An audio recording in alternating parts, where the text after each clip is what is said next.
Good morning.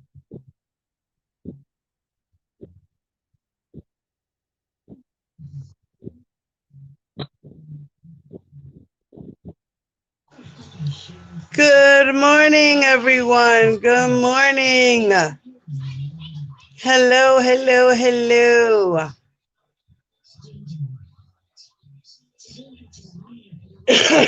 Well, I decided to scroll through today. I found an article. You guys know that I have the book that was written by Carlita Hodges, which is Demetrius Smith's sister. Oh my God, I just can't. That's just like so tongue tying for me. Can't say that word. So I have the book and I figured, maybe I'd read this little article about her and her opinion um, before I actually read the book, and we could talk about it. And yesterday I did catch some of Sylvia's live. I didn't see all of it. So I will go back later and watch the replay from beginning to end. I heard the sisters, the sisters were on there, the twins, Lindsay and Jen, and they were just a hot mess like always. So yeah, we'll talk about that too.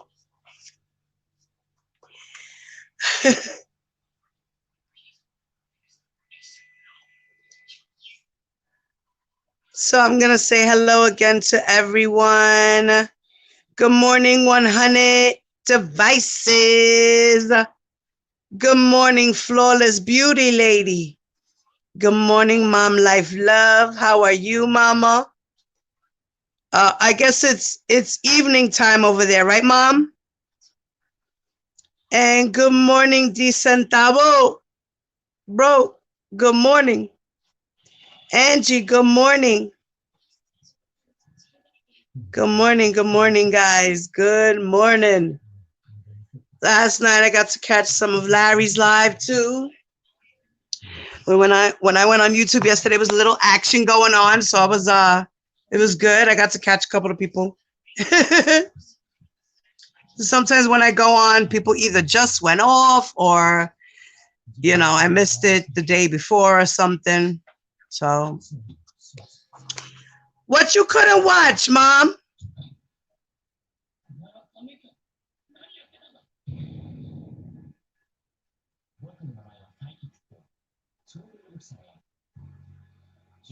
What you couldn't watch, Mom?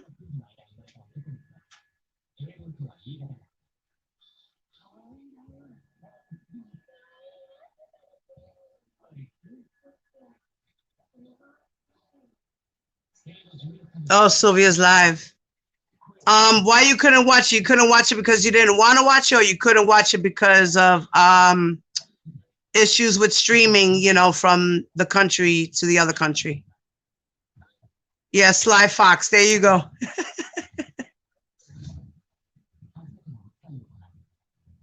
Or you couldn't watch it either, meaning like y'all couldn't just sit and watch it.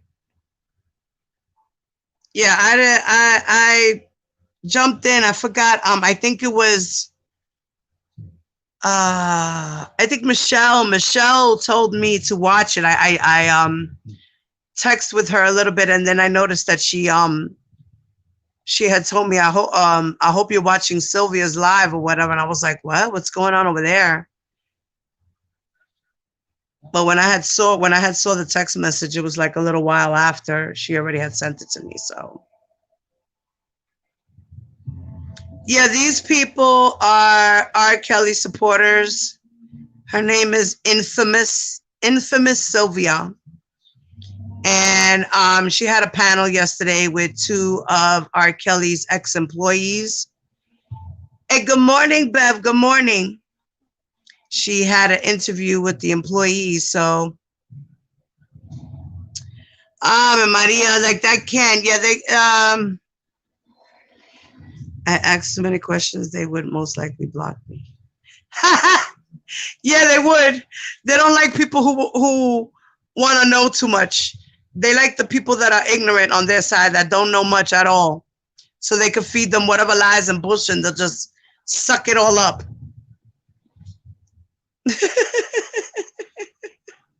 Oh, they had nothing new. Like I only saw a little bit of it, so I was just, I said I'll actually watch the replay later. Exactly, the centavo. They want blind followers. Exactly. Exactly. Exactly. But them women are a hot mess. They're always lying, making up stuff, adding things. It's just they're a mess. But we're not here to talk about them drama ass bitches over there. We're gonna talk about Carlita Hodges, okay? That's what we're gonna talk about. Because I'm gonna be reading her book soon as well. So we're gonna get a little insight into this lady and who she is.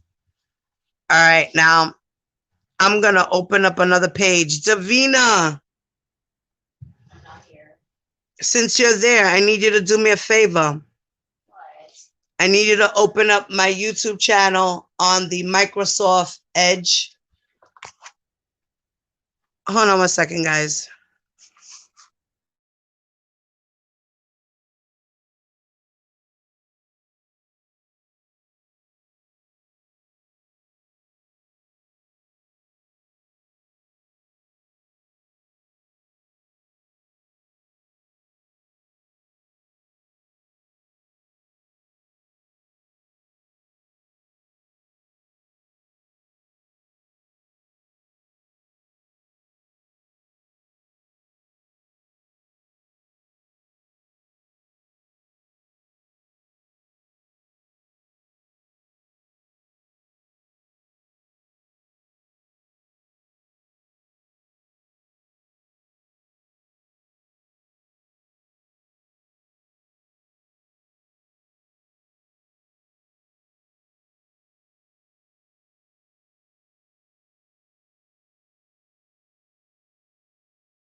Okay.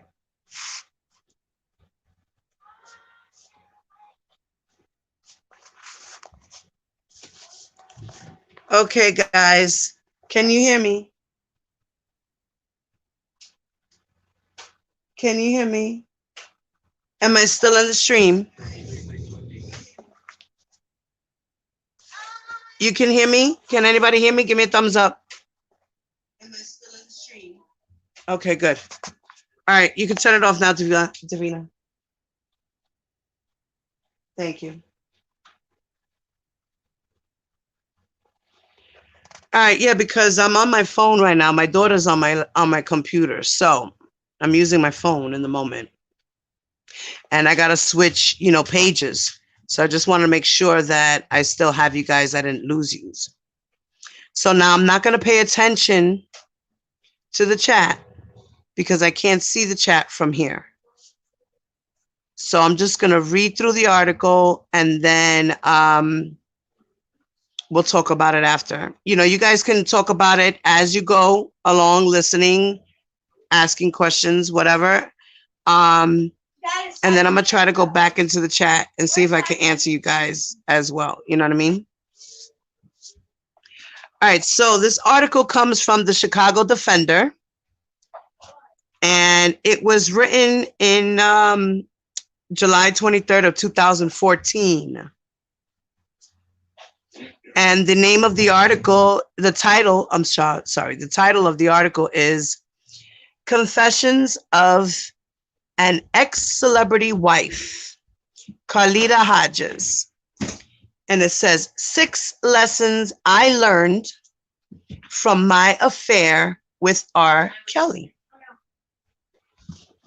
So I saw this to kind of be interesting because it says 6 lessons she learned. So let's see about the 6 lessons she learned about her affair with R. Kelly. Okay, go over there, Papa. Yeah, now I moved into my kitchen. I was laying in my bed, but now I'm in my kitchen. So, all right, boom. So my son's not using my phone anymore. Good. So now what I'm going to do is I'll be able to watch the chat from my other phone. So this is good because then I'll be able to pay attention to y'all at the same time. Because my daughter's on the computer, and so I'm going into my kitchen now. And like I said, I'm sorry about the distraction in the background, guys. Please make sure to remember to like this video, subscribe if you are not subscribed to my channel. Thank you. I appreciate it. If you want to support this channel, you can Cash App me, you can PayPal me, and you can Zelle me. I also left my information, and also I shared the article information in the description box. So you guys can have that information as well and know where I got the article from. And I also have my Cash App, my PayPal, and my Zelle information in the description. So if anyone ever wants to, usually I hold my Cash App and stuff like that information in my About column of my page. So now that we got all that out the way, please make sure you hit those like buttons, guys. Don't forget. Don't forget. So, like I said, so this is called Confessions of an Ex-Celebrity Wife. The name of the wife is Carlita Hodges. She was married to, he was a famous basketball player, Craig Hodges. And she had an affair with R. Kelly while she was married to him. So she learned 6 lessons. It says 6 lessons I learned from my affair with R. Kelly.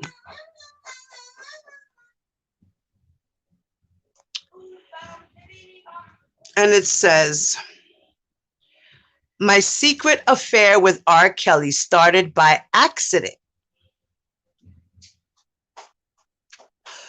I was a faithful celebrity basketball wife who deeply loved her husband.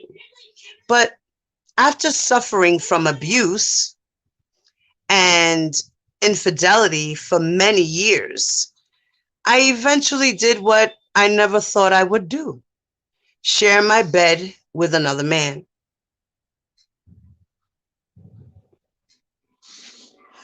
I met Robert Kelly before he became the world renowned superstar R. Kelly.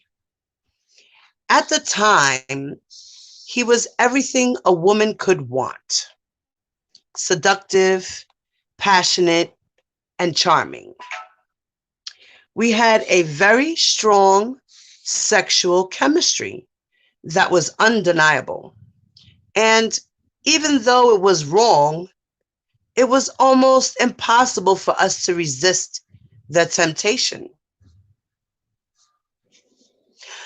Nah, okay. So there, even though, like she said, she was going for what she knew because she was tired of the bullshit she went through with her husband. And it so happened to be that she met him and he was cute and he was passionate and all these things, and they had a sexual attraction to each other. And she knew it was wrong. And then she says, it was almost impossible for us to resist the temptation. Caught between a deep desire to save my marriage and my overwhelming urge to share my body with R. Kelly, I was in a deep state of confusion.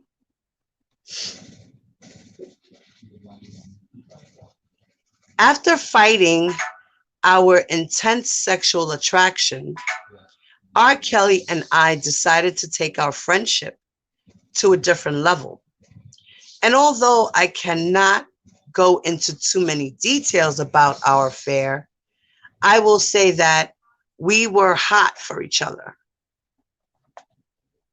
But we also had a real friendship outside of the bedroom. He wrote songs about me that he never been recorded. And I bought him his first keyboard and drum machine. We also went on a few vacations together. I bought him a great deal of things, but I was a show off piece for him. And after a while, that didn't make me feel good. After spending many passionate nights together, we decided to go our separate ways and remained friends. After our affair, I began to re examine my life. I came face to face with the truth about my marriage to Chicago Bulls guard Craig Hodges. So he worked for Chicago Bulls and he was a point guard, I guess. Um,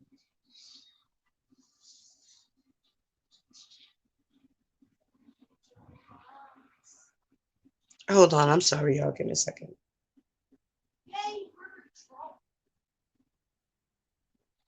Um, Damn.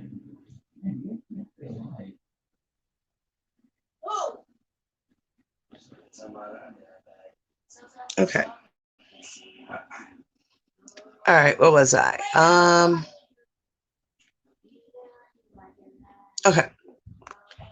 So I realized that although R. Kelly and I both caught feelings for one another, the real reason I had the affair was because I was emotionally disconnected from my husband and I was running away from the pain of my marriage. I was sick and tired of being hurt and neglected, and I wanted to experience something new. Having an affair with R. Kelly allowed me to break free from the emotional turmoil that I was experiencing in my marriage. It was quite simply an outlet to mask my pain. During my marriage to Craig, I had experienced many painful experiences, and my life was in shambles. I married for love and believed wholeheartedly until death do us apart. But I did not get that same commitment from my husband. Instead, I ended up feeling empty, abandoned, and alone. Robert gave me what Craig didn't. And at the time, I felt justified in my actions because of my husband's infidelity and the lack of trust I felt in my relationship. Although I decided to stay in my marriage after my affair, I learned some important lessons that have helped me transform my life from the inside out. So now she's going to start to list the lessons that she learned, 1 through 6. So let's see what you guys are saying before I go through it. All right. Let's see. Oh, Purple Purple. Hello, Mama. Good morning. Sharice, good morning. Oh, good enough. Good morning. Karen Johnson, good morning. Good morning. Michelle, good morning. Good morning, ladies. Good morning. Purple Purple. I'm about to give you a wrench, sis. Who else in here? 100 devices. I'm about to give you a wrench, sis. I don't know why you didn't have one before. Okay. All right, so good morning, ladies. All right, so I'm going to go back into the chat. Let's see what we were talking about. Okay. Okay, everybody's just saying good morning, greeting each other. I love how you guys greet each other. Okay.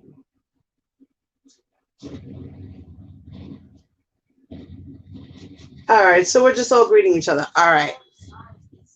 Yes, Craig Hodges. Craig Hodges, Angie, that's right. All right, so let me continue reading. I'm glad you guys greeted each other. Good morning, everyone, once again. So like I said, so she's about to start to list the 6 reasons, the 6 lessons she learned from her affair with R. Kelly. Number 1, like many women who have affairs, I chose to have one with R. Kelly because I was lacking in my own relationship and wanted to escape. I felt empty inside, like something was missing. Many women have affairs to get what they feel is missing in their relationships. But I learned that affairs don't make you feel more fulfilled. After the hot sex is over, you will still have to face your current reality and the issues you have in your relationship. No matter what you endure in your relationship, having an affair will stop you from dealing with your real issues, which can stop you from leaving your current spouse, or it can stop you from taking the steps to heal the relationship if it's salvageable. That's true. I agree with that. All right. Second lesson. One of the biggest aha moments I had after my affair with R. Kelly was realizing that I was sacrificing my own needs and happiness to stay in my marriage. I never put myself first because I wanted to make my husband happy and keep my family together. This is one of the biggest mistakes women make. They give up everything for their relationship to work and lose who they are in the process. I learned not to sacrifice my own happiness in order to keep a relationship.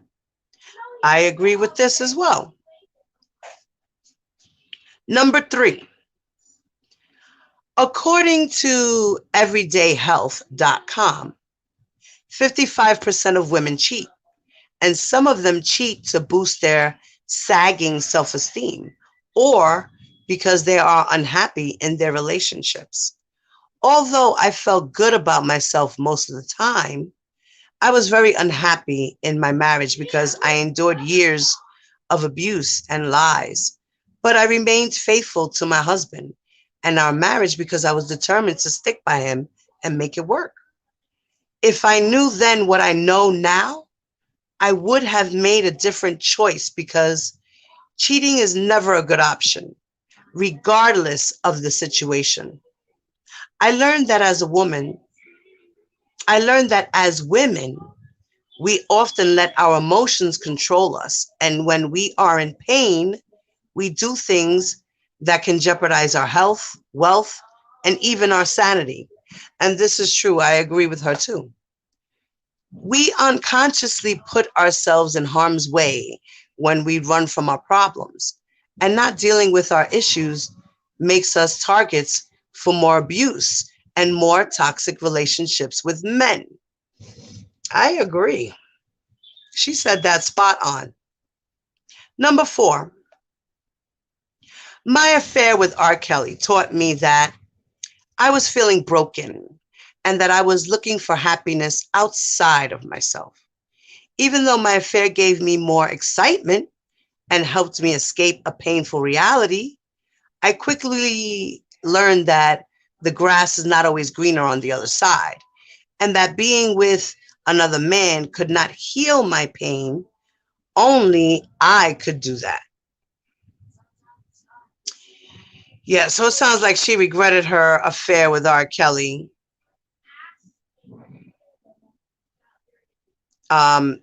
because she didn't want to do it that way in her relationship. She wanted to salvage her relationship, but she felt like she wanted revenge in a sense. She wanted to feel what she was lacking in her relationship, you know?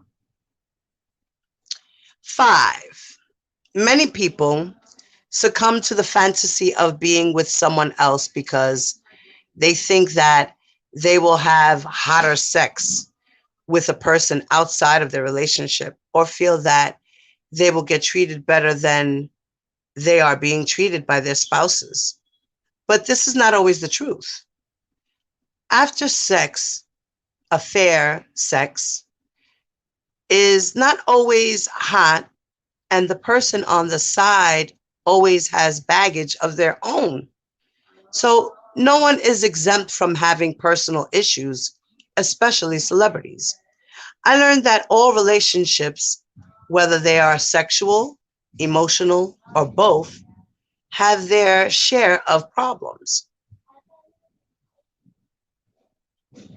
Then 6, she says, the final lesson I learned was that having an affair isn't a quick fix. And for many people, it causes more problems because someone always gets hurt in the end. It can always permanently destroy, excuse me, my throat's getting dry. Give me 1 second.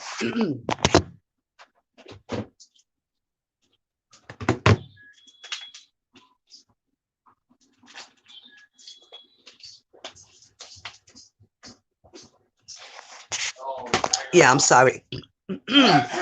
I needed that. um, so as she was saying, she said, it can also permanently destroy the trust in your relationship, and it can ruin your reputation. What happens in the dark usually comes to the light. So the consequences of having an affair isn't worth the price. Ex-celebrity basketball wife Carlita Hodges is the author of an empowering tell-all memoir, Carlita's Way, Out of the Dark into the Light, My Journey. An in-demand author and speaker, Carlita has been interviewed by Nikki Woods, the senior producer of the Tom Joyner Morning Show, and was a guest on Cafe Mocha with MC Light, Lonnie Love, and Angelique Perrin. The Mother Love Show, Conversations Live, and many others. And for more information about Carlita Hodges, you can visit www.carlita-hodges.com. She also has a YouTube channel, a Facebook page, Carlita Hodges, Twitter. Her Twitter is Carlirnia Oh my God, Carlirena3. And she's also on Instagram as well, Carlita Hodges. And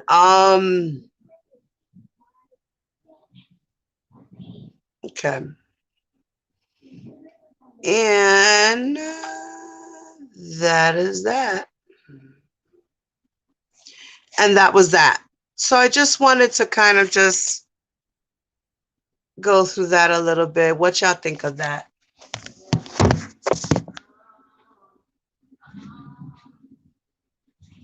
What y'all think of that? Good morning, Tasha. Black Beauty. Hello, my sisters. Good morning, good morning, good morning.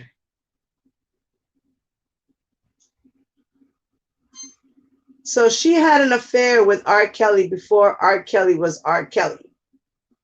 She hooked R. Kelly up with money to get started. She hooked him up.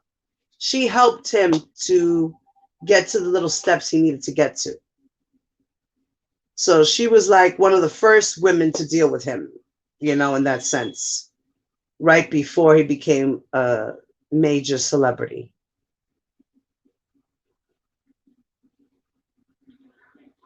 So how's everybody feeling today? So what do you guys think about what she said there?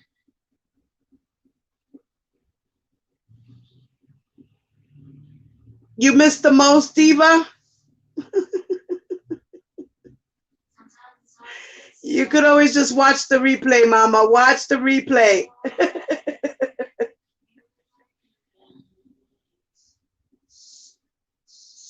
Oh, man.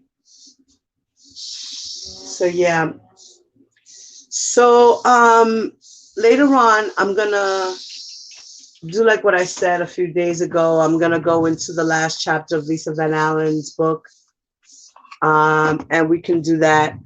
And I could talk about the article as well. Oh, good. You already know, Ma.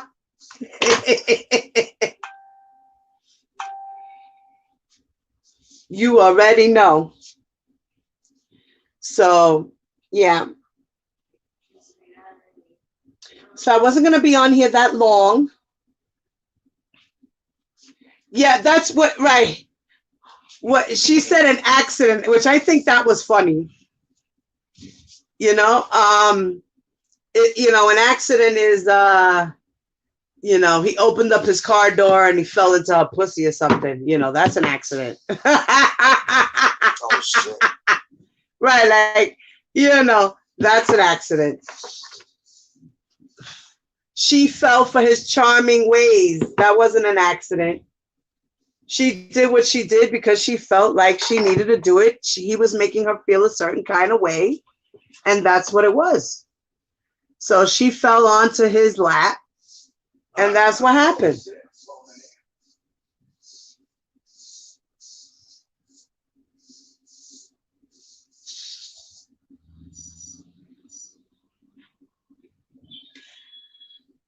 I guess they didn't read Charlotte Mack's 5-page expose, I guess.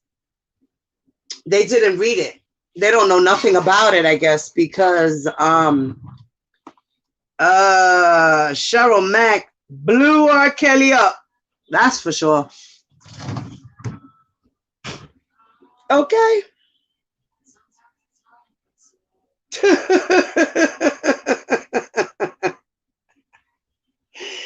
Like, what the hell? She even had the houses in Atlanta in her name. She even had a condo in Chicago in her name.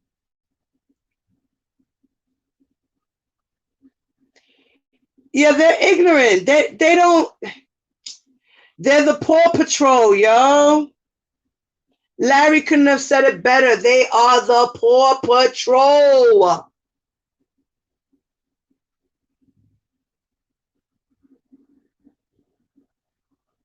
Like Cheryl Mack, come on. Cheryl Mack was the girl who was in fucking Surviving R. Kelly behind the screen. She was the one She was the one who was behind that screen. She was the lady in the shadow.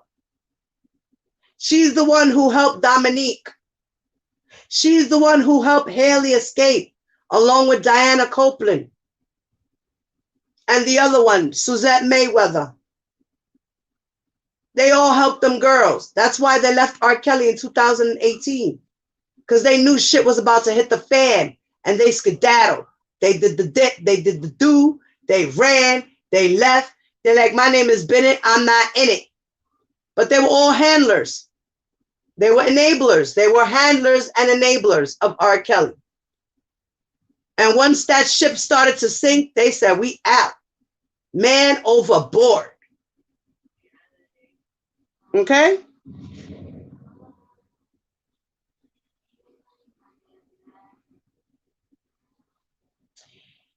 Eke, them girls are trying to make themselves look good because they fucked up back in 2008. When she said, oh my God, I'm 110%. That is R. Kelly, and that is Rashonda Landfair. Now she's going back saying, I was scared. I was 20. I was intimidated by the prosecutors. So I felt like I had to. No, bitch, you were under oath, and you had to tell the truth. That's why you did what you did, because you didn't want to go to jail for perjuring yourself. Okay?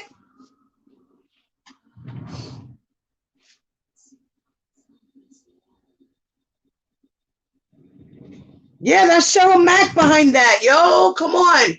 If you're not following the story and you're not really deep, you know, like really deep learning and researching, you will know that that is Cheryl Mack behind the fucking shadow. That is Cheryl Mack.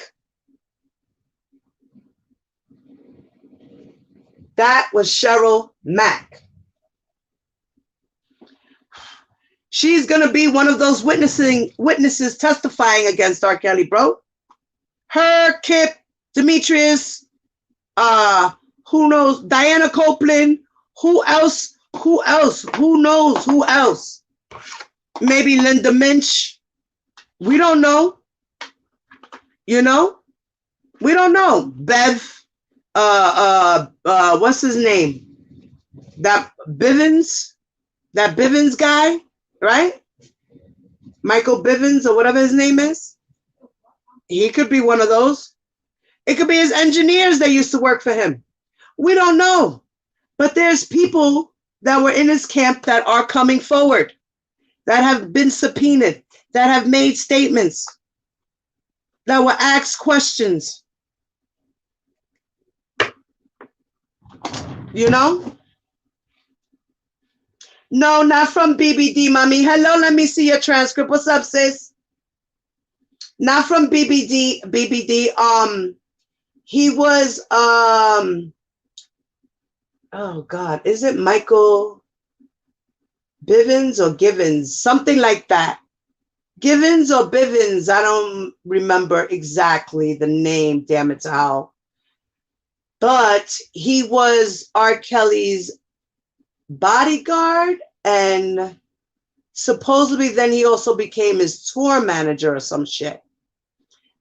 Can anybody correct me on that? Does anybody remember that?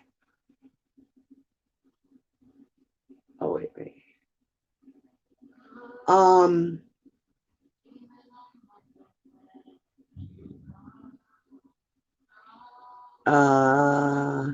It's almost as if the twins are trying to stop. Okay, you read that right. Yeah.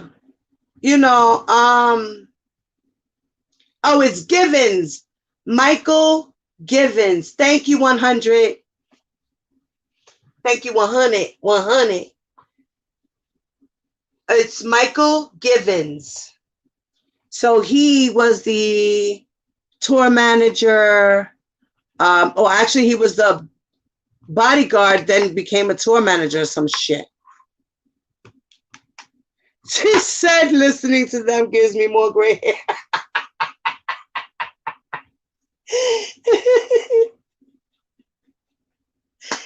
Word.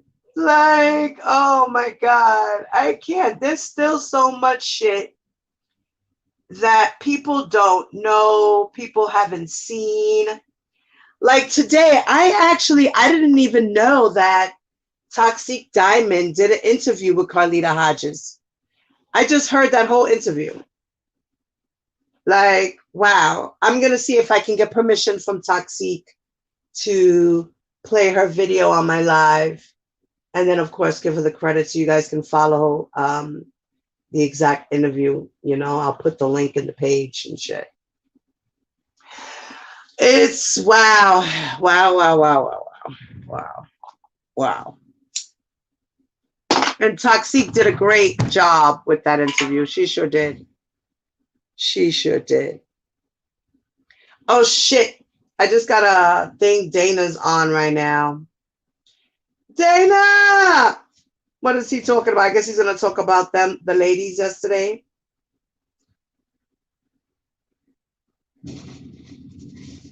The narratives they use are horrible.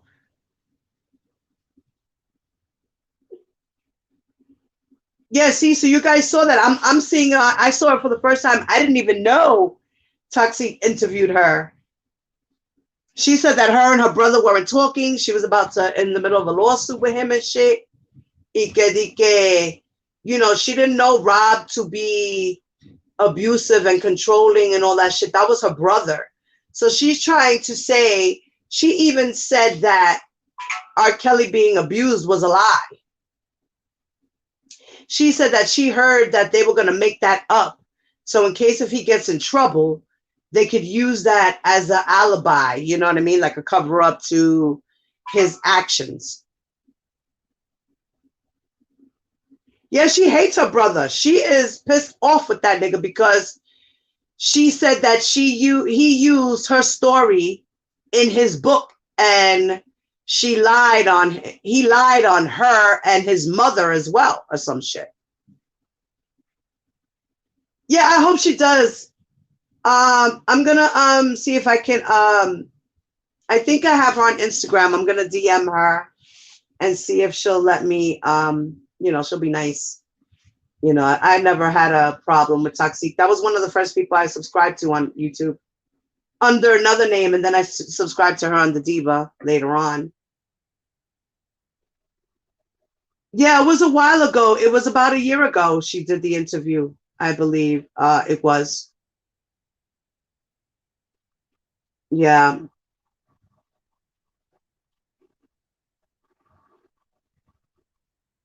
You know, yeah, it was a really good interview. I like Toxic Diamond. I never had an issue with her. You know, she's just at first because she was seeing things from she sees things from both sides. You know, she's not biased. She's just like she feels like there's more injustice on R. Kelly's part than injustice on the girls. You know, like at first she was one way and then she switched the other way, which a lot of people have done. You know, a lot of people have looked one way and then started looking at the other side and then looking at both sides and then going, let me go over here now because I think this is happening more than this is happening. You know, and everybody has a right. You know, it's freedom of speech, freedom of choice.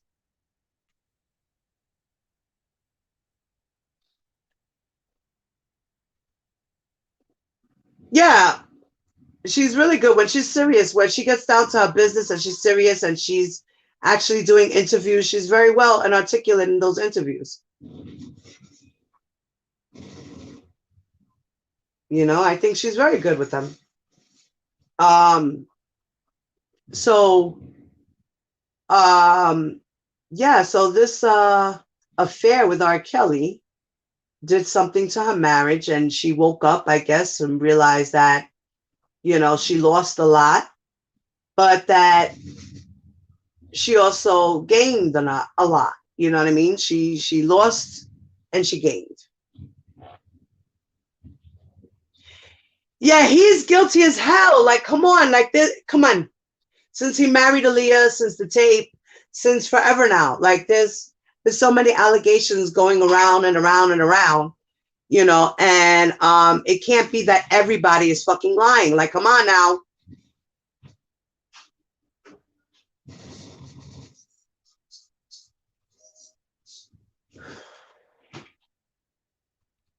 Yeah, that was funny when they did a live together. They were cool. They're a cool team, you know. But I don't um I don't see injustice for R. Kelly. What I see is cover-ups. That's what I see. I see cover-ups. I don't see any injustice. The only thing that R. Kelly is not getting right now, as far as his due process, is a speedy trial. And that's not the government's fault, nor the lawyer's fault, nor the prosecutor's fault. That's mysteriously God's doing. Things happened, and this is what's going on in the world today. And due to this is the reason why he's not getting a speedy trial. Other than that, he is getting his due process all the way around.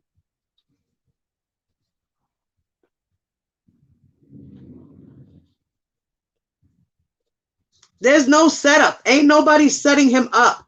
He set his own self up by paying people to cover up for him, paying people to lie for him, doing recordings of his sex acts, approaching minors and having his bodyguards pick up girls, his enablers feeding him, you know, his narcissistic supply, because that's what they were doing.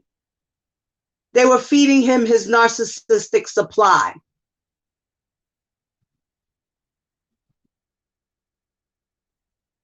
It's all about his narcissistic supply and demand. He has an enterprise who he used for his own sexual gratification. This is obvious. It's obvious to the trained eye. Only delusional people will not see this. And we all know this.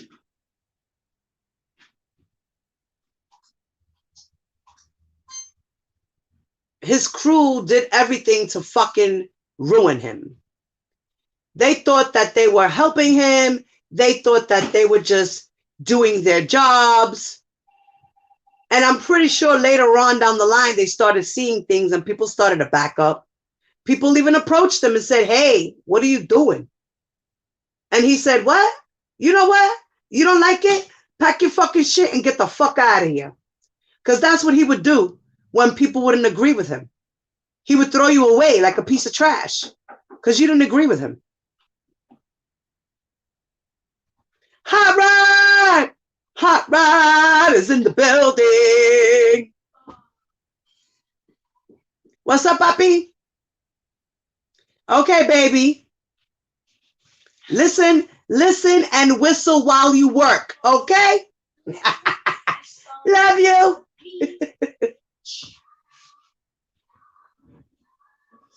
Hot Rod, everybody saying hello, baby. So, you know, it's scary. It's scary, you know, and a lot of these people who are truly delusional are, like I said, the groupies and the fanatics that can't see this man doing wrong. They're like, he's an angel sent from up above with a voice. Like, who cares? Who cares? He sounds like an angel with a voice. Who cares? He's a horrible abuser at the end of the day. And Demetrius Smith, you know, was saying that he groomed R. Kelly. What the fuck does that mean? What do you mean? Demetrius Smith, if you should ever run across my video one day, I have a question for you. What the fuck do you mean you groomed him? What does that mean? What does that mean? You groomed him to be the son of a bitch that he turned out to be? You taught him how to mess around with minor girls. You showed him how to manipulate people. Is this what you're saying? You showed him how to backslap a woman. Is this what you're saying? You showed him how to have control of his environment. Did you do these things? You were his teacher. You groomed him. Did you make him do sexual acts on you? No, I don't think so, because I even remember an interview where you said that R. Kelly came on to you one night at a hotel room and wanted you to stick him in the ass. So what grooming process did you put R. Kelly through that you say it's your fault that he is who he is? I want to know. I want to know. I'm curious. I would love to get that man one day. Hello, Phoenix Rising. Hi, Mama. Haven't seen you in a minute, baby girl. Good morning, good afternoon.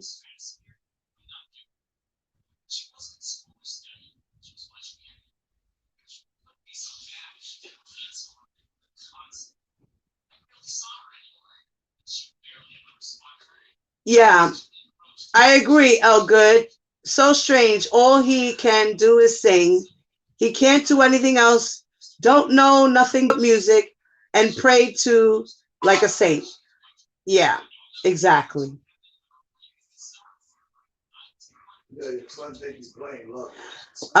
Michelle says, my main question is, when will they realize that he did this?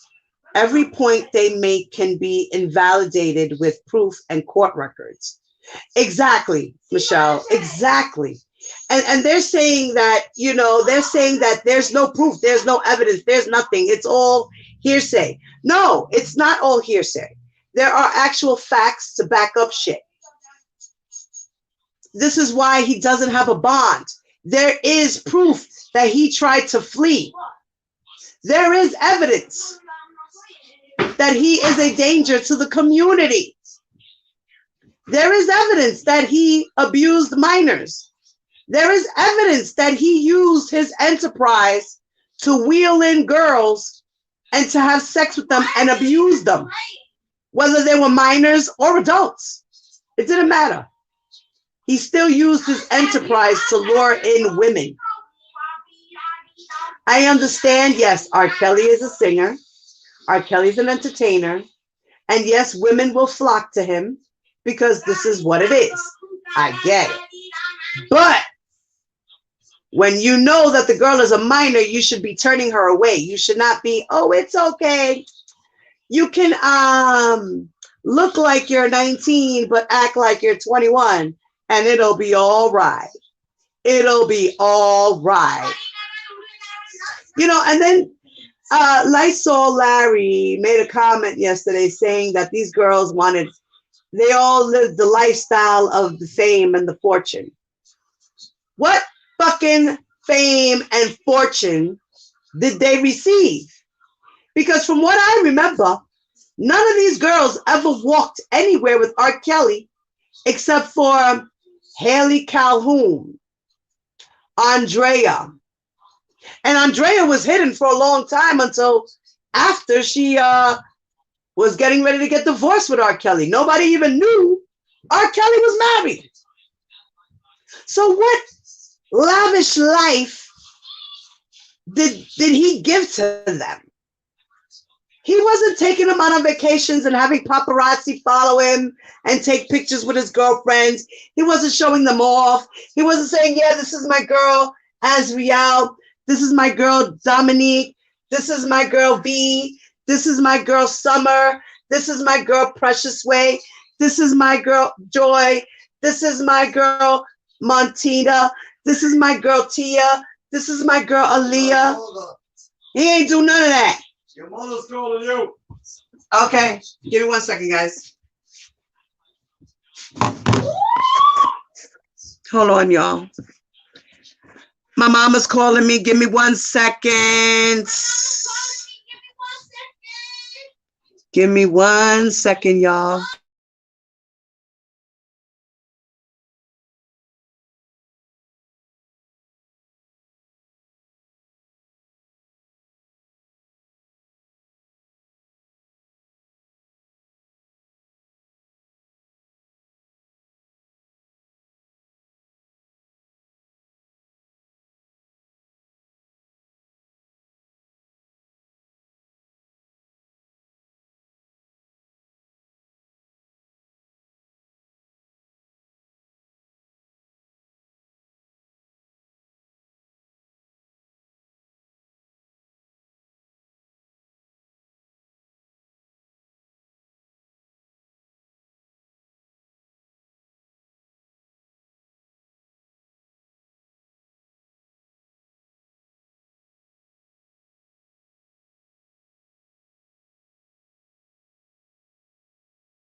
Sorry about that, ladies and gents. Sorry, sorry. All right. So what have we been saying here?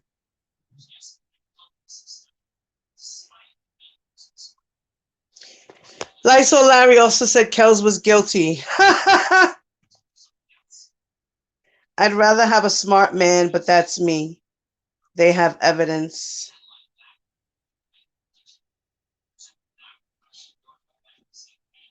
I didn't know he said that. Yeah, I didn't know that either. When the hell did he say that one, honey?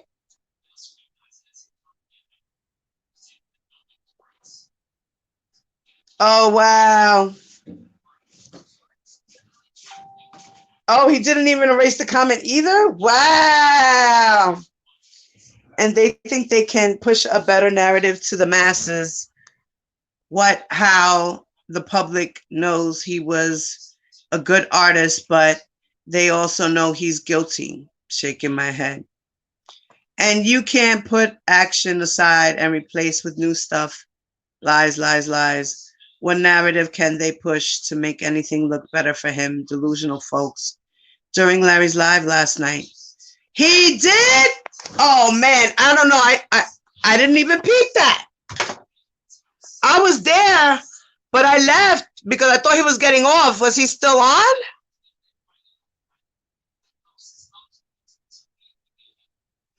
Remember he started playing Take Him to the King and shit?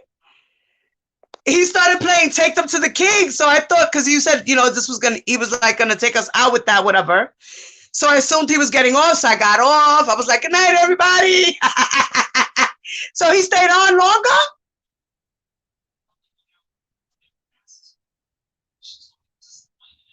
Oh shit. Yes, ma'am. Oh yes, mama. Okay. So oh wow. So he did. Oh, so he did stay longer. Oh shit, a little bit longer. Okay. So I guess that must have been after that the mess, because that's when Larry was going in with Lysol at that time. Yeah, me too, because I didn't see that. Unless it rolled up, pero tú sabes how sometimes it rolls fast and you don't always catch everybody's lines. It's true. Even when it goes slow here, because sometimes you can only go back so far to comments. You can't always go all the way up, so you might miss one or two comment, you know? Joshua, go get the gallon of milk from Grandma, please. Thank you. Okay, so I'm sorry, ladies. Yeah. Oh, oh, good. You wasn't in there last night? Was she in there last night? You weren't in there last night?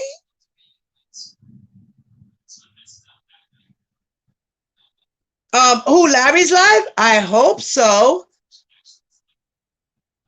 I don't see a reason why he would take it down. No. No, you weren't there, Mama? Or no, he took it down? Oh, wow.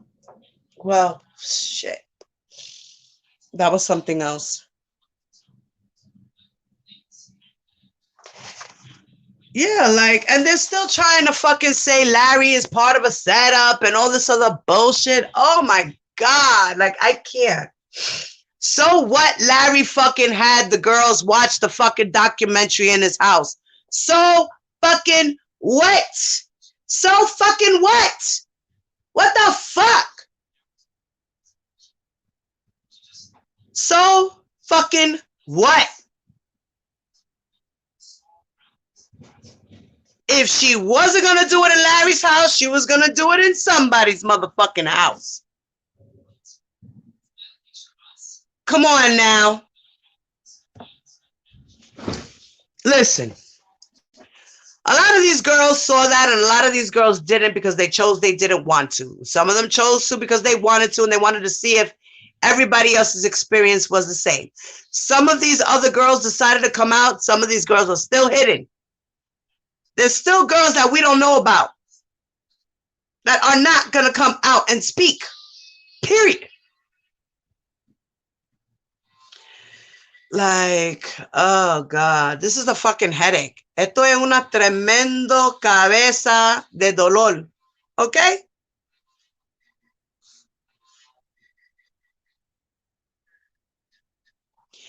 Exactly.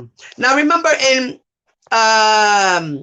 Surviving R. Kelly, the lady behind the shadow, which we all know is Cheryl Mack, because I'm pretty sure it was Cheryl Mack. I feel it in my gut that it was Cheryl Mack. Now, she said that when R. Kelly wanted to hear about news about himself, articles or newspaper clippings, whatever, something came out on the news or something, they would lie to him and say, oh no, the reviews were really good. They said this, that, and the third. They did a whole fucking Trump thing. Like when Trump would be like, oh, what does this news article say about me? Oh, well, sir, they said that you were the best man in the whole world and that you're rich. Oh, good. I'm glad they said that. Tell them I said thank you. Send them a letter. That's that ego shit, yo. That's that narcissistic shit, yo. Narcissism. full blown in its realest form.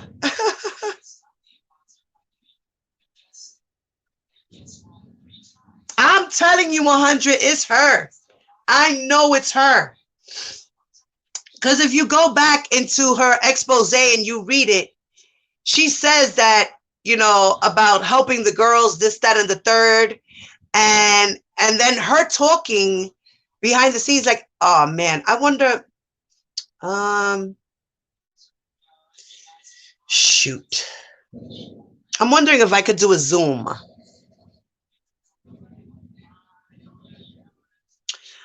Because I can't do it. I can't show Surviving R. Kelly on here. They'll strike me down. I wonder if I could do a Zoom. And we can watch some of it over again. Or maybe even for the people who didn't see it. You know? Like, maybe I could do a Zoom. Maybe I could do a Zoom and I can come on and put the link to the Zoom. And we can have like a Zoom meeting, I guess. You know what I mean? But we can watch it. I got to think about this now.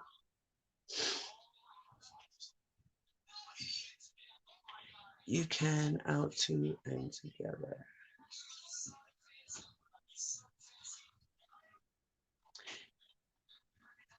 Yeah, I'm wondering, oh good, like I know that in your country you were having problems. I remember at one time, and I try to record some of it for you so you could check it out. Did you ever get to see the whole thing, oh good?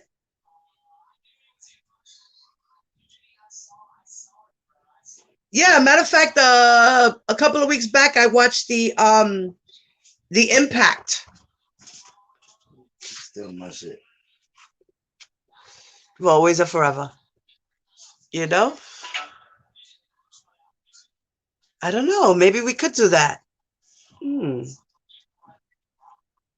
Just like I was thinking about maybe we could do a Zoom to watch the Larry Nassar show on Netflix. But I also found one that they did on YouTube, but it was an HBO special. But somebody put it up there.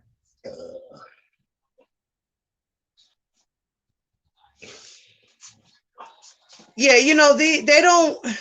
I saw it on a link through internet. Oh, you saw it through a link. Okay. Did you get to, Mom, did you get to see all 3 parts? Or did you just get to see part 1 and part 2 without the impact? Or how did that work for you, Mama? You two, enough? How did you guys watch it? Did you guys get to watch the whole thing, all 3 parts? Yo, Kill Ryan did something. What? Kill Ryan? Oh, you did watch all of it. All right, good. What about you? Good enough?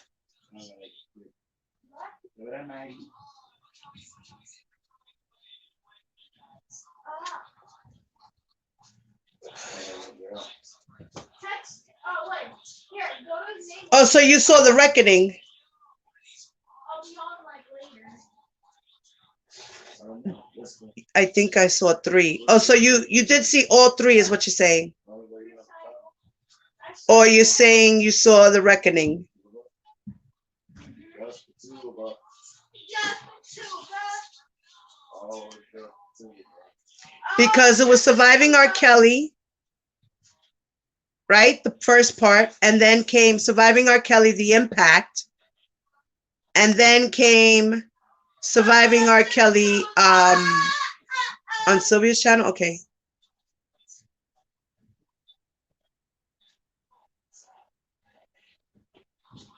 Oh, so Sylvia played it and she didn't get struck? What? Oh, it's just too fun.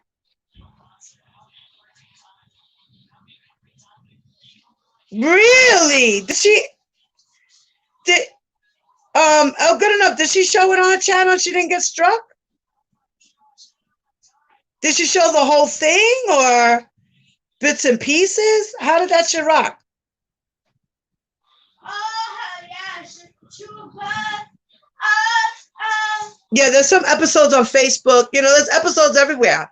I mean, even on YouTube, there's little clips of bits and pieces, but you know, you can see the whole thing, but you got to pay for it online on YouTube. I've seen all of it. Yes, she played on the live. Really? She asked Shabazz. What? Oh, you're talking about she asked Shabazz about the R. Kelly documentary, The Presidents. Is that what you're talking about? She played The Presidents? I actually bought the subscription to watch the whole thing.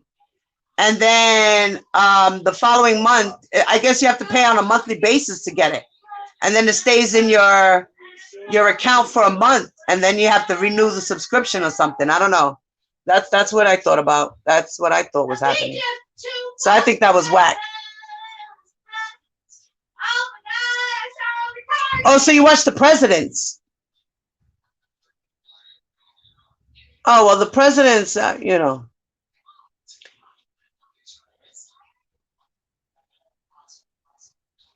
Which one you miss, 100? Which one you miss, honey? Sylvia's live?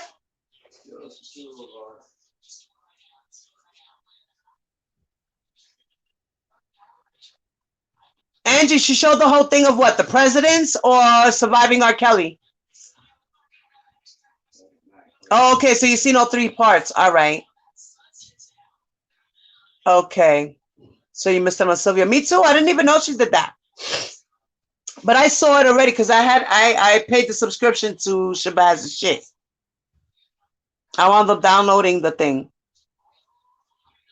Me too. I recorded all of them too. I recorded them too.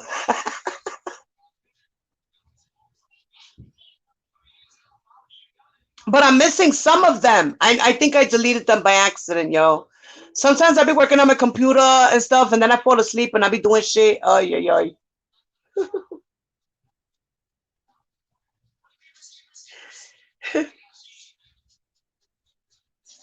So yeah, so Carlita Hodges, we will be reading her book sooner or later. I will get a chance. You know, guys, I gotta get the time when I feel like it's quiet, it's cool, and I can just rock with y'all. We can talk and I can flow, and there won't be no interruptions, you know. I did. I actually did. You know, when you want to be a reporter, sometimes you got to do what you got to do. You got to come out of pocket for shit. You know, sometimes it takes money to make money. Right? She said, yo, Spectrum is expensive. You ain't lying, girl. I got Spectrum.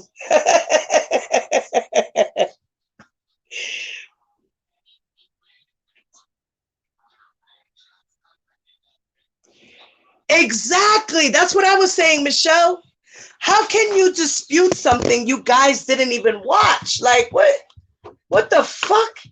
That's what I was saying. They are truly, truly delusional and just going off of what people say on the R. Kelly support team, because these people are changing narratives and they're spinning words and they're covering up and they're doing so many things to deflect and distract off of the real crime. And then they're bashing the girls.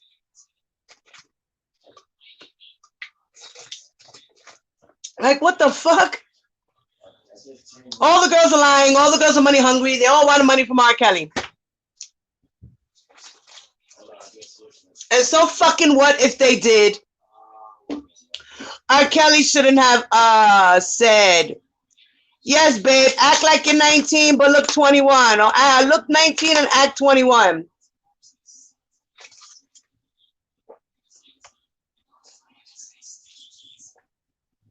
Oh, when he finds out the girl's like 30. Oh my God, but you look like you're 19. Well, that's good. I'm glad you look young. I like young looking women. Isn't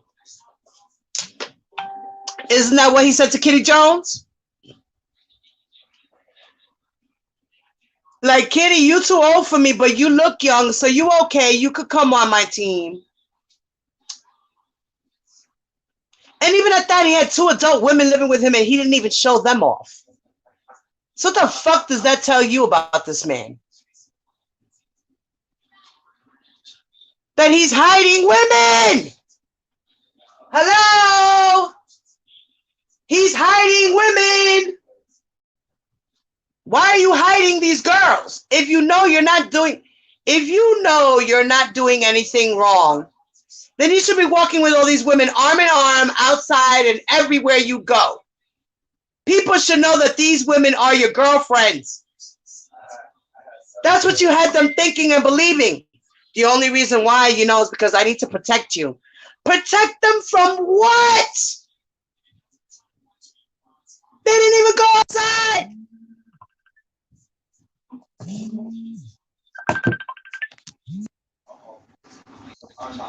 What are you protecting them from? What are you protecting them from? That's what I want to know. What are you protecting them from? What are you protecting them from? What was R. Kelly trying to protect these girls from that they couldn't go outside? What was it that these girls had to hide their bodies whenever they did go outside? He had them like fucking slaves. Period.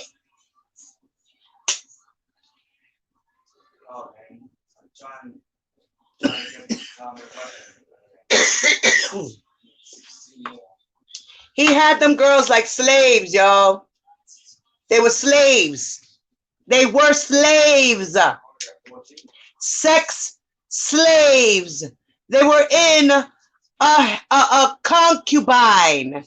Okay? R. Kelly has had a concubine of women. Not a harem, because a harem is wives. He didn't have wives. None of them were married to him. They were not his wives.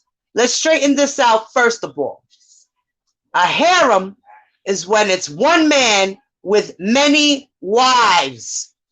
A concubine is one man with many girlfriends who live with him. So he had a concubine. Let's get that straight. Okay? Okay? Let's get that right. That's definitely right. He had a concubine of women. At one point, he had 6 women living with him. At one point, they were in separate housing. He would have one living in the main room where he slept every night. Then he had the other girls spread out. So they weren't really all living together. Okay, so in a sense, he didn't have a concubine. You understand what I'm saying? But it was made out to be that way because he had more than one girlfriend. Up to 6 girlfriends at one time. But that's not what they were. He pretended that.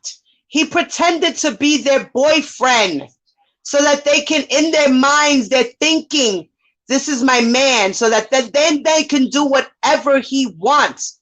That's how he manipulated their mind to think that that was their boyfriend. He did a whole pimpology move. If you guys did not watch my sex trafficking video, please do. Please do. It's in there. It's on my page. Sex trafficking. He's a pimp.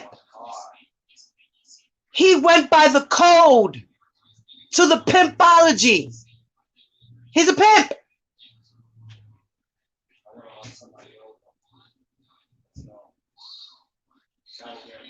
Oh God. He became a pimp.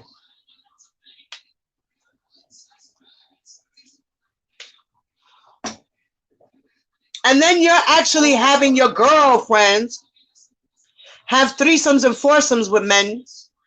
You have your girlfriends sucking all your friends' dicks.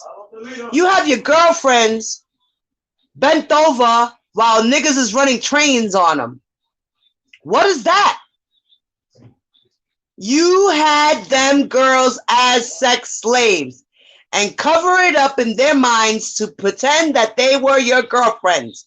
So they had it in their heads, R. Kelly's my man, and I will do anything my man asks me to do.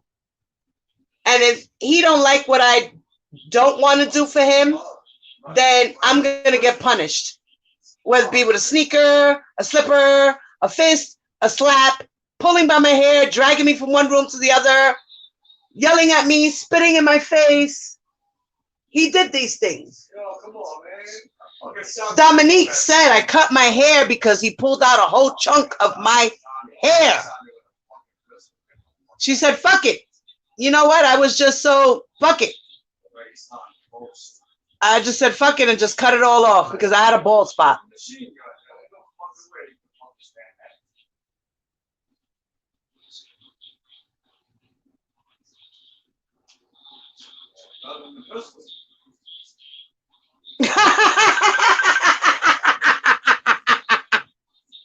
$100, I love you.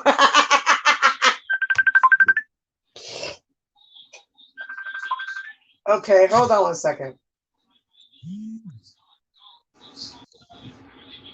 Hello? Yes. Yes, Who darling. was just calling? Who was calling? I don't know. I don't know because I'm on a live. I'm on a live. Okay. All right, I'll call you later. I'll see you later. All right, baby. Love you. Bye. All right. Sorry about that interruption, y'all.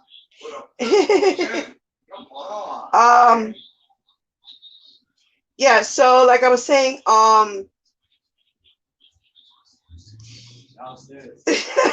wait, let me go back. What she said? She said, thanks for breaking that down on a cheesy level. I promise. I did. Yeah, mama. That's what it is. That's what it is. I actually researched it. And I found out that's what it is. And I even researched sex trafficking glossary terms and certain words, things that they do to manipulate these women. He was a fucking pimp. Yo, he's a pimp. Son, I'm telling you, he's a pimp. He's a pimp by law. By law. Okay. You got my milk? What happened? You got hooked on something? No. You need to go give that to your great grandma so she can sew it for you. Okay? So when you get out of those pants, make sure you give them to me, okay? And I can give them to mama. All right. Sorry about that, guys. Interruptions. I got to be making lunch now. Be the best pimp hoe culture. D! D!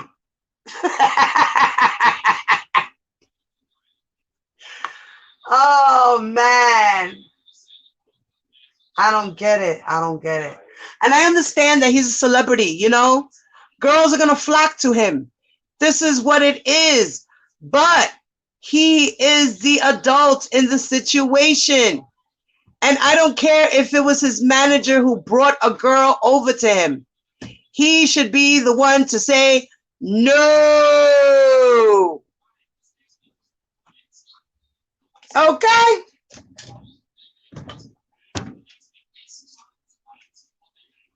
He should be the one to say no.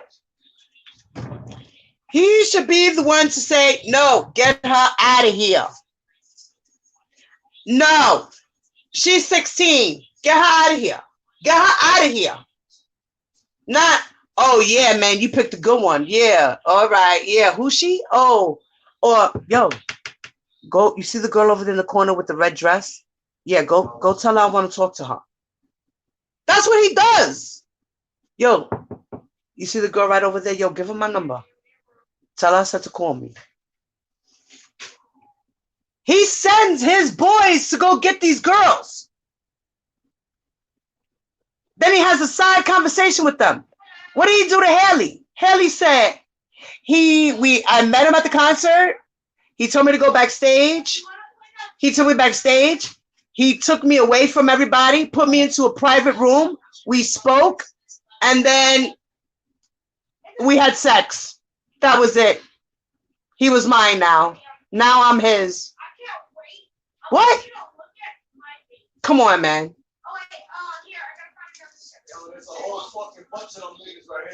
And these girls are going to do what they're told. Why? Because he's a celebrity with money.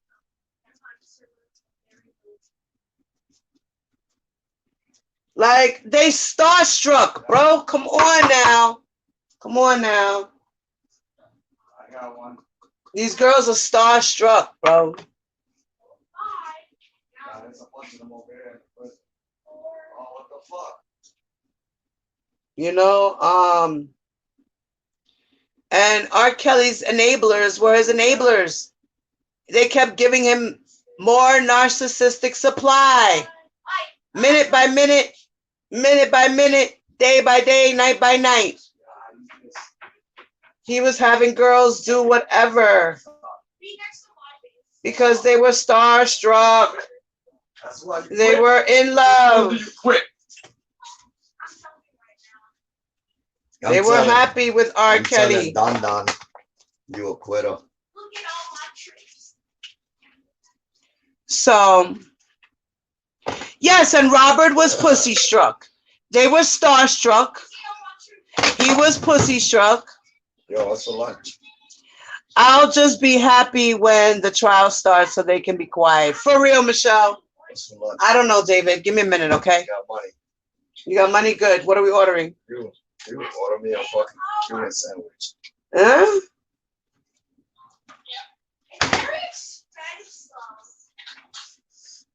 Spend your money. What money? Money in your pocket. I ain't got no fucking money. Okay? I want a Cuban sandwich. Let's go. All right, you want a Cuban sandwich. Can anybody help me out to get my husband a Cuban sandwich? He wants a Cuban sandwich and he's asking me like I got money. What the hell is wrong with him?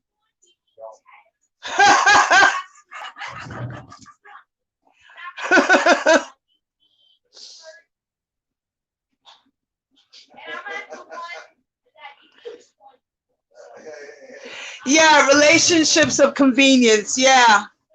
Convenience, that's right. And then you get stuck. And then once you're stuck, you don't know how to get out. Because you want to leave, but you don't want to leave. Because you think you're in love. And then when the man throws you out, it's because he's tired of you because you're grown up now. And he don't want no grown up woman. He wants a little girl.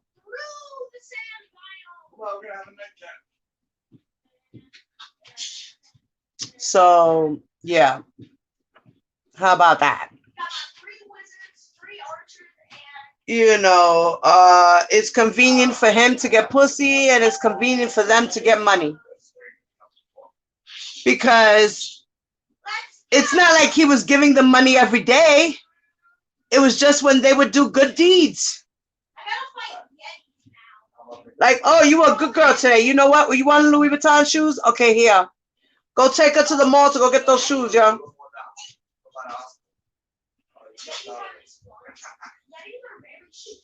You know, so these girls were getting paid. They were doing forced labor, basically. So he's being charged with forced labor. They were getting paid to have sex. He was pimping them without pimping them. He wasn't getting money for them. He was paying them money. He was the trick.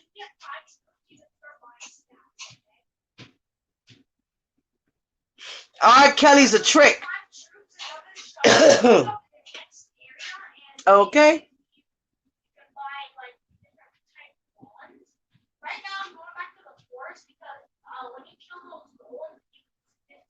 Yes, yes. And the problem that we have is that it has been brought out into the music industry long time ago, where they started with the groupies and the pimping and the hoes and the this and the that. Okay? Right.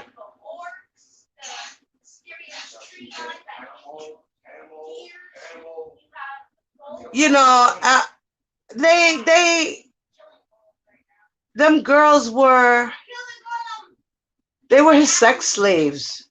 None of them were his girlfriends. He just fooled them all to play that trick in their mind. I'm telling you. It's what he did. That's how he was able to manipulate them. So I don't want to hear that shit. So guys, that was my commentary for today to talk about Carlita real quick, kind of give you guys a little rundown about her. And I do have her book. We will be reading it sooner or later. I'm not going to make any promises. Later on, I'm going to see if I can try. I'm going to try my best and see what the rest of my day looks like after this, because you hear they're already harassing me. So I'm already about to get busy. So I think he cared for Az. He did. Listen, it's not like he didn't care for some of them. Like Aaliyah, yes, he cared about her. He loved her. Rashana, yes, he cared and he loved her. Yes. Lisa Van Allen, he cared and he loved her. You know, like certain girls, you know, from their stories that he did care. It wasn't like he was a total monster, because I'm pretty sure the girls had their good days and then they had their bad days. It's just like when you're in a domestic relationship. When you're in a domestic relationship, you have good days and you have bad days. Sometimes you wish that the good days would outweigh the bad days. That's when you know things are getting really bad. That's signs for you to get up and leave. When you start seeing more bad days than there are good days, that's the time for you to leave. Like, even if it takes you 10 times to leave the person, that should be the time for you to say, I'm done. Enough is enough. What's up, Diva Time? You know? Adults can make their own decisions, but them young girls was a no-go. Yeah, exactly. You know, it's all about age of consent as well. You know, if you are not, and every state varies, so it's different and it's difficult. But R. Kelly being R. Kelly, he should have had a mat sitting in his truck of the age of consent, so that then he can ask the girls, how old are you? Oh, you're not 16? Let me see. Wait, what age is it? Oh, are you 16? You're 16? Okay, you get on here. You're legal. You can hang out with me. But I'm gonna make sure we have sex in this state. Because if we have sex in this state, I won't get in trouble. So I'm just gonna keep you in this state and I'll come back and visit you. Like if he played his game a little smarter, maybe it wouldn't be such a big deal. As far as the touch and go situation with him being with minors. As far as the abuse goes, shouldn't nobody be abused. Period.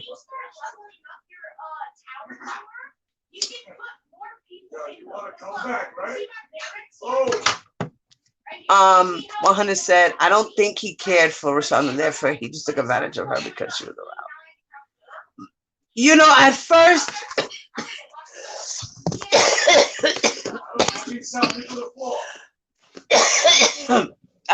I think he did too. But as time moved on, I'm pretty sure he did develop some type of feelings for her, some type of care for her, regardless of whatever. Oh. Right now, but wait.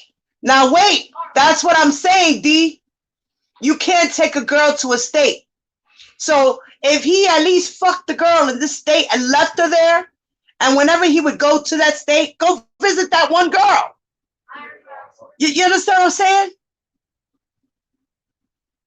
Not doing the whole sex trafficking.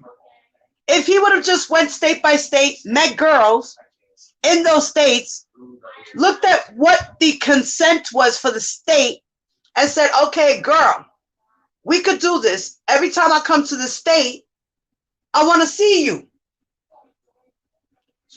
You understand? And if he was going to take women to travel with him, because even if they were women and he had them traveling with him back and forth across state lines for sexual gratification, that's still sex trafficking. So keep the girls there in that state and just go back and visit them. That's it. You know, he wasn't smart. His people weren't smart, and he wasn't smart.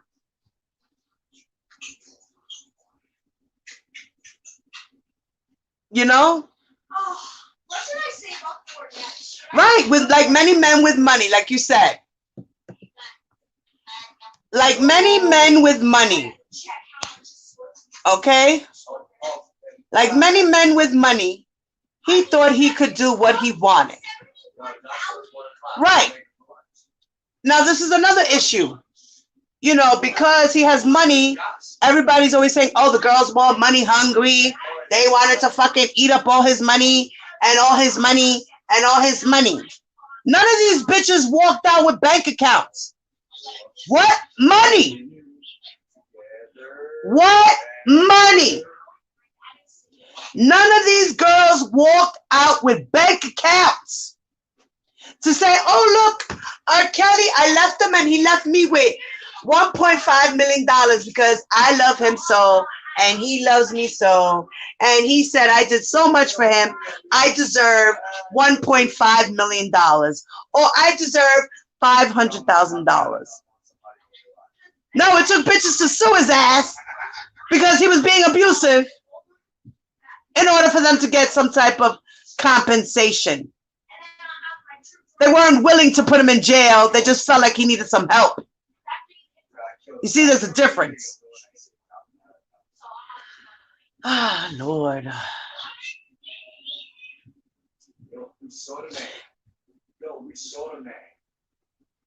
He called her.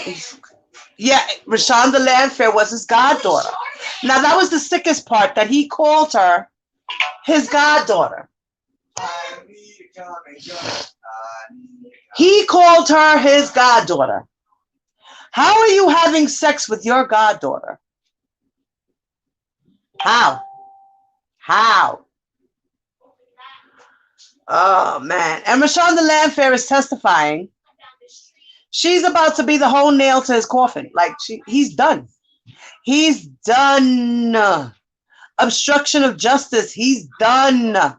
They have all the evidence they need to prove that he did these things. Now it's just a matter of the prosecutors presenting it to the court to where they can see all the facts laid out and say, damn, he did do that shit. So that the jury will not be hung. Because that's what I'm praying for. No hung jury. No hung jury. We cannot have a hung jury. Cannot. Because that's what I see happening, honestly. I don't know, for some reason I'm getting this weird sick feeling in my stomach. Yeah. Yeah. I think he's done. He's done. But it's up to the jury. You know? It's up to the jury. All it takes is one fucking juror. One juror to say, I don't think so. Just one. Just one. And they will have a mistrial or a hung jury. You know what I mean? I hope not. I hope that they take whatever people they pick in the jury. I hope they really do pick honest people. You know, it's hard to determine if these people really do know about R. Kelly or not. You know, because a lot of times they try to make sure that they have people who don't know the person on the stand. You know, that's like they wanted to ask questions about. They wanted to ask the jurors about their sexual history. Have they ever had someone who? Did they know somebody who had a sexually transmitted disease? Did they ever have a sexually transmitted disease? Now they wanted to ask these questions to the jurors because this is going to come up. And they want to make sure that the jurors are not going to be hating on the fact that, or scorned on the fact that they might have had a disease once by a man, or that their relative caught a STD by a man or a woman, and they might be angry at that fact and then be, you say biased or non-biased against him, and say, oh, well, he's guilty because, it happened to me.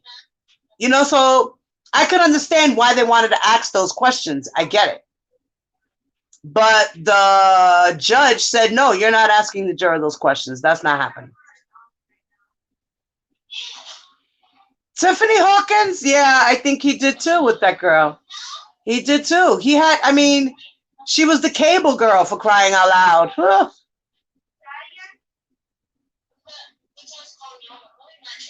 Yes, many guilty folks have gotten off. This is another thing I want to talk about too, because you know what? In the court of the laws, a lot of men do not get prosecuted for rape, okay, or sexual abuse. They don't. A lot of the times the girls either decide they don't want to testify. A lot of times the girls get intimidated, even by not the prosecutors, but by the defense team.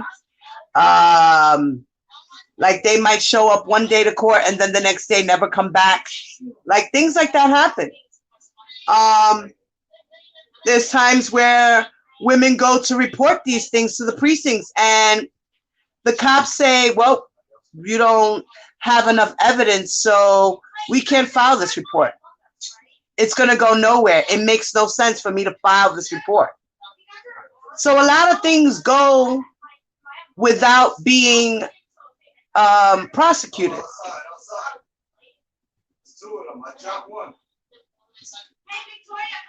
All those babies he aborted, oh girl, I can imagine how many he's got in heaven. I can imagine. That's why the defense is going after potential jurors. Right. He's going to reap for all those babies. Okay, they don't need to have just anybody up there like that. White man that didn't want to do the job for the color.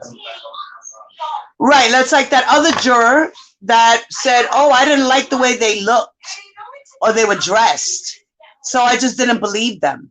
What? How the fuck? Why was that guy even a juror?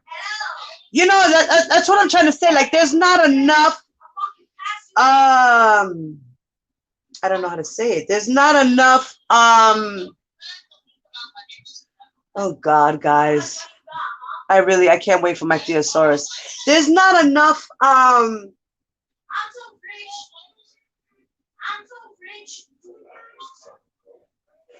like there's a lot of ignorant people, period. Like, and if they're going to be what is that word I'm looking for, damn it.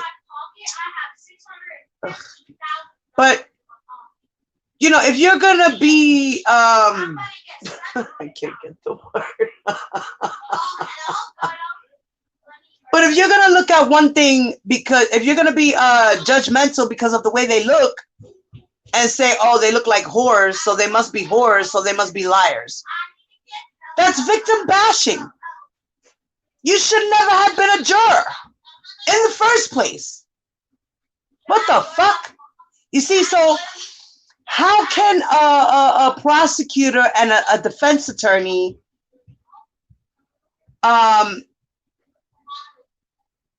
know for sure that these people are going to judge fairly? Like, there's no guarantee.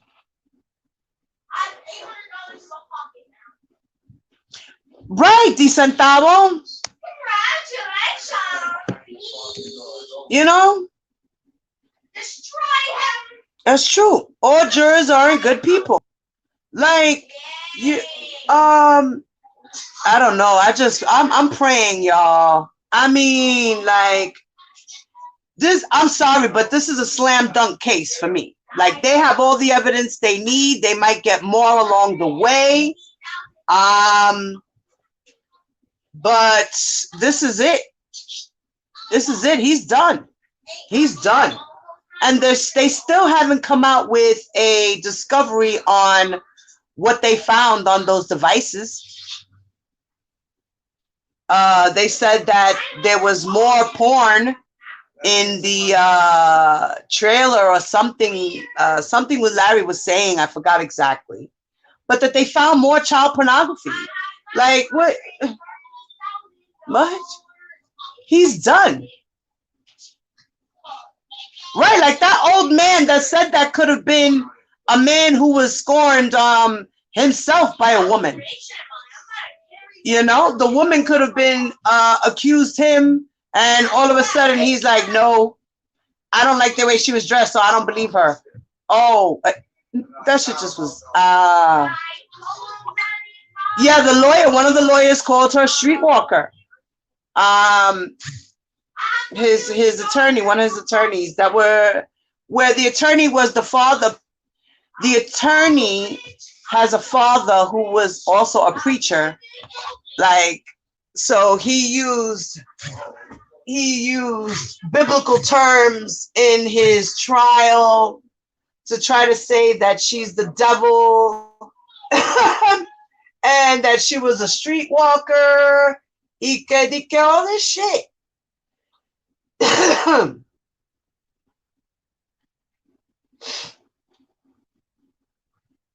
Right, he might have someone who sympathizes with him.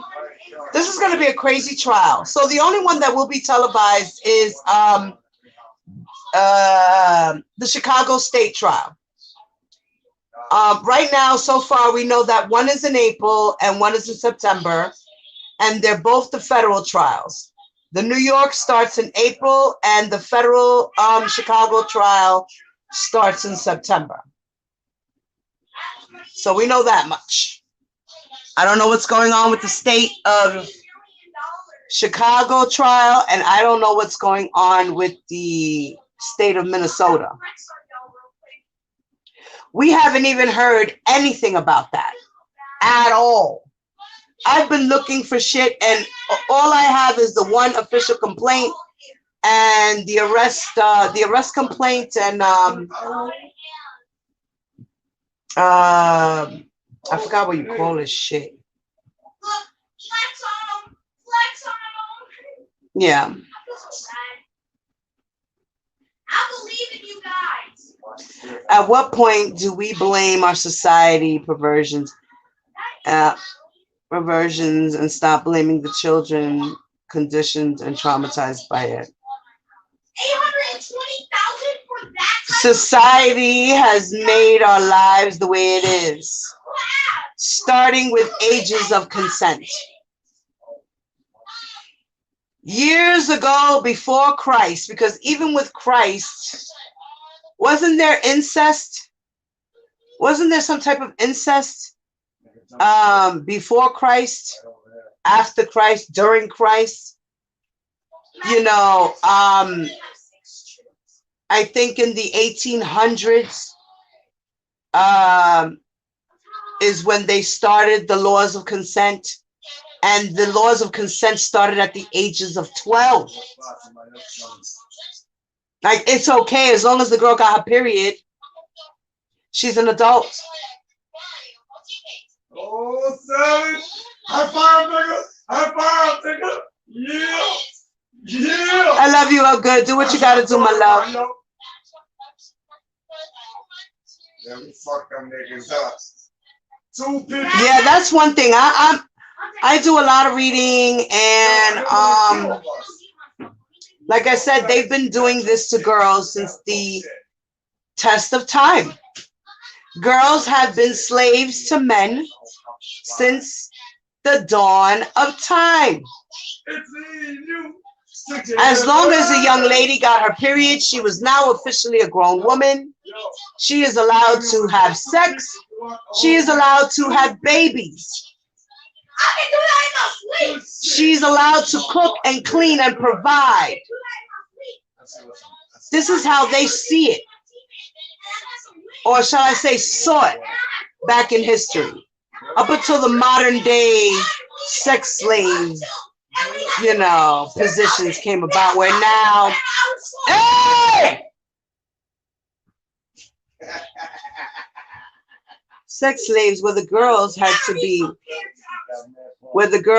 be of a certain age of consent. So they started to change that. It went from 12 to now across the board, across the states of the United States of America. The ages of consent are now between the ages of 16 to 18. Now, I think that's okay, but I still think they need to change that law to 18. I think every state across the board should be 18.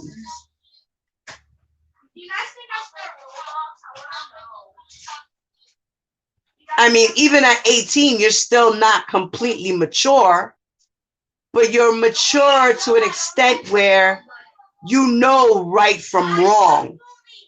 You know how you should feel in a relationship, in a sense, how a man and a woman work. You should know the birds and the bees. You know what I mean? Yo, can I smoke? Thank you. Yeah, sure, of course. My shit too. So, that's how I see it. Of course, men made those laws. Of course, this is a man's world.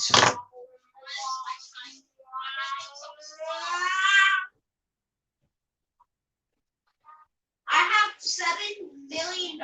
What about you? Okay, wait.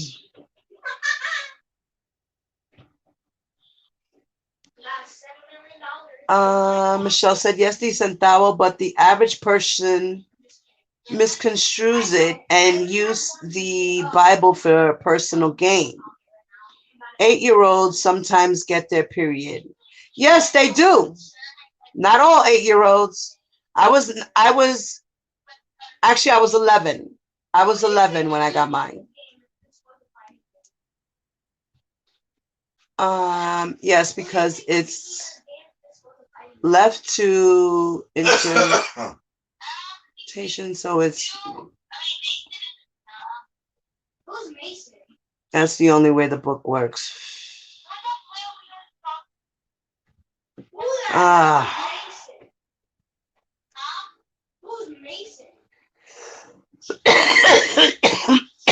She meant to put sex education. Okay.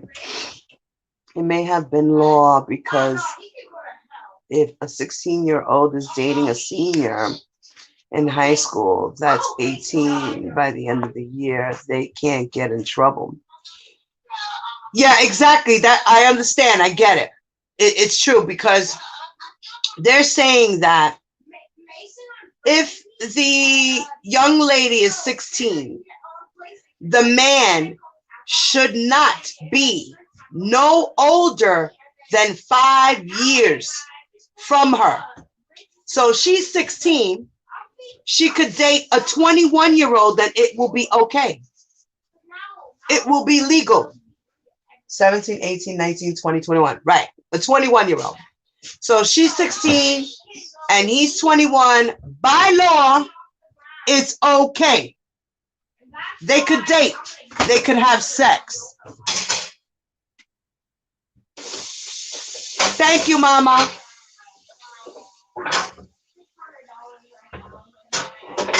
God bless you, Mama. God bless you that you're working, baby. God bless you. Ty!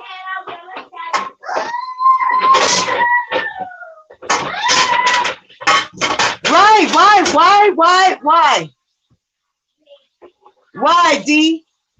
D, you want to come onto my stream, D? You want to talk about it? Let me know. I'll drop the link.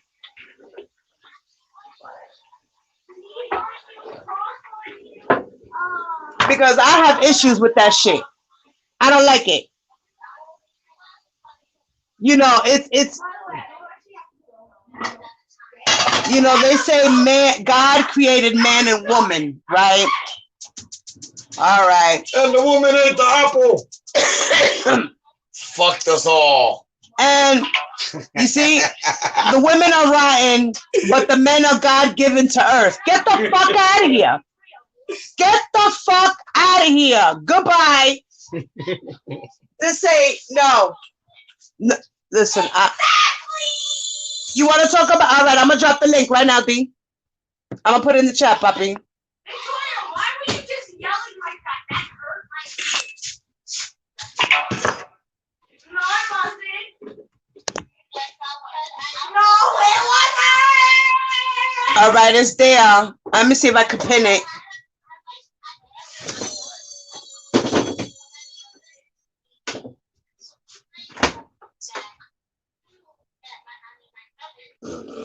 Oh, what the hell? Wait.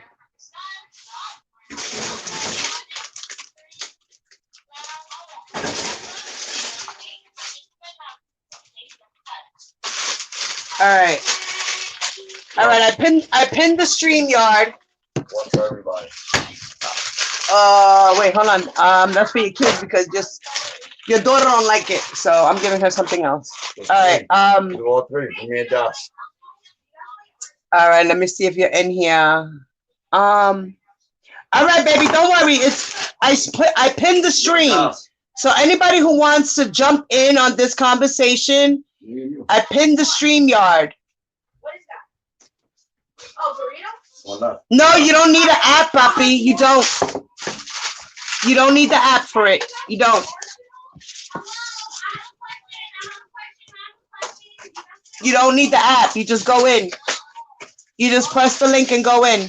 That's it. Robin!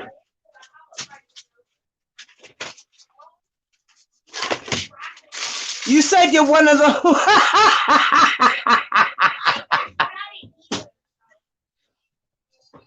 Robin said, good morning, Robin. Good afternoon, baby. Male or female? Damn, my phone's already dying again. Male or female? Yeah, I'm about to steal that shit because I'm dead. FE stands for iron. Hence, the saying behind every strong man is a woman. Oh, sorry, I'm working for... Love you, babe. Yeah, you just go in, Poppy. You just go in, you click the link and you go in. That's it. You don't need to have an app. It's nothing about an app. It's nothing about an app. It's a StreamYard. It's different.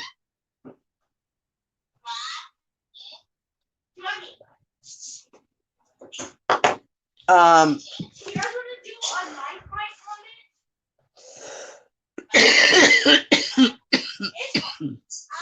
Wait, you guys are playing on mobile, right? What do you mean another account? Oh, wow. You guys should still be able to play. What do you mean another account? You got to make an account? No. Does anybody have to make an account? What are you talking about? The centavo. I'm going to beat you up. My mates. What time do you want to I wasn't even invited. You want to jump? You want to jump on the stream? Oh. Fuck the stream.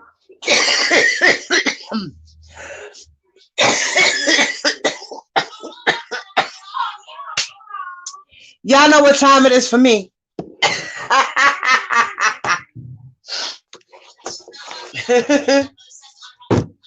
Sometimes I'm choking because my throat is dry, and sometimes I'm choking because I'm smoking. So, Coffee time. oh, the husband's having coffee. Why you gotta go on another account? This D? What you mean?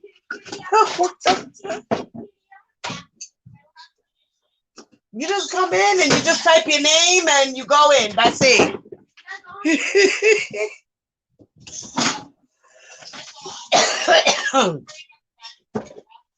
All right, wait. But like I was saying with the whole God and the man and this and that, the situation. How many we have in there? 3, right? So,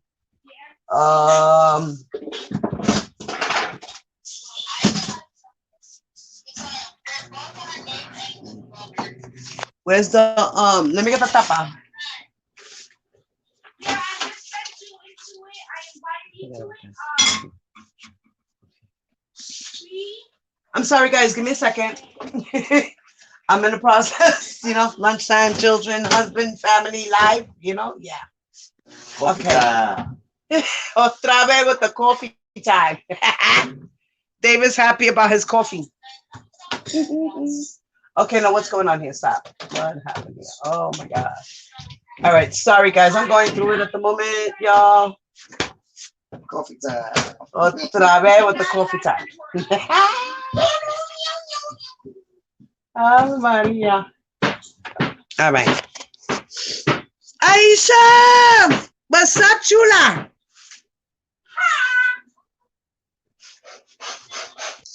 All right, let's see. All right, my guest has arrived. Hold on 1 second. 1 second, metal fell off my head. You can hear me? Yes, I hear you loud and clear, Papi. All right, cool. Coffee time. So, what you want to talk about? God? Okay, yeah, that you were saying about God, how God created No, I was actually just I was being saying about sarcastic. man. Oh, you was being sarcastic, motherfucker. Yeah, because that's what the Bible says, right? Right, that's what I'm saying. Like, this is a problem I have. You know, it's like the man was created first. Man created earth. Man created water. Man created life. But yet, we are the ones who push out the children. Well, what do you Right? mean man created water and man created life? They're just saying, like, God, man is, como se dice, you know how they say man is God's gift to men. Like, man is the reason why we all exist. Yeah, but that's a man saying that. Right. What the fuck? So of Like, course who could debunk this? Of course they're gonna big themselves up, right? Right. The man is gonna big himself up because he wants everything to work in his favor. So this is the problem that I have, that everything has started with the top, you know, and that starts with you're men. breaking up a little And then bit. the women, we get treated like trash, like dirt. We're beneath the man. The man is supposed to step over us, but yet the man is supposed to be our protector. So it's very confusing to me. Damn, this shit breaking up bad. It is. I'm breaking up on you because you sound fine. Like a helicopter right now. Oh no, that's probably because I'm right next to the I'm mic. gonna go out and come back in. Hold on, it might be me. Do you hear me now? I'm gonna go out and come back in. Okay.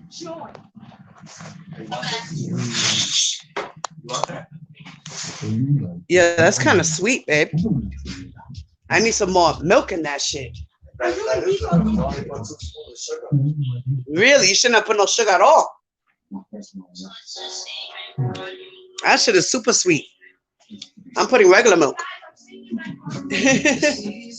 But yeah, like I said, man is I don't know, I don't like that shit. I don't like it. I don't like how women were made to be beneath a man. You know what I mean? Like, why do we have to be beneath the man? Am I breaking up, guys? Do I sound clear? Because the Santabo was saying I sounded weird. So do I sound clear, guys? Give me a thumbs up if I sound clear. Like there's no static and, you know, sounds crazy in the background. Okay, let's see.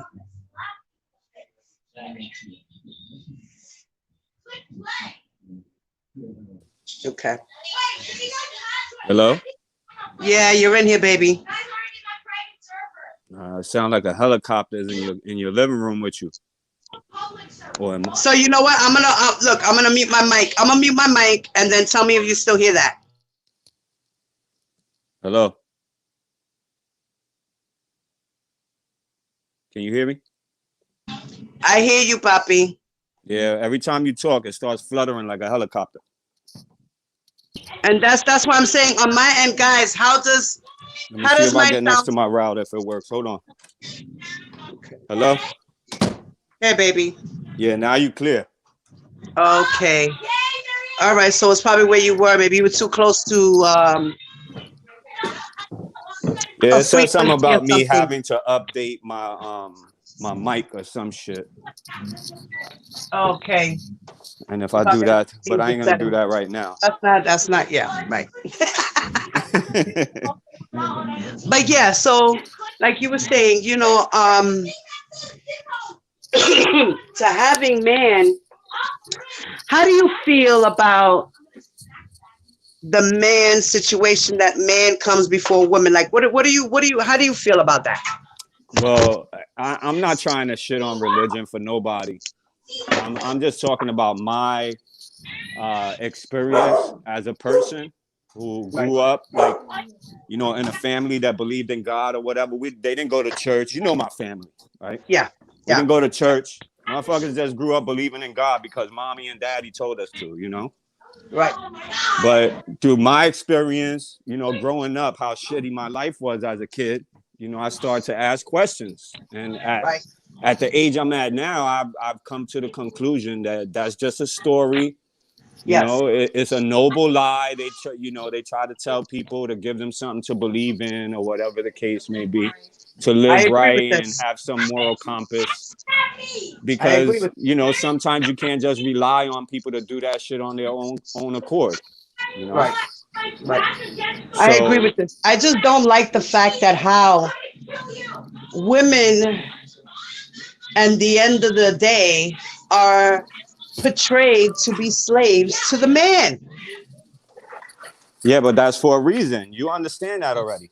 I don't like that. Yeah, well, then you got to throw the Bible away. Let's do that. You got to throw it away. Let's do that. Let's just listen to science. How about that? How did ape evolve into man? How did this happen? Ape didn't evolve into man. Right. We are apes. Right. See, these are the things that I have problems with. The things I learned as a child. Right. That today I say make no goddamn sense. Well, we have to blame generations and generations of people who have passed this information on. Right. You know, as real, you know, and true. And, you know, a lot of people, they go through their whole life believing in a fairy tale, essentially. Yes. And most people don't even get in depth into the book and the stories of the book and the bloodline and all. It's just like, it's crazy. If you really, really, really get into it, it's crazy. The family of the bloodline of Jesus Christ, or whatever the case may be, is very dysfunctional. The whole shit. Just in there. The whole shit is fucked up, and people honor that shit, and it's weird, but it's because people need something to believe in, man. That's it. That's why I said it's like a noble lie. It's like shit being fucked up in your family, or you being in a tough situation, and your kids are right there to experience it with you and you turn to them and say, everything is all right, don't worry. But you know that shit ain't true. You know what I'm saying? But at some point, we got to stop using the tool against the individual because they deserve to know the truth. Right. You know, we do. At some point, you got to stop lying to your kid, or your kid is eventually going to be like, yo, things are not okay. Right. I can see that for myself. Right. You know what I'm saying? I tell that I'm very honest with my children too. I let them know what it is from the jump. I don't sugarcoat anything to my kids. I honestly don't, D. Right. I let them know straightforward. This is it. I'm telling you. I'm not, this is real life. Forget about what you thought you heard. I'm here to tell you the real. Right. But that also could be shocking too and traumatizing. It is. You know? It is. So you got to be careful how and when you do approach that. the situation, how you explain it to them. It's true. You have to kind of like. I'm definitely not arguing with no young people who believe in God or older people who believe in God. Right. I don't either because you know what? That's their belief. Right. And most likely you ain't changing no young kid's mind that, you know, think I they believe know that better there's than something out there. I believe it too. I have something to believe in. Okay, it's God. Then that's there's just what it something is. out there. It's us. We on this goddamn planet floating around. We out here. You know what I'm saying? Like, this shit is more realistic than anybody could ever hope for. We are here. We doing this shit right here. Look, El Good Enough said it best. Religion is to keep control over people. Well, it becomes that, you know, a tool, a tool that wasn't really created. See, these stories started to give a people a sense of pride. Hope. Right. And not only pride, but to give them a creation story. Right. You understand? A lot of groups of people have these back in ancient times. Anyway, not now because we still following some shit that was made up thousands of years ago. We ain't got really no new shit. You know what I'm saying? That's like, wait, now, D, I have a question. I don't know if you know much about the Bible. I don't really know too much. But I ain't quoting no verses, but I know. No verses, Papi. I'm pretty sure you don't know no verses. But I'm saying they have an Old Testament and a New Testament. What is that about? That is progression. That's what you call progression. So in other words, they're saying this is the old words and these are the new words, or these are the words revised. The Old Testament is not in English, right? It's in Greek or Hebrew or whatever the case. Latin, right? Yeah. Yeah, like that. So most of us don't know those languages. So they have to bring it to us so they can use those tools on us. So they have to translate it from the old ancient languages into the new languages so that we can now understand. Subjected to the got shit. it. All right. Got it. Because they see how great of a tool it was. Just imagine your king or the person that you all respect in your community tells you God is gonna give us this victory. Like R. Kelly, for instance. Well, I don't know. Let me tell you something, wait, D, before you continue your thought. No, go ahead. In a lot of this R. Kelly fight, they use a lot of God. Of course. So this is a good conversation. Go ahead. Of course it's good because God, you can manipulate the word of God to back anything up, especially perversion, because there's perversion in the Bible. Right. There's perversion in the very families that are in the Bible, the noble families, Jacob and what the fuck is his name? Esau, the brothers, Lot and his sons, Noah and his sons. Like the whole thing. If you just go through these stories and you see, well, you know, just even the idea that they're all brothers and cousins and everybody's related somehow. Let's just start from the beginning. God giving Mary a birth, you know, like that in itself is like rape. She didn't volunteer for that shit. Right. You understand? That's what I'm saying. That she was miraculously pregnant. Yeah, he got in between somebody's relationship and gave the girl a baby. Right, like what? How is that? And how is that honorable? Holy, right? How is that holy? Right, and then you just keep on going down the line. and you'll find all of these stories are really fucking weird. Right. So I think the story of Mary and Jesus was just a whole thing of he raped her. She got pregnant. They needed a cover up. You know what I'm saying? So they act like, oh, she miraculously got pregnant overnight in her sleep. Right. And then gave birth to this miracle baby. Yeah, but And that's now the thing he's with going to those be stories. And I said this earlier, is that they can be interpreted in different ways for different individuals. That's why it's such a good tool. Because it's all metaphors and shit. It's like, okay, you can't take this literal because obviously but then if you get mystified by it, then you start taking the shit literal and you think that some spirit done made a girl pregnant and now she had a baby who had superpowers but got killed easily. You know, it's like, it's all weird.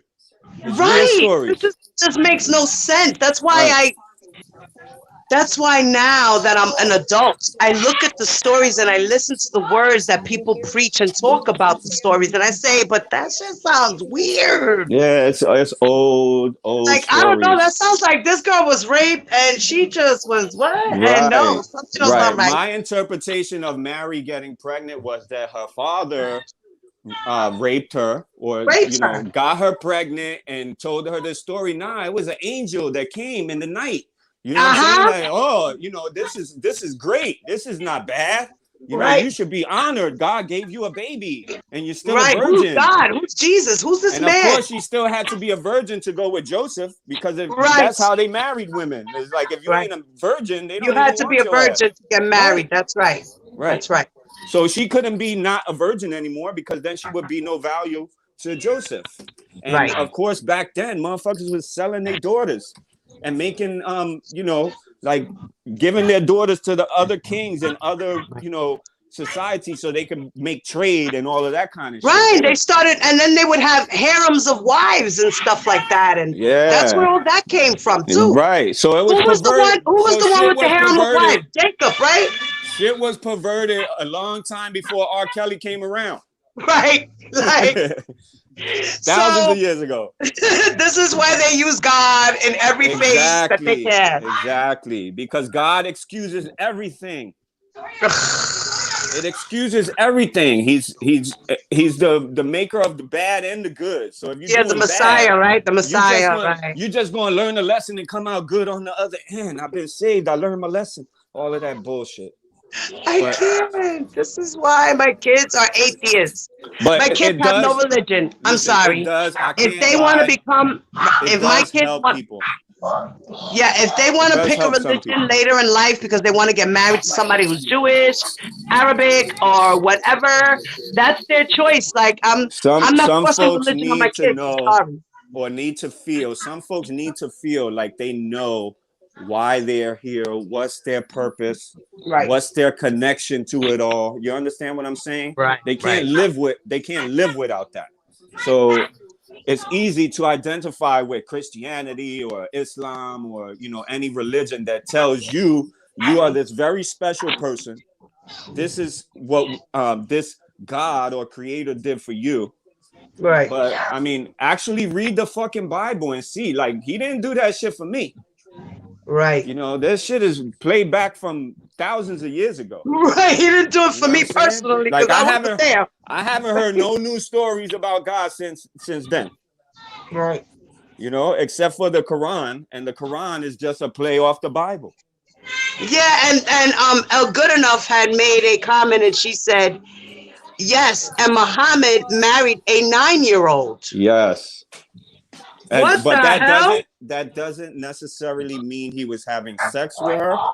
He could have married her and waited until she was of sexual maturity. And I'm just giving the benefit of the doubt to a person. You understand what I'm saying? Like, you could get married to somebody and not consummate the marriage until later on. Yeah, supposedly Elvis did that with Priscilla.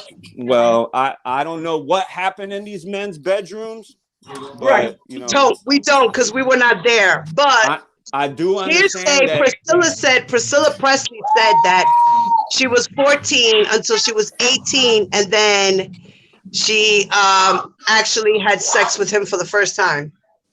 It's possibly true. Or she just cared about him so much that she told that lie because she didn't want people to look Right. at him She in a didn't want him certain to get way. in trouble. Right. Yeah. But it didn't matter because they were married at a young age. She was Right. married. And most So likely her parents the consented for parent, her. right, and the parents gave her consent to get married to Elvis. Right. And Which that's is all you why need. That's all these you young need. girls that R. Kelly was messing around with, the He parents should have done that with them. are responsible. Are they're partly responsible for what happened to them because you don't take your daughter around no man and just leave and be all trustworthy like that. I don't give a fuck who it is. Jesus could walk in my crib floating, and I wouldn't Word leave him the fuck with my up, D. daughter. I wouldn't leave that motherfucker with my daughter. So Word up. I you know wouldn't what I'm either. saying? I wouldn't either. I would never had trusted that man around my daughter, even if there were rumors flying around Right, and he was without acquitted. rumors, even Right, without rumors, because right, the possibility of something happening is like, you don't put your kid in that kind of position, man. right. What, babe? Hold on 1 second. D, you could talk and you got the floor. Give me a second, okay? All right, so first Can you off, see the chat? no, I can't because I'm on StreamYard, so I'm out of the chat. I need another phone. As a matter of fact, I got one upstairs. I can go grab it. Okay, yeah, you could grab it and just go on my YouTube channel and look at the chat. Yeah, so first I want to apologize to anybody I might have offended with my views and my opinions. Me as well. Because this is just my experience and my understanding. Right. Exactly. Yeah, because we know you could be good and live well without religion and without a belief in any specific God or book. Right. You just got to be a good person and care to be good to others. That's it. All right, let me grab my phone so I can see what they saying. Okay, baby, go ahead. Do your thing. Give us 1 second, guys. I'm gonna play. I guess I'm gonna go into intermission, and I'm gonna play a song while everybody's doing their thing. Yeah, D, I gotta mute your roll mic up while too. you're doing your thing. I got you.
This isn't fair. I'm Yo, yo, yo, yo, yo, yo. D, you back? Yeah, I'm here. All right, puppy. Sorry about that, guys. I had to take a quick one. Like I said, lunchtime, so I had to make a couple of moves real quick. So, like I said, I don't knock anybody for believing in a religion. I am Catholic. I was baptized. I never did a communion. But as I got older, things just looked weird for me. And I just decided to, especially when I started hearing about the pedophilia that was going on in the Catholic churches, that, because for me, hit me so hard because I was a child who was abused, but not by someone of the Catholic church, but just abused, period. And that right away turned me off. And then I started hearing more and more and more and more about it. And different people, different places, different times, different boys. It was a lot of boys, even girls, but it was a lot more boys. And that just turned me off to believing in the faith, period. Yeah, that would make me not want to believe too. Yeah. So I don't follow religion. I don't care. For me, it's just, like I said, a book for people to follow, to have some type of rules, beliefs, faith, and hope in their life.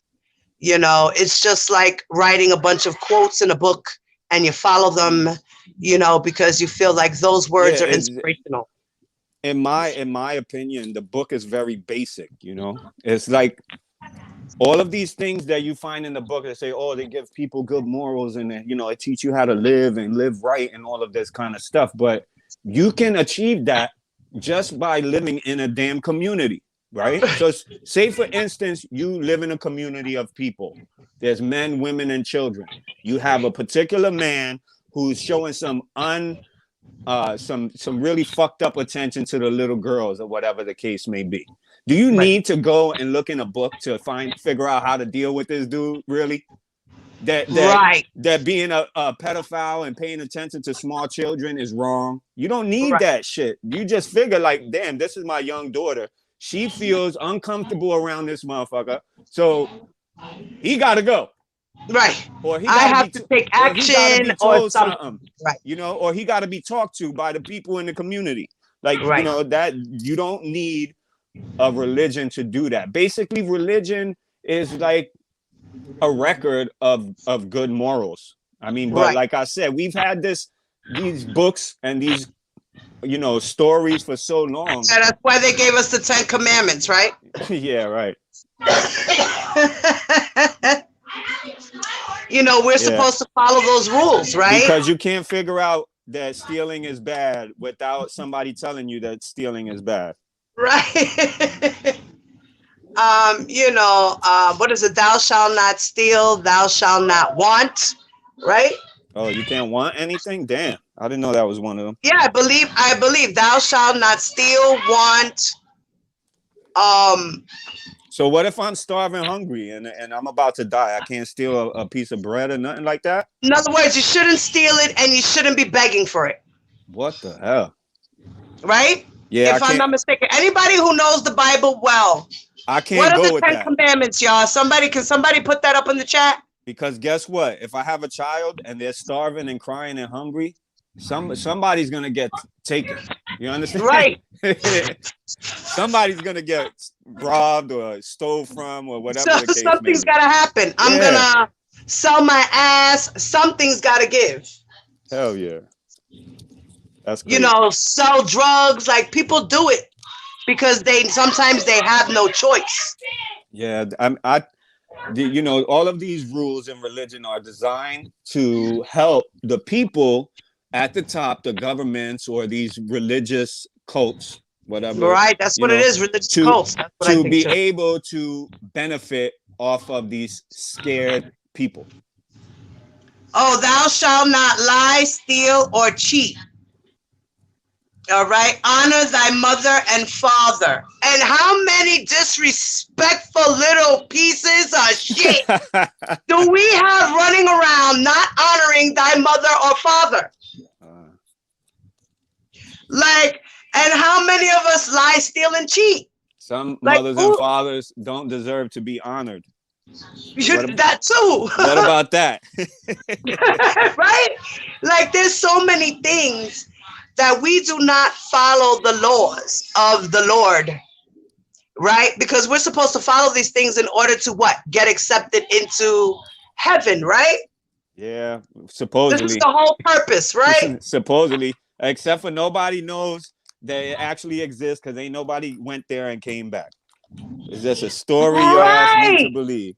Have we actually met someone who was reincarnated? Do we actually know this? Do we know this? I'm sure there's a lot of people who would tell you they were.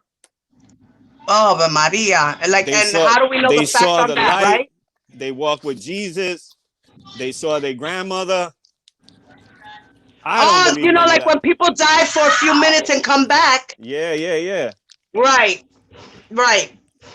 People say that they were pulled back, you know, that the light took them out of the dark or whatever, so that they won't I mean, go into that. that's nice if it really happens. Right. I feel you, Robin. I'm just blessed to be alive. Exactly. You know, when we go, we go. It's our time to go. Things happen. People be like, you know, like I say, you know, my aunt just passed away, right? And I say to myself, and my cousin just passed away. They were both good people, and they didn't deserve to die so early. This is how I feel. Why did God take them? You know what I mean? Yeah. Because they say, you know, when people die, sometimes because God wants them.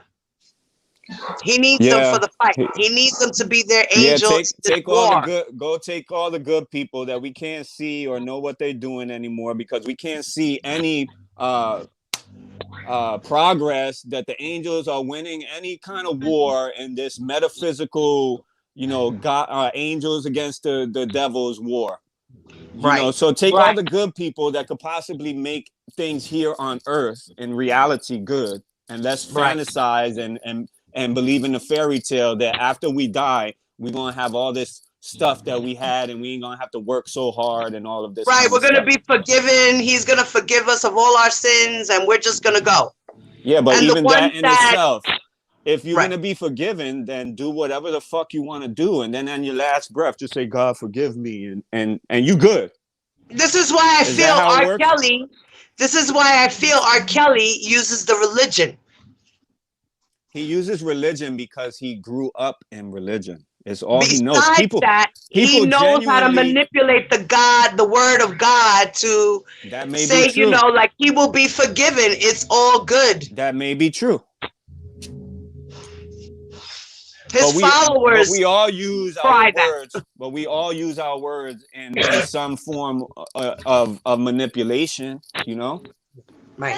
When we want someone to believe that we, you know, love them, we tell them things that we want them, you know, to believe it, even though it's not true. You know what I'm saying? Like, that's just a human trait. It's how we operate.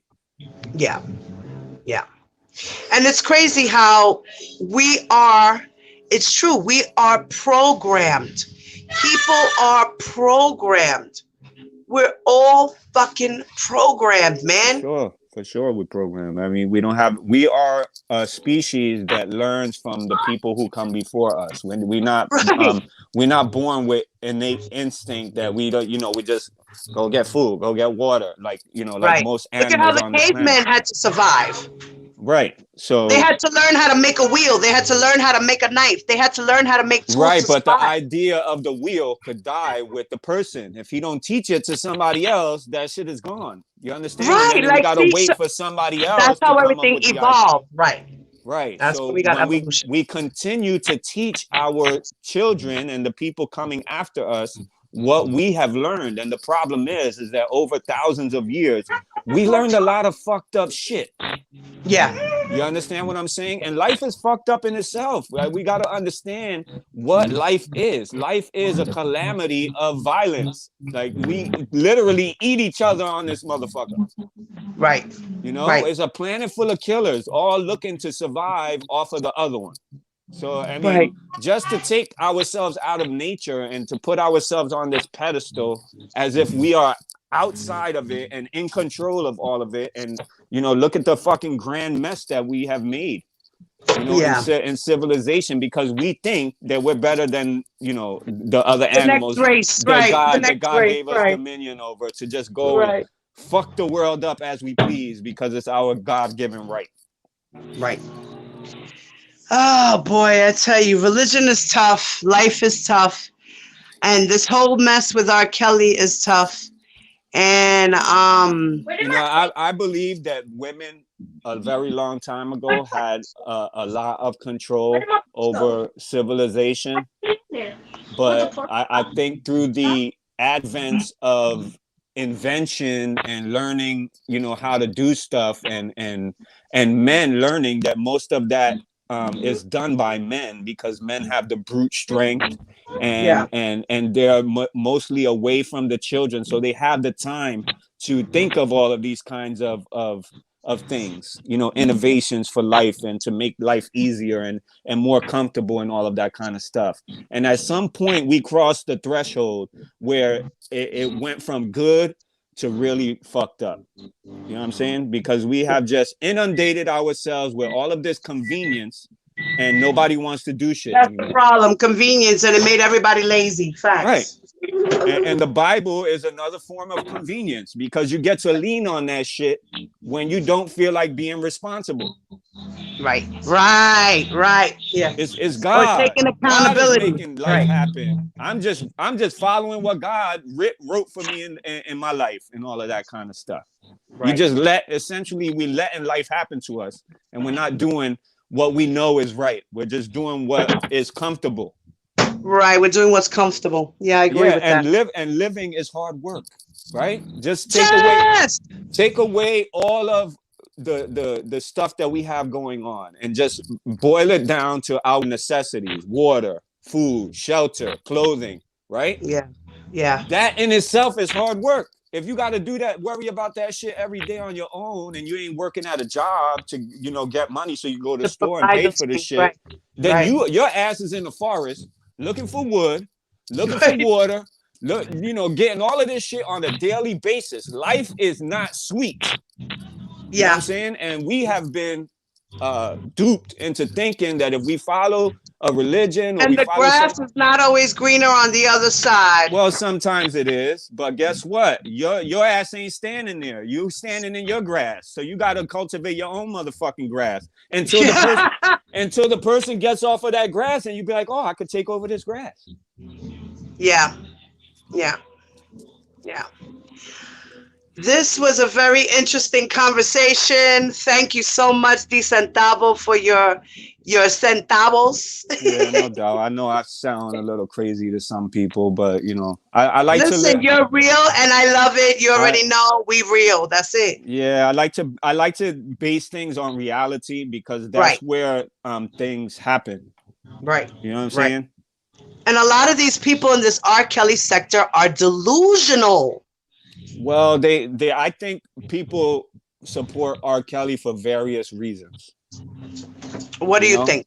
Some people are just true fans and probably think that he's innocent and the system is railroading him because he's a black man with money and all of that kind of stuff. Yes, that's what they are. They are thinking like this. Yes, some people are religious, you know, because of for whatever reason they think he should be forgiven and all of that kind of stuff. Right. Some people are doing it for views and money. You know what I'm saying? Like it's a bunch. Yeah, there's a bunch of reasons why people do that shit. So, I mean, it seems to me like he really fucked up his life. You know? And it probably, a lot of it wasn't, I'm probably going to get He didn't do this on his own. He did not. This is definitely, he did not do this stuff on his own. He should not be the only one going to jail. I agree with their argument on that. Right. I agree. like I said, I can agree to disagree with those people. And I agree that he should not be the only one indicted. There are 2 other men that were in part of his management team that are indicted as well. But what about all of the handlers and the yes men and the entourage?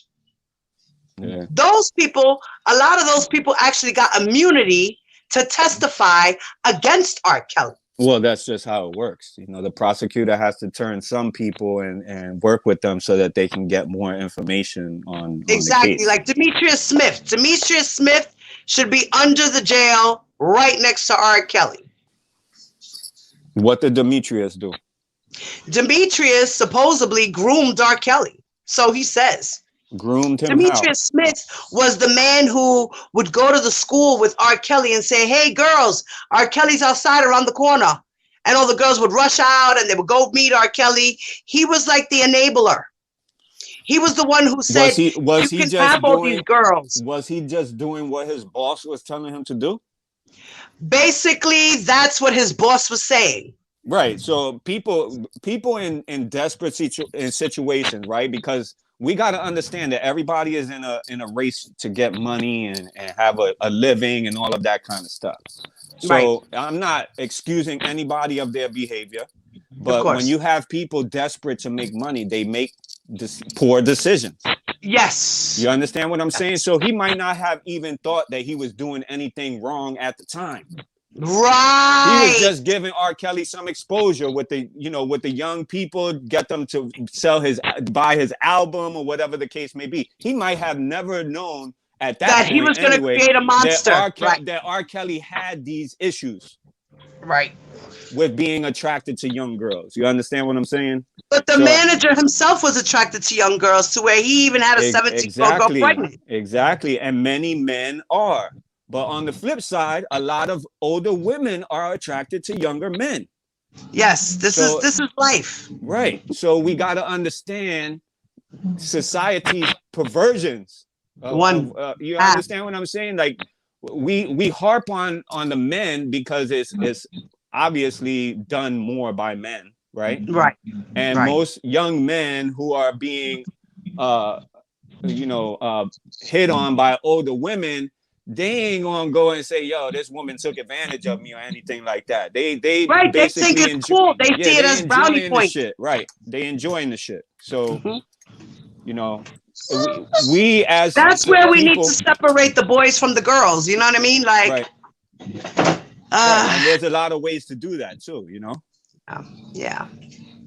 I mean, it's a big conversation. There's so many different directions it could go in. There's so many variables that play into it. It's just what I like to do is, okay, we could see R. Kelly is an adult. What he did was wrong. He got to pay for it, right? He got caught up. You got to pay for it. You know what I'm saying? Right. But for me, I like to get ahead of the problem and say, what is causing our men, our young boys to be so fucking hypersexual? What's causing our young girls to be so hypersexual and want to engage with men simply because they could buy them a fucking bag or some shit like that? You want to know? They could I'm going to answer that question. Experience. Go ahead. It's the fact that they're examples around them. Right. They're influences. It's society, right? It's the influences around them, whether it be their parents, their relatives, their best friends, their school teachers, the television shows, radio stations. It all has to do with influence. Right. There's influence everywhere around us. Right. You're absolutely you say, right. I didn't teach my son anything about sex. Right. I didn't teach my son anything about sex. Where did he learn that from? Oh, he learned it from his friends. You mean in school they're giving you health education classes? I didn't know about not only that. But I'm just saying. Young boys talk and young girls talk. And if let's say your daughter is very innocent, right? One day she's going to go to school and the girls are going to be talking about masturbation. They're going to be talking about fucking boys and all of that kind of stuff. And she's going to be exposed to it. She's going to get curious. And if she's not prepared by her parents or somebody with knowledge, with experience, telling her, hey, you got to look out for this. You got to respect yourself this way. You can't do that. You know what I'm saying? She's gonna be left to her own vices, and she's, you know, these kids are gonna have to She's gonna figure do it out what she's themselves. told. Right. And She's gonna do what she's told. when the parents don't know what's going on in their children's lives, and it's absolutely impossible to know 100% what's going on. Right. You know, the best thing you could do is talk with your kids, Right. and teach them and prepare them for That's that it. shit. Yeah, And, that's you it. know, That's it. and You know, even teach your sons to respect women, to before you decide to want to kiss a woman or put your hands on a woman, ask her permission. You don't right. want to make the woman feel uncomfortable. You know, unless she's giving you the signs that she wants it. But then sometimes people misconstrue signs too. Right. You're right. So if you come to me, we're on our first date, and all of a sudden you come, you bring me to my door, and I say, okay, thank you, I had a wonderful date, and I go to lean in to give you a kiss on the cheek, you kiss me on my lips. How do you think I'm gonna feel? Do you think I'm gonna like it, or do you think I'm gonna feel violated? I'm gonna feel violated. Of course. Because nobody told you to kiss me on my lips. I was aiming for your cheek. You decided to do that trick. Ooh, kiss you on your lip.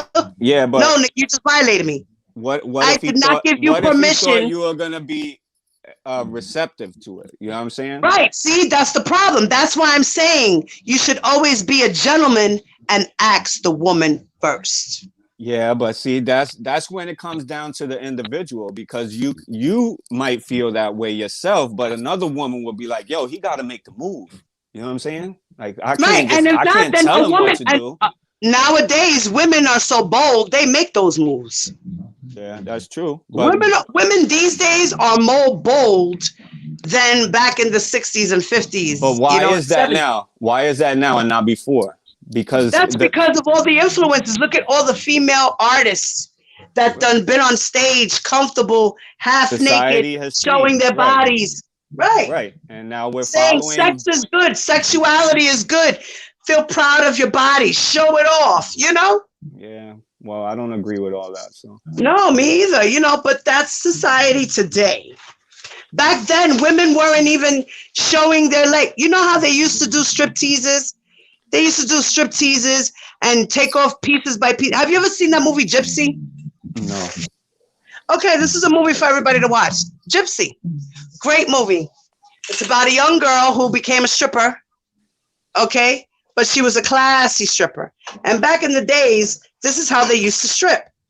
They stripped to bra and panties or naked, but they would always cover up with something else, like some type of a prop. Yeah, but everything In front of always their has body. to go a step further. You know that, because if Look not, at how it is today. yeah, we You wouldn't got be where people, we are today.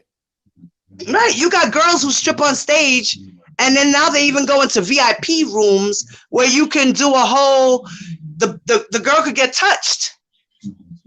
Now, I done went on dates with strippers. It's not like that. That shit ain't. It ain't like you can't do what you want to do. Like you know what I'm saying. But again, this is something that women, right, and men have created in society. Women actually use this as a tool for themselves to you understand? They help themselves with this kind of shit.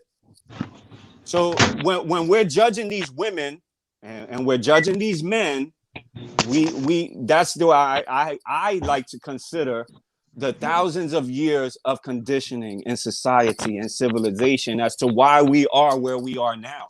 You know, we didn't just pop up here yesterday and shit is all the way it is. Right. Yeah. It Of course. gradually gets that Over way. time. You understand what I'm saying? Right. So the more women like Cardi B and Megan Thee Stallion that expose themselves in that manner, the more young girls they're going to give the confidence to do the same. Because where they're growing up at, there's relatively no morals. You do what you got to do to survive. Right. You understand? And that's where the idea of the individual wants and needs over the community's wants and needs comes into question. It's like, you know, do you get to behave in this way just because you want to, when it affects everybody else in this way? Right. You understand what I'm saying? Yeah. Yeah. Now, it's like we our influences have definitely evolved over time, you know. This is true. Nowadays, it's like a lot of these young people have no morals because a lot of these influences have shown them that it's okay to be wild and free. It's because the culture is telling them to do so, that it's cool to do so. The music, Right, it's cool. the Right, this is a movies, cool thing to do. all It's of cool that to kind of, work on stage. right, right. And it becomes a new culture of just people who don't give a fuck, Wait a who want minute, to be the David. best, people who just want to be the best of the worst, because you don't see yourself becoming anything more than that. You understand? So you like, these are my options. I'm either going to be a twerker or a stripper or a basketball player, or, you know, you understand, or a drug dealer, and that's it. And nothing above that. And all tied into all of that is the culture of not giving a fuck, right? Yeah, that's the biggest thing. That's the biggest thing. They have these real I don't give a fuck attitudes. Yeah, go ahead, go play. You got 1 hour. Yeah, because you were on 2 hours earlier. Were you not? 2 hours earlier. Hold on 1 second, y'all. Rockin' Robin, you're right. You have to raise your kids the right way, and you have to expose them to good things, because that's what's going to help them in life. Make good decisions. When you learn fucked up shit, you do fucked up shit. School is not the only teacher for children. Parents are first. And if daddy's not there, then mommy got a hell of a job to do. But nonetheless, you got to work. You got to do your job.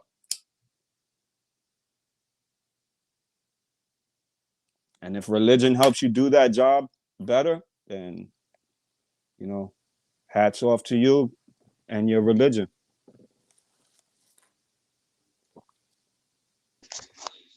Sorry about that, guys. Hey, T-Baby. But yeah, so I get it. You know, I get it. You And know, that's the only way to change the culture too, is to start with your kids. You know, you got to teach them outside of what they are going to get on the internet, on these video games and all of that kind of stuff. And I'm not saying they can't play video games or they can't get on the internet.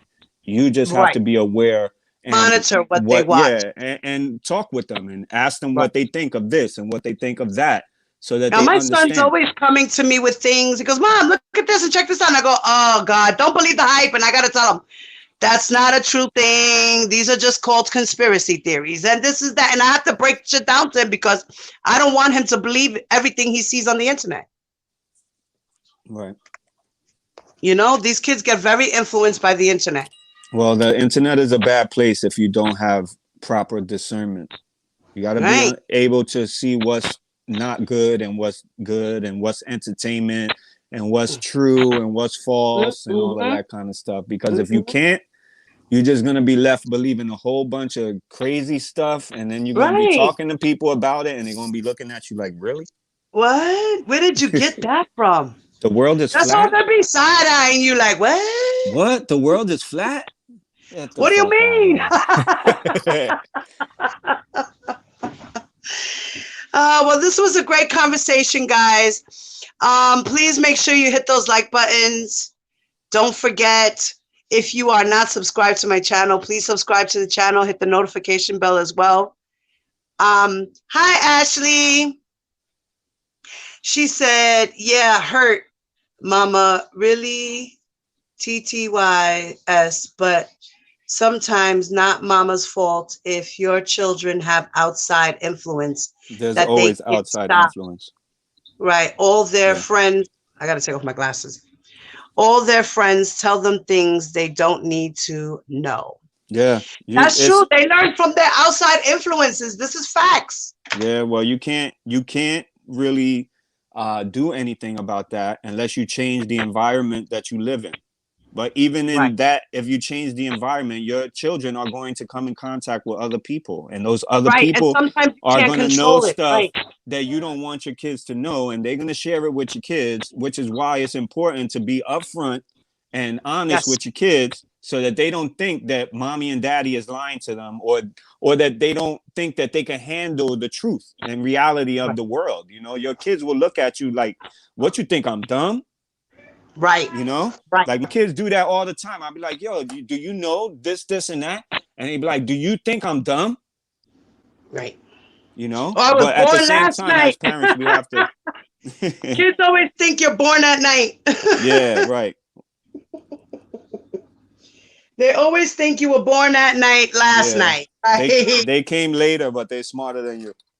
Right. Mom don't know nothing. Dad don't know nothing. Yeah.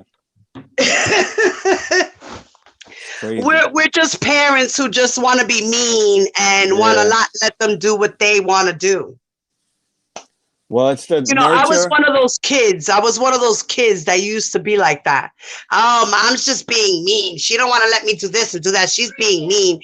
And here it is. She was just trying to teach me a lesson. Right. And point me in the right direction. She wasn't being mean. She was trying to show me life. Yeah, well, it's the nature versus nurture argument, right? So if you just let nature take over and let things happen to you and let life happen, then it's going to be a fucking wild ride, right? But if you nurture your children and you nurture their skills and all of the good things that you think are good for your children, then most likely you're going to raise a good person. You know, with relatively no issues. Right, your child is going to graduate high school and go to college. Right, but if you're better their life and go down the right path, and and it's all because you have to lead them there. But if they also have to make their own decisions to right or wrong. Right, but if your kids are left to their own vices because mom and dad are, wasn't there, being they were selfish, working too much, or being selfish, can't be there for whatever reason, then these kids, like R. Kelly and like so many other children, they find the wrong things to do. Right. Right. Or they look for love in the wrong direction. Yeah. They're looking for a mother's love or a father's love, and they fall into a trap of and add poverty to the mix. Just say, poverty to the mix, and you have an adult or somebody who can afford to give these people what they want and what they think they need, and you have the recipe for an adult taking advantage of a child. Yeah. That's a boiling pot. Yeah. So definitely. I mean, you gotta be in communication with your kids, man. Yeah. And even then, it's you against the world. And and everything else they're going to experience when you're not there. You know? And a lot of these kids that these girls, when they were minors at the time, that ran to R. Kelly and embraced him, they had mommy and daddy issues, man. Well, a lot of them had mommy daddy issues. A lot of them had were raised out in poverty. A lot of them didn't have any real guidance, and a lot of them were like raised in the street. Right. And then some of them actually had an upbringing of a good family, mother and father there. But there was so much going on in that environment that somewhere, somehow, their children got lost in the sauce. Right. Well, that's where you got to ask yourself the question: is it just because R. Kelly came across these young girls on his own, or did everybody else that are in these that came in contact with these girls have something to do with putting these girls in front of R. Kelly? Like the parents. I don't give a fuck if you telling me you're going to the studio to be with some man. Parents. I'm coming with you. Right. Look, there's this one young lady who her parents actually sold their daughter, literally, like they sold their daughter to him. they watched him take advantage of her without watching him take advantage of her. You feel me? They let it happen because he was paying them, giving them money and supporting the family. So they let it rock. Then there was another one, like Aaliyah, who her mother was there and wasn't there. And the time that she wasn't there, her daughter was being taken advantage of. There was also rumors flying around that the mother had an affair with R. Kelly as well. So, you know, like there's so many things. That's like, then there's another parent who was supposed to, supposed to be the parent guardian of one of the other girls to travel with R. Kelly. So they wrote her a note so that she can travel with R. Kelly on tour for like 3 months and then come back. Now, that mother, her name is Valerie Payton, she has a daughter who is R. Kelly's alleged sex trainer to all the girls. Now, that woman sold her daughter to R. Kelly, basically, in a sense, right? Then you have... okay, so I said Rashanda's parents, Aaliyah's parents, Rashanda, Aaliyah, and who was the one I was just saying? Valerie Payton. I don't know all of those Valerie people. Payton. Well, Valerie Payton. So I'm just saying there's 3 families, 3 parents that literally sold their daughters to this man. Right. Right? And then you have the other girls where he found one was actually stalking him through his trial, right? Then you have another girl who was a grown adult who was stalking him, who was a groupie fan following him from concert to concert and all these things, right, until she finally got close to him, then realized that wasn't what she wanted, so she left. Then there was another woman who was a woman in her 30s as well, who decided to up and leave her life in Texas to go be with R. Kelly in Chicago. She wanted that 12 play. You know what I'm saying? She wanted that. David, let me get the charger, please. My phone's about to die.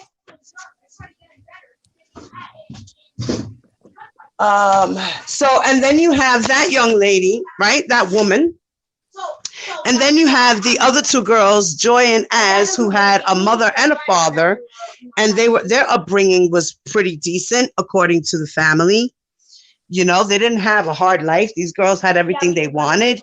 They weren't living in poverty. They were living in houses. They had, you know, their parents were working, you know, like they had a good upbringing. But what happened was these 2 girls wound up going to R. Kelly concerts, and their parents were there, and they got scooped up on stage, and the parents let this happen. So, but the one Why girl... were the parents at the concert in the first place? Well, supposedly the one girl, she was of age. She was 19 or 18, something like that, when she first met R. Kelly. I think she was 19 or 18, and then she left when she was 19, something like that. And, you know, so she was of age. So it was okay. And supposedly it was her birthday weekend or something like that. And she went to the concert with her mother. Her father wasn't there, but she went with her mother and her sister to the concert. And it so happened to be that she got brought up on stage. But then there was also the story that she originally got to the concert because one of R. Kelly's entourage was in the girl's family store and heard the girl singing and all this and that. And he was like, hey, you know, if you really thinking about singing and stuff, you know, I know R. Kelly and maybe I could get him to help you, you know. And so she got his number, and that's how that so started. that was going to be one of my questions. Like, did all of these girls think that they were going to become singers? Yes, a lot of them. Okay, Jerronda Pace did not want to be a singer or anything like that. Yeah, well, I don't really care about the girls that are like 18 and older. Like I'm talking about No, the 16. younger. Yeah. This girl was 16. This girl was 16. She didn't want to be a star or nothing like that, Geronda. She had no ambition for that. She was just infatuated with R. Kelly. Then you have Azriel, who was 17 at the time, but she was legal but not legal because she was legal in the state of Chicago, but she's from Florida, so it's 18, and she originally had sex with R. Kelly in Florida. So he did have sex with her while she was underage. And then in the wrong state. and she wanted to be a singer. She wanted to be a singer. Right. Then Lizette Martinez, she was 17 in Florida. At the time, that was illegal as well. And she wanted to be a singer. Joy, who was 19, she wanted to be a singer. Who else? So let me ask you a question. What's your opinion of these women, right? Who obviously get into sexual relationships with these men in the music industry so that they could become famous or like a rapper or a singer? Like Cardi B or Megan Thee Stallion or any of them other chicks who tried and never made it. And just really totally just like I see it like this. Some people expose themselves, as right? like hoish, you know, like they're no willing to respect for themselves, women, and they're willing to do all of this just to make money. Yeah, like Kim Kardashian. Right. Let's just say. Right. She made a whole sex tape with Ray J and decided to let it leak. And that's how she became famous. So she did some hoish shit to get to where she at. People criticized her. People talk shit about her. But at the time, she was an adult. She wasn't a minor. So she did what she had to do. Personally, me, I think if you have to degrade yourself or expose yourself in that type of way to get to where you want to be, then you need to check your self-esteem. You really need to check your self-esteem. You have no self-esteem. If you have self-esteem, you will hold your head high and let someone know that, look, I want to work with you and you can appreciate my work, not my body. And if you can't worship my work because you want to worship my body to give me work, then fuck you and walk out the door. You know, but there's some women who do that. And then there's some women who just say, fuck it. I'm that desperate. I'm tired of trying. Let me just go with the flow. Maybe this is what the industry wants me to do. Maybe this is what I have to do to get to where I need to be. Well, it's a choice that they're kind of forced to make, right? Right. Because they're not offered any other option. It's weird. It's weird how it is, but that's it. But they make the choice nonetheless, right? Right. So that's why I'm not really concerned with the males. Adults. Even some males in the industry, the entertainment industry, period. They have to do certain things to, like, look, Terry Crews. Who else made a claim as a Phoenix River? Is it? Or what's? Oh man, Corey Feldman and Corey Haim, I think it was. They supposedly had to expose themselves and do some shit to get into where they needed to do, but they did what they did. That's like Terry Crews let some nigga fill up on his shit because you know what I'm saying? He did what he did. So it's the whole industry. It's the whole thing of power, man. It's power. It's all about power. Well, it's that, but that permeates through society, like the whole thing. It's not just the music industry. It's everything. Period. It's power. If you have power, you have control.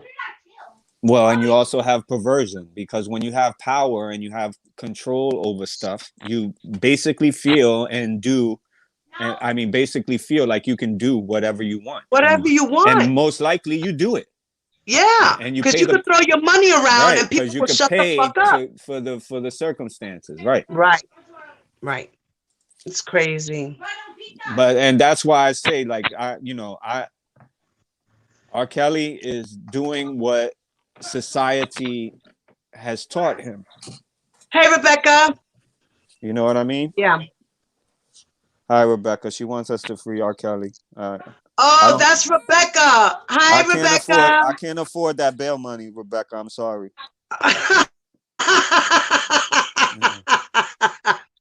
That's Rebecca. She's an R. Kelly supporter.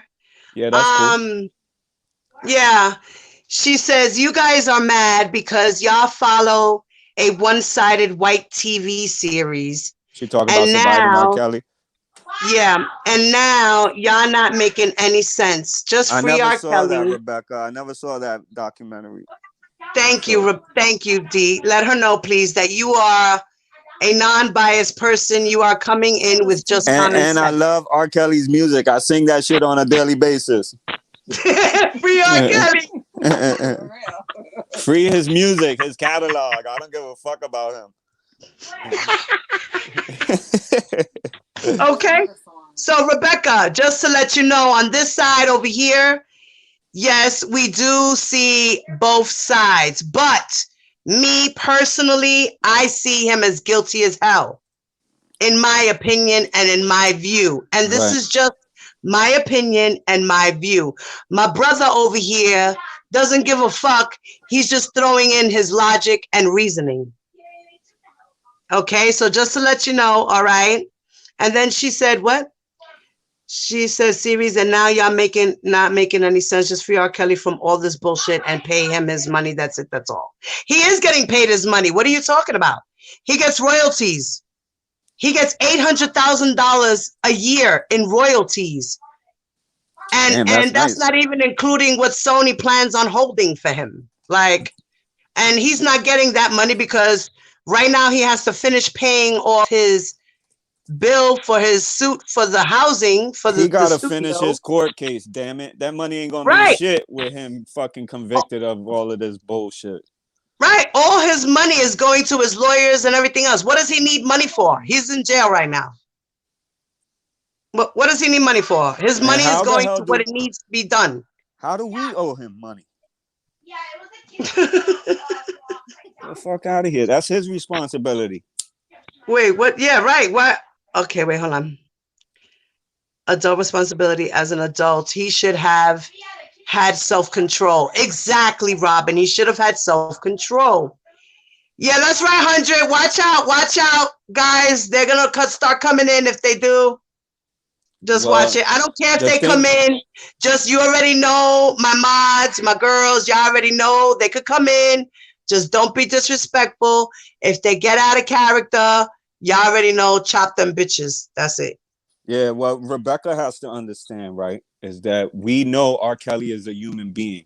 And he went through his own shit, right? But he's an adult now, and he has put the same shit that he went through onto someone else. And other folks, right? Other little girls or whatever the case may be. And he has been charged. Yes. More than once. Yes. And he got away with it. Yes. Right. So he's an individual, and he got to deal with his shit just like all of us do in our own lives. Just like everybody else. That's right. Right. We could all make mistakes, and we could all learn from them and change. Yes, take our L's into lessons. R. Kelly didn't, for whatever reason, whether he's got a mental issue or some kind of psychological issue, or his ego was so big that he thought he could just do whatever the fuck he wanted to. In any case, he's responsible for his actions. Yes. And that's it. He got to deal with that shit. And the people who support him could support him. And the people who, disagree with what he did could disagree. Right. Right. And that's the thing, is that a lot of his supporters get so angry with us to the point where they're threatening us. They're talking about they're going to kill you. Oh, fuck your family. And oh, now we're going to stalk you. Yeah, they really do. They look up your address. Whatever little town they're in. Yeah. Right. Like, it's crazy. Yeah, that's scary. That's scary. Like, get the fuck out of here. Like I said, there are R. Kelly groupies. and then there's R. Kelly supporters. Okay, and the groupies and the fanatics are the ones that do all the dangerous actions. Yeah, but those are people with serious mental illness, though. So they're fucking groupies, obsessed groupies.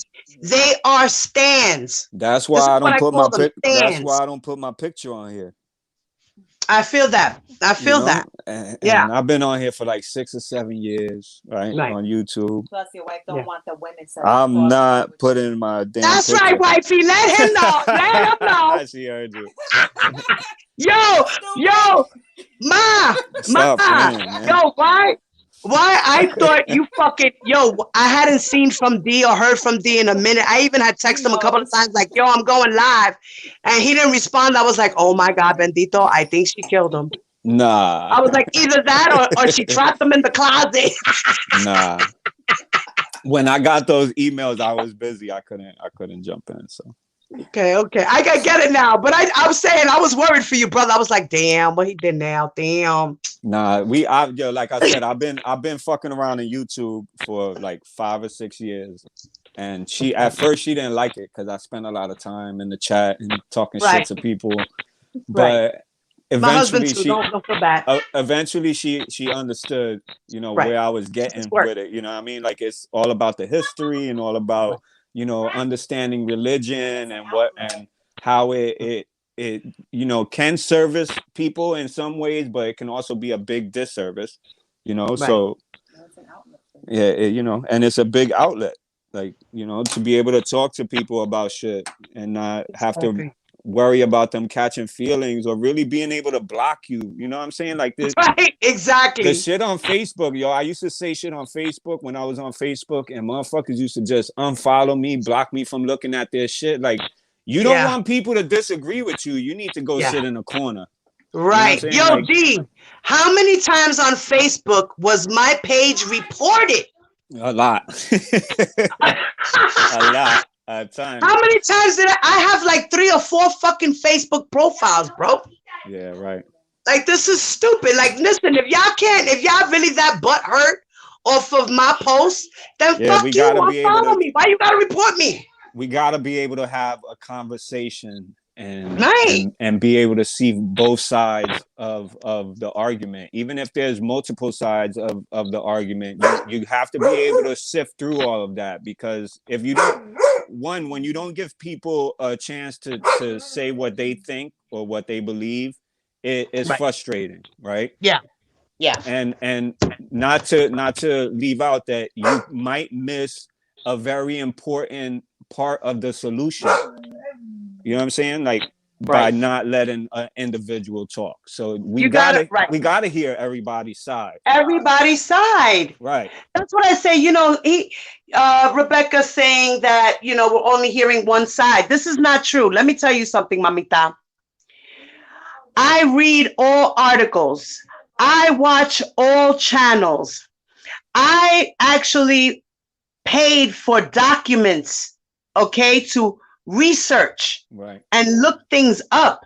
I am not one-sided. I looked at both sides. The only side I have not really is R. Kelly's side. Right. Yes, granted, because he has not really come out to speak. He did when he did the Gayle King interview, but that was one-sided. You know what I'm saying? Right. So Rebecca, you could feel good to understand that I'm here to help R. Kelly. I'm here to help. I'm here to help people understand why R. Kelly is doing what he's doing. Right. You understand what I'm saying? And the man's point of view. It's not to say that he's right or that he should be excused or anything like that. But from a man's point of view. It's just to understand what society's role is in all of this, and why R. Kelly probably can't stop doing what he's doing. Right. He got problems. Yes. He definitely has issues. He's definitely addicted to sex. He's definitely addicted to the whole rock and roll star life. And which a lot of people are. Yeah. A lot of people they get that mentality, like his lawyer said, hey, he's a rock star. Like, ooh, girls are going to follow him. Things are going to happen. Like, This is life. How many times have men had women, young women on tour with them through a whole way and they're abusing them and look at Aerosmith and Rolling Stones and you know what I mean? Like, I get it. Right. But that just comes with the ego and the entitlement that once you have reached a certain status, right, that you could do whatever the fuck you want. Right. Look at the president of the United States. Look at what he did to us for 4 years. Yeah, that's something You else. understand? That's a whole nother level. We're not even going to get too deep into Trump, but I'm just saying. No, I know what you're saying. That's another live. I know what you're saying. It's another man who, unfortunately, in the same way R. Kelly has been conditioned by society in his own respect, right? You know, through his family, through his culture and all of that kind of shit. He is who he is because of that. Right. Just like we all are. Trump too. He is who he is because of his upbringing, his raising. That's who I was talking about, Trump. Yeah, he's just like R. Kelly in the respect that he grew up and he learned what he learned from his family and his friends and his society, and you know where he lived at, and his, you know, and it's fucked up. Yeah, and these men have taken advantage of people. The both of them. Yep. You know, and people still love them no matter what they do. Right. But that's for different reasons too. What do you think their reasons are? Well, what do you think a reason would be to continue? Why would someone like me admire Trump and want to be a super fucking fan of Trump? Why? Okay, I don't see anything for me to be like, oh my God, Trump, I love him. I can't wait to see him at a rally. What is Trump known for before all of this, you know, presidential fuckery? Being a fucking bully and building buildings and stealing money. Right. So that's the American man standard right there.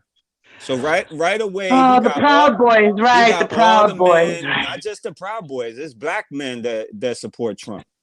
Yeah, Hispanic men that support Trump. Yes, they are. You understand? This is a fact. So this is a fact. We all align ourselves in different ways with different people at different times, you know, for different reasons, and we retract that shit, and you know, we do this all the time. Right. And what happens is that once you remove the standard from life and you create a free fall, right, then that's what the fuck you have. And you know, you create chaos and everywhere. Everything you touch turns to shit. Order doesn't culminate until the chaos plays out. So we gotta wait until shit gets really fucked up for people to say, hey, we gotta stop this shit. Right. Hold on a second. Right. You know? It's true. And then as he said, and he still hasn't learned from his past mistakes, huh? No, R. Kelly still has not learned from his past mistakes at all. Not if he was doing the same shit after he beat the first charge. I don't think he learned from his mistake. Right. He did a little bit because he started trying to, well, after Geronda anyway, he started trying to look for girls of age after that. Like after 2010, he started looking for girls in the age of consent range. Yeah. Like Geronda Pace, she was 16. Even though she was the last minor you can say he had. Because after that came Kitty Jones, she was 31. Asante McGee, she was 33. Haley Calhoun, she was 19. Azriel Clary, she was 17. Joycelyn was 19. Vadada was 19. You know what I'm saying? So after that, he did. Right. That's why right now, most of his charges are from his past. The only new charges that he has as far as new up to date would be that girl Faith Rogers, who's he's charged with knowingly giving her an STD. And then you have Azriel Clary, who is also charging him with giving her a knowingly STD, as well as kidnapping and forced labor, Wow. if I'm not mistaken. Yeah, that's a lot of shit to deal with. Okay, and these are the two newest girls, like from 2013 to present. So, but everything else, all his other charges are of his past.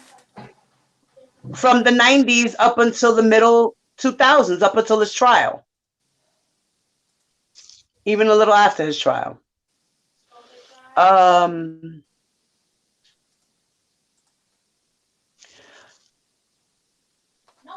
Asante was 35 and Kitty was 33. Are you sure about that? I think it was Asante was 33 and Kitty was 31 when she met R. Kelly. How am I getting a 6? 100 Devices said, but yeah, so he was messing with women of all ages. Yes, all like he said it in the Gayle King interview. I love all women. So can we then say that he had a pedophile issue if he was having sex with all women? Right. Now this is what I'm going to say about the definition of a pedophile. All right. Now the definition of a pedophile is someone who messes with girls 12 the kids and are under. coming to the door for Erica, babe. I'm sorry. No, it's okay, puppy. Go ahead. It's a pedophile is someone who messes with girls, with children of the ages of 12 and under. Okay. Now, what R. Kelly is a hebephile. Right. I know that. H-E-B-E. Right. I knew there was a term for that. I just couldn't remember it. Yes, a hebephile is for teenage girls, right? Right, just teenage girls from the ages of 13 and up. Right, but still, can we even consider him that since he was messing around with all kinds of women? Yes, because this is his preference. Now, the only reason I'm asking this is because I'm not trying to be a dick and seem like no, somebody. Of course, no, I love your opinions because you're non-biased. This is why I love you when R. Kelly. talk about stuff. Hold on one second.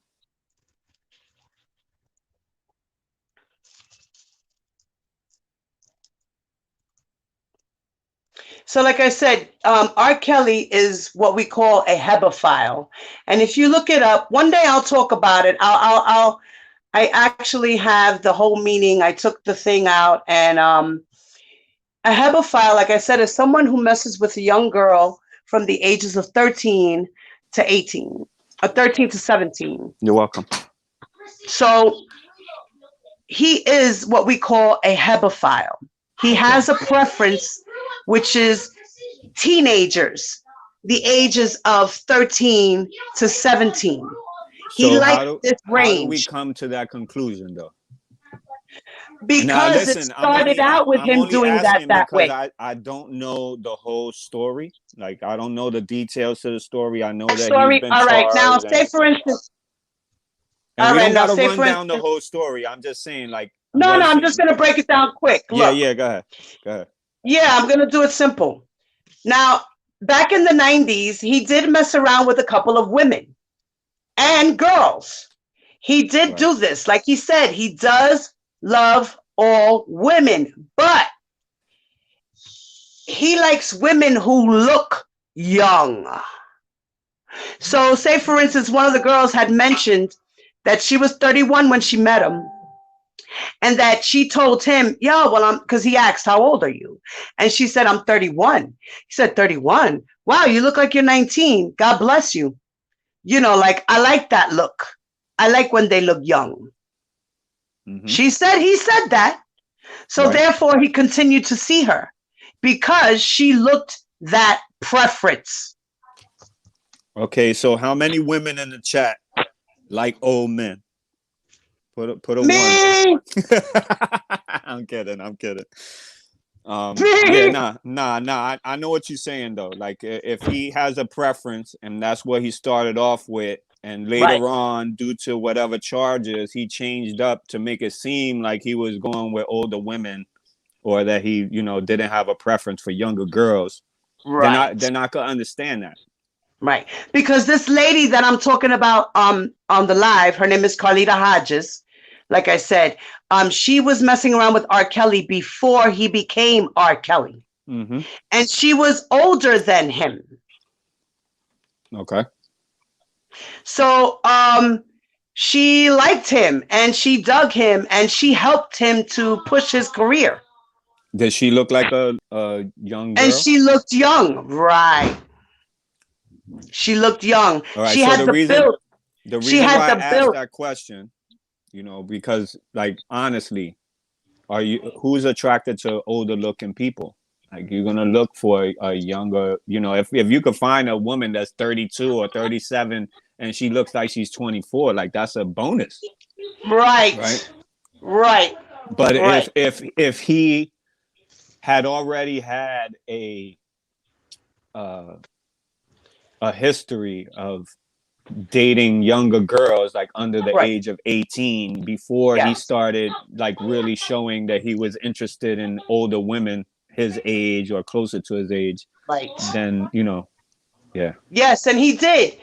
In the beginning, like I said, he messed around with Carlita Hodges. He also messed around with this other girl, Christine. Um, um, he messed around with another girl. She has a book out there too. I forgot her name, but these other girls, they were women, but they looked young. All Like right, so they let me had ask you a question before you get more into it.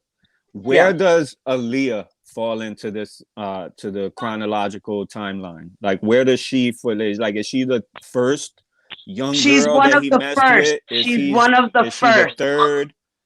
She's Like she's like the fifth or sixth young lady, 6, 7, like that. all right.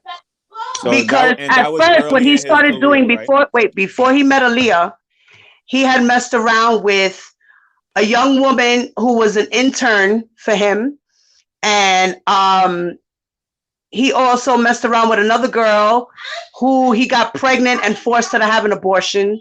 He also messed around with another girl before those girls and had that girl recruit girls for him to have orgies.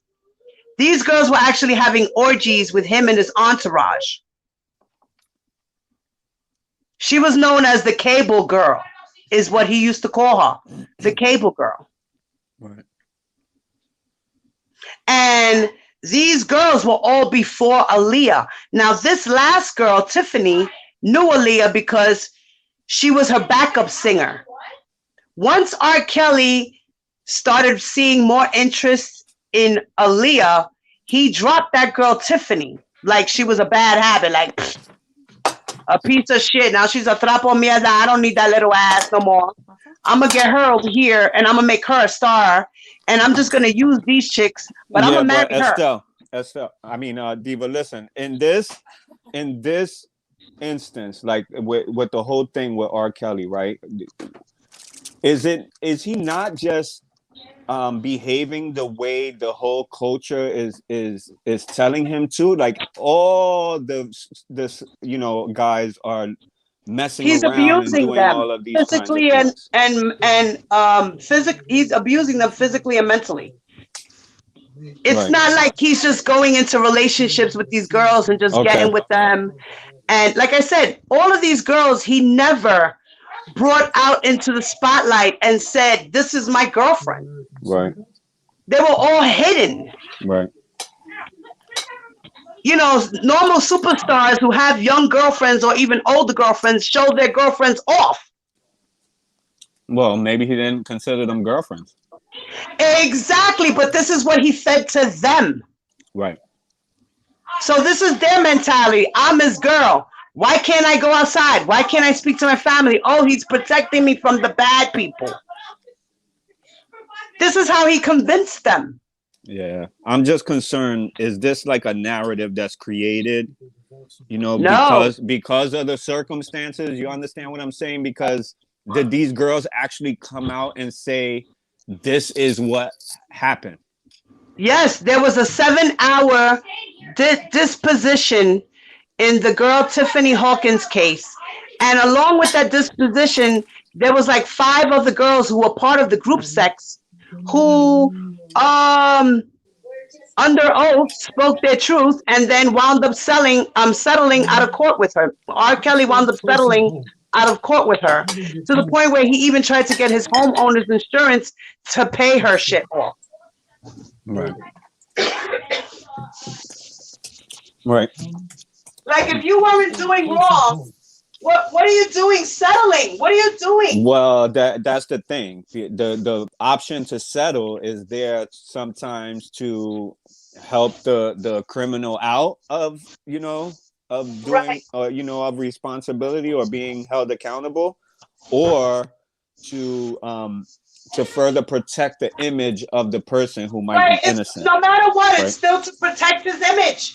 It's Well, to of protect course, his image. of course, because his image is his livelihood. Right.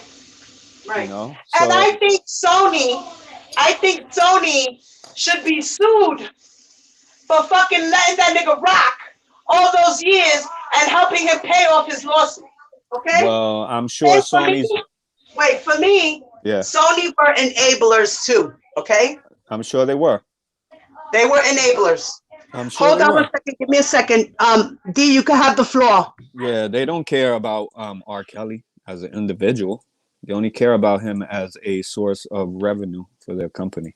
So they will definitely, you know, let him self-destruct in the way he's doing it in private. I'm sure he wasn't calling up Sony and saying, "Hey, this is my lifestyle, and y'all gonna be in for it."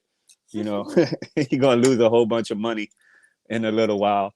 So, you know, at the end, Sony is going to do whatever damage control they can and they're going to make whatever money they still can off of his brand and his name and his music or whatever. So, you know, it's all about money when it comes to that kind of stuff.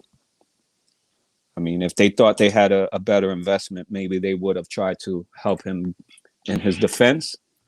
But the liability, you know, after that, if he loses, it's too much for. Yeah, I mean, he's guilty. You know, He you had can't. that first trial. He got off. You can't really get past It was the fucking the 90s. mounting evidence. Come on, man. He should have stopped after he got caught that first time. Absolutely. He got off. And he got super. So, well, Yeah, because your ego tells you that, you know, or he got a problem, or both. your ego tells you you're smarter than other folks, right?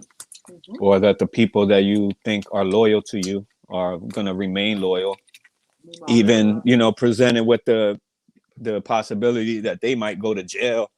You know, they're still going to throw themselves in front of a bus for you. Is, you know, crazy to me. I ain't sharing none of my secrets with nobody. Anything I'm doing it by myself, because I don't trust nobody to keep my secrets. God damn it.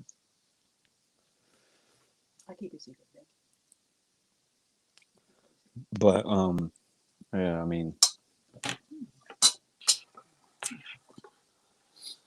time is going to play out, and the trial is going to play out, and, you know, most likely he's going to be found guilty. They ain't going to let him go twice. And we're gonna be old when he gets out. If he gets out, He's going to be singing on the prison block. He's going to be some prison entertainment for the rest of his regular life. He'll probably get out very old. If he doesn't die in prison, because people come up with health problems and, you know, surprise, they gone. They don't give the best health service in prison either. So there's that.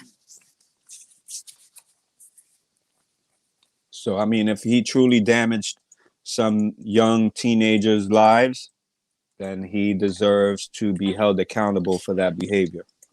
I'm back. And, you know, his fans could like it or not. The facts are the facts. They sure are. You know, not to mention that they find child porn in your house. Like, come on. Yeah. How can you get past that shit? Yeah, they found child porn. They found child porn in his house when they raided the one in Florida. And So, then, but they don't detail like what kind of child porn. They just say child. Yeah, they said pictures as well as video. Okay. Wow. Yeah, they found pictures and they also found videos. So yeah, and then Robert, they had to drop that. They had to drop that because they did an illegal search. Legal search. Okay. Interesting. Now I have a question, D. Do you know if by any chance when that shit gets submitted to evidence at first, like when they grab it and they put it into evidence, yeah, and then say it gets dismissed the way it was, that there was a legal search, does the person get their belongings back or does the government keep that? No, they have to give it back. Oh my fucking God, are you kidding me?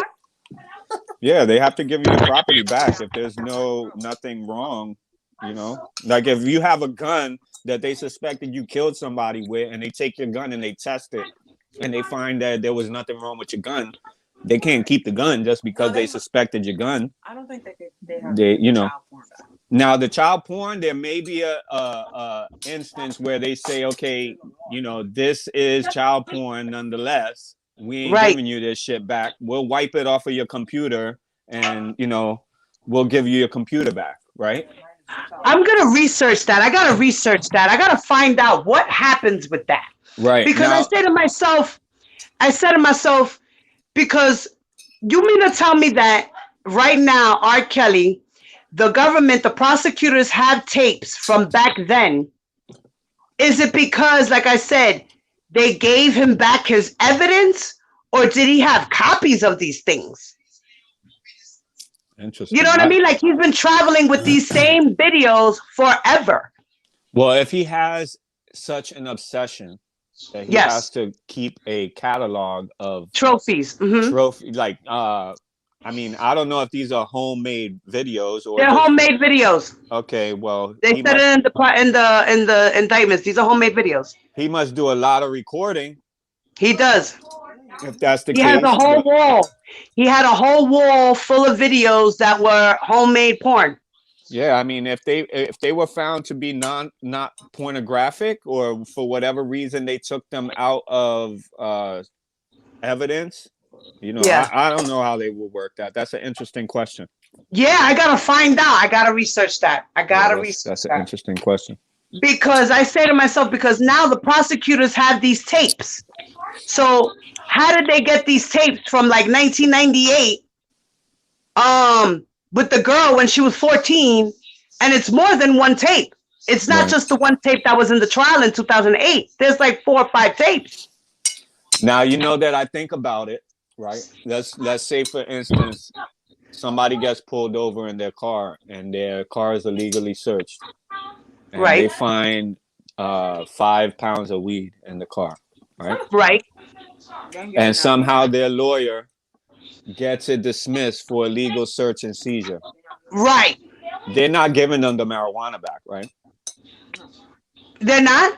Why would they give them an illegal drug back after they seized it? Right. All right. So I don't think they would give him back his child porn. So that means that nigga just had copies running around.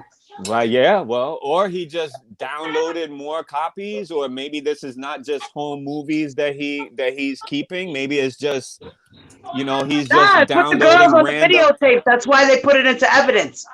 Oh, well, were they in every single video? Yes, the one girl was in all 4 videos. So different videos. So he only had 4 videos of the one girl in the past. But did he have other pornographic material besides the girl? Yes. Okay, and was that child porn as well? It was child porn as well, as far as pictures Right. and of other girls he's done had. It wasn't just her, but other girls as well. But the other girls that he has on tape are none of the girls except for Geronda Pace. Wait, which were the ones in the videos? Geronda Pace is in a video, right? Rashonda Landfair is in videos that they found. And I think Lisa Van Allen is in videos that they found. What other girl? What other girl? What other girl? What other girl? I believe Azriel now, right? Because she just, right, she said Azriel just gave up R. Kelly's whole storage unit. Wow. She gave the keys to the feds. Here you go. When did she do that? In January of this year.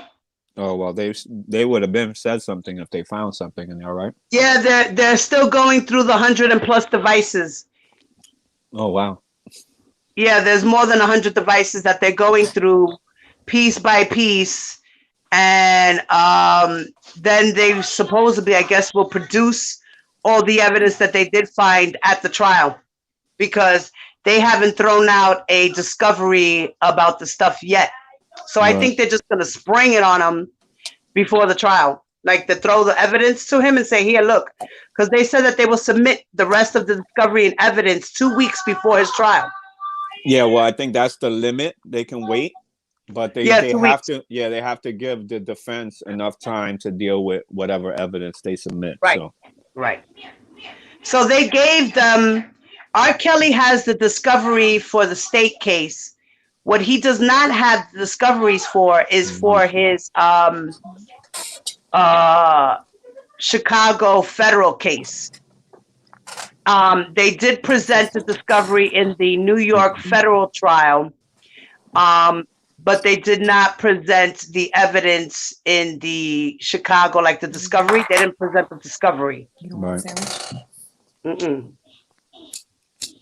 They said that they're going to wait 2 weeks before his trial to present all that to him.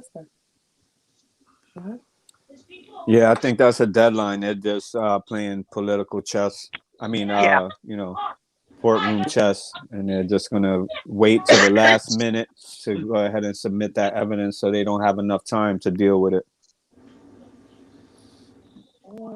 Right, exactly, Robin. Who gets a 16-year-old a boob job or an abortion? Right. Okay. Yeah, what girl was that got a boob job and an abortion? Tracy Sampson was the girl who was 16 with the abortion, right? And Azriel was 17, right? I'm not quite sure. Like, there's so much shit that I honestly mix up things sometimes, because these girls, it's just so much stuff. Right. It is a lot of information. Yeah. Yeah, that's why I can't really get into it, man. It's like I got my own life that, you know, takes much of my time up. I ain't got no time for R. Kelly's mess. Yeah. Listen, I try to throw him. I try to get in when I can, and throw my information out there, and get into the mess. But I don't want to get too deep, because, like I said, there's a lot of crazy people out here on YouTube, and they're really like fanatics to the point where they will stalk you seriously. Find out where you live and all types of crazy shit. Like, it's really deep. Yeah, I know. So you gotta kind of watch what you say, because if you say something they really don't like, now you're their enemy to the truest form of the word. Yeah, I've seen it a lot with people on YouTube channels where the chat just it depends on the person. Sometimes it's the person that comes off the wrong way, and it rubs the people that are watching the wrong way, and they just turn against the channel. Right. And they get real crazy. Like, those people are crazy. But, when people are talking and defending or going against somebody and they have a big fan base, you're definitely Listen, I'm a little channel. Yeah, you're definitely going to deal with a lot of people who are going to support the bullshit. So, You just gotta be tough, you know. Ignore them motherfuckers. That's the best advice I could give you. Don't block nobody. Don't delete nobody, because guess what? That hurts your channel when you do that shit. Honestly. Yeah, I don't block or delete You nobody. know, Like let I people said, talk crazy. You know, they want to disrespect, then have the I people my have the people people. time them out. That's how they cut Yeah, them off. that's it. Time them out. Yeah, keep timing them out. I mean, there's some Delete people their that get comment. out of Time them out. yeah, there's some people that get out of hand that you might want to block them and shit like that. But for the Now, most if part, somebody's throwing threats against my yeah, family or exactly. something, block Right. that bitch. You let people say what they gotta say. Right, I do. And I let people get a chance. This is the right, channel. You can come over here. You can have your chance to have your piece. Say what you want to say. Like we could agree to disagree. I'm an adult at the end of the day. I'm not a that's right. child. I'm not. And if I You know. stumbled on your channel just as like somebody that just happened by, I wouldn't think that you were totally against R. Kelly either. Right. You Some people know? actually wonder about me, and I say, you know what? It's nothing to wonder. I agree that R. Kelly is guilty. That's it. But Right. I see all points. That's it. Right. My eyes are not closed. My eyes are wide the fuck open. Right. So, you know. Yeah, Tiffany had an abortion too. A lot of them had abortions. Now hold A on. lot of What them these had girls abortions. have? What did they have abortions behind their parents' backs? Yeah, because their parents didn't even know they were pregnant.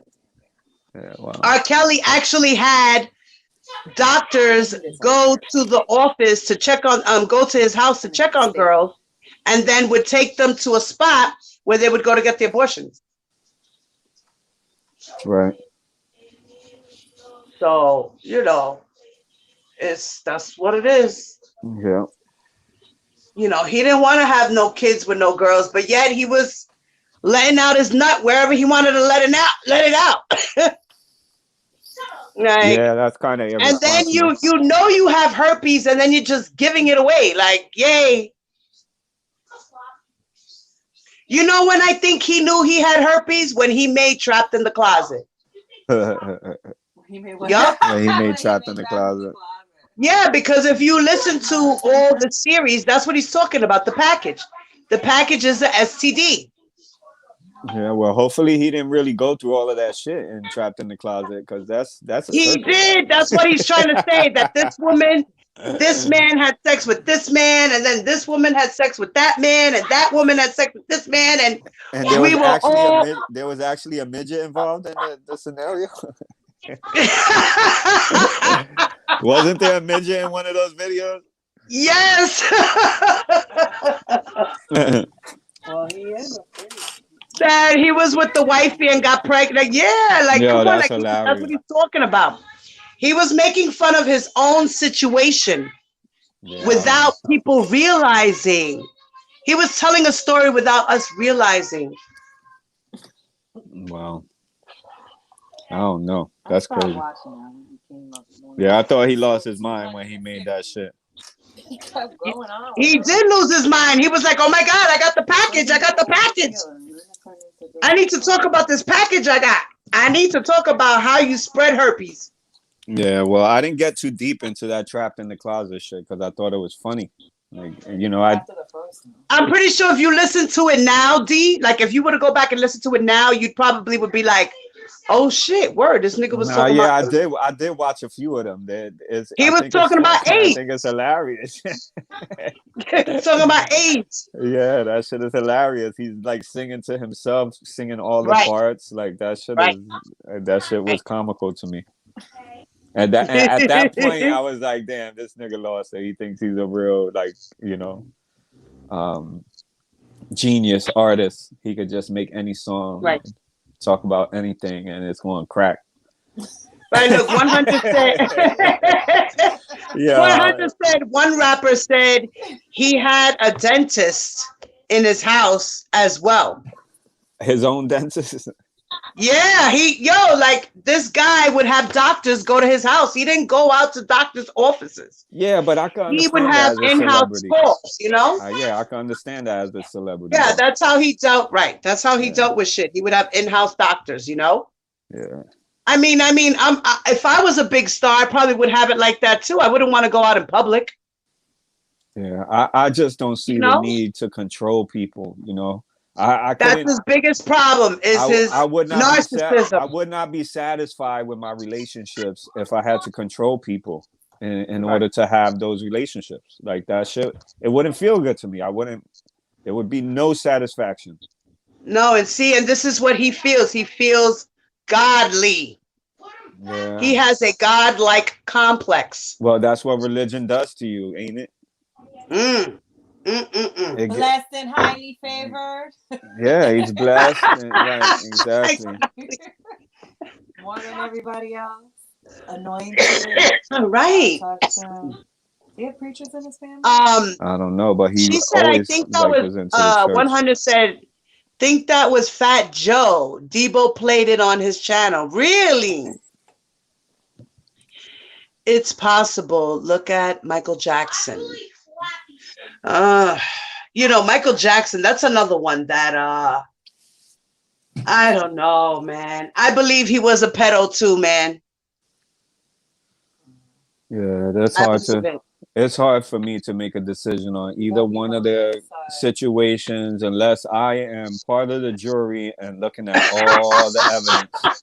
Now, I will say that because of the accusations, it does make shit seem really fucked up, right? So, you know, right. with the history of people being railroaded, you know, and charged with stuff that is not true, like, you know, you have to be at least a little bit skeptical, right? I think, because you know, we can't always trust what the cops and the government and some people say when money is involved and fame and celebrity and all of that kind of stuff. It kind of gets really muddied, right? When you try to understand it, you know, unless you are within the money walls makes the world go round. Of the situation. Money makes the world go round. Yeah, it also makes it very crazy. So yeah, you know, it makes the world go round. You know, without money, it's like you ain't shit, man. You can't do shit. You ain't shit. It's crazy. Crazy. Well, I ain't shit then, cause me either. I'm a broke bitch, and that's what it is. I ain't shit then. Fuck it. Okay, Tasha, what's up, mama? If you get me, I'm gonna clap it. Yeah, so that was great. Desire to be rich or wealthy, because essentially I would just give it all away anyway. So I would just be in the same position, the same comfortable position, I might add, because I have simplified my life to the very things that I need and just a few of the things that I want, and it works. So I'm happy. I feel you. I'm happy too. I could have more, of course, you know, to where I really want to be, but I'm content with what I have. That's harder work, and it takes you away from your family. And I'm blessed. That's it. Yeah. I'm blessed. I'm blessed. I don't consider myself blessed, but you know. I do, because I have a roof over my head and I have my family here. So yes, I consider myself blessed. Yeah. So what does that say for the people who don't have that? They're not blessed? No, you're blessed. I don't know why you don't think you're not. No, because I don't believe in blessings in that way. You know what I'm saying? I believe we create the situations that we have. It's not a blessing. It's a working. Right. But you know what? This is where I was saying that God gets caught into the mix. Yeah, well, see, and you'll find me saying, "Oh my God," and all of that. Right, kind of shit, that's what I'm trying to say. Like, even though we don't, like I said, the way we feel, like the way we're feeling about the religion thing, like I still see myself caught up in saying, "Amen, God bless." You know what I mean? Just because it just feels good to do it. It's well wishing. You know, you want to wish well onto others. You want to show them that you have good intentions. So these are the terms that we use because this is what we were taught. Exactly.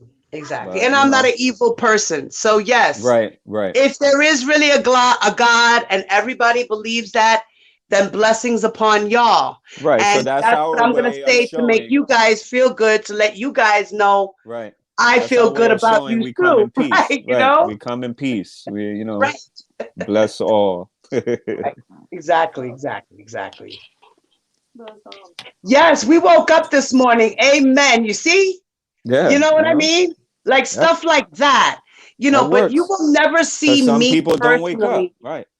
Right. And you will never see me personally getting deep into the Bible and saying phrases and stuff because I don't believe it, I don't follow it. I feel like it's just a book just for you to read with rules and morals and stories. Like that's all it is, I think, for me.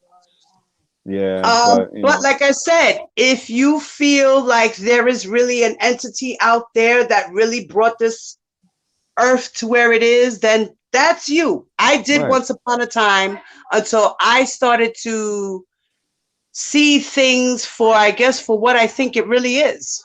right, No, and that's it. That's just that's an just my opinion. evolution of your understanding, and Right. people, and no, and people are also entitled to Right. stay within their beliefs and their understandings, which is that God woke them up this morning, or Right. you know, God helped them get a job, or you That's know. right. But my thing is that if God's blessing me, why ain't He blessing you? You know what I'm saying? Like, Right. how does He make those determinations Right. when How is it when that he only blesses some and not when all? ain't none of us When he's perfect, supposed to be a right? God. When Right. ain't none of us perfect, and He also seems to bless the people who do some really fucked up shit. You know what I'm Right. saying? Like, how does that work?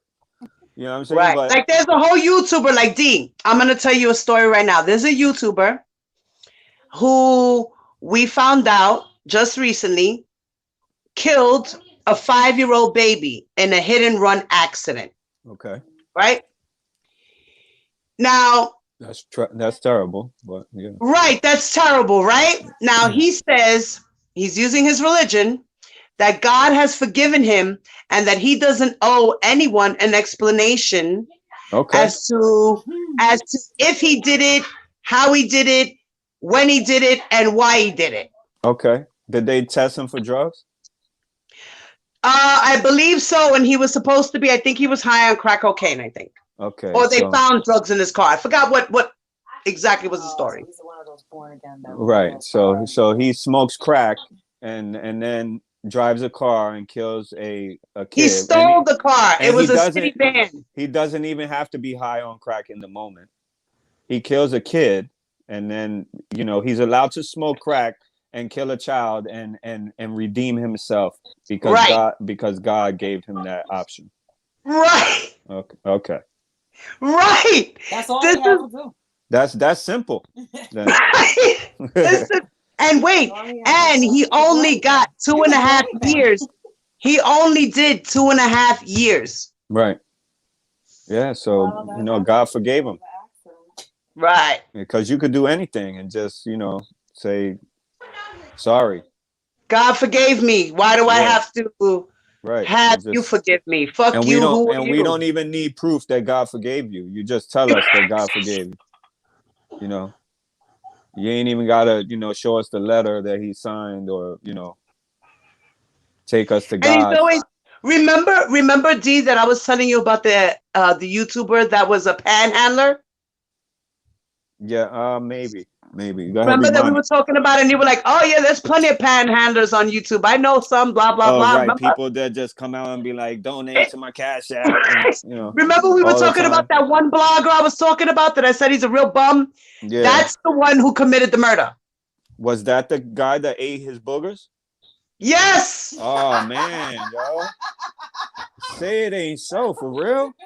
for real, my G, for real. Damn, yo. Damn. How what oh man. See, now I don't want to sound funny or nothing like that for saying the one that ate his boogers, but see, that's I would say that's close to home, right? Because I know you and I come on your channel, you talk about this dude, I've seen the videos, I've seen his face, right? Right. And now this dude's life is screwed up because he decided to drive a car and have an accident killing a 5-year-old kid, right? Yeah, I killed the kid in the alleyway. The kid came running out. Wow. So what's that? He was speeding through an alleyway. The kid came out to chase a basketball. He Yeah, hit so the it was kid. an accident.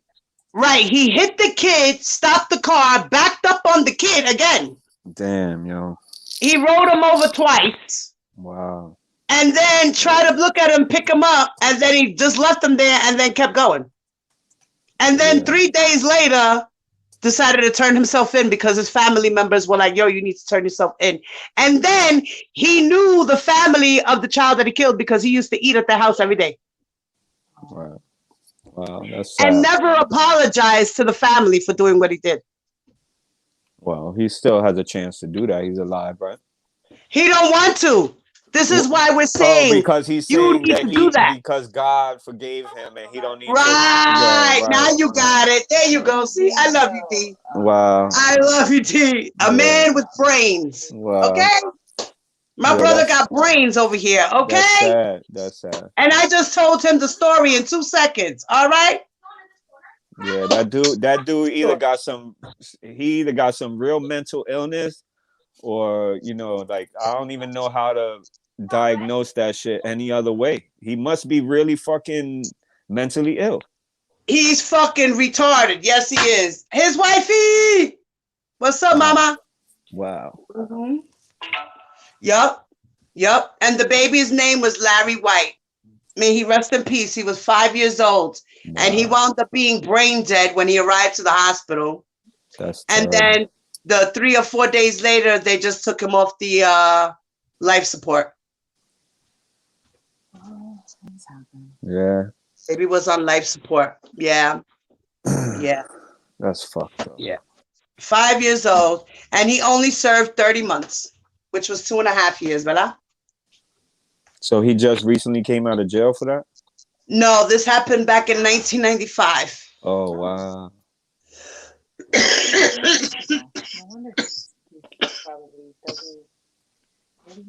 This happened in 1995. And the parents and the family members have spoke out online, and they don't understand why still to this day that he has not seemed remorseful. So all of these years he has not offered an apology or seemed, you know, like nothing. Yeah, that's fucked up. Nothing. That's fucked up. Nothing. And even now, the family sees him again on YouTube, you know, because of what's been going on. People have reached out to the family to find out about the story. And they see him as a blogger. And he was making a joke of this. Like, this was funny. He was like, oh, you can believe whatever you want to believe. Yo, my boys even went and did real research to the point where they found the indictment.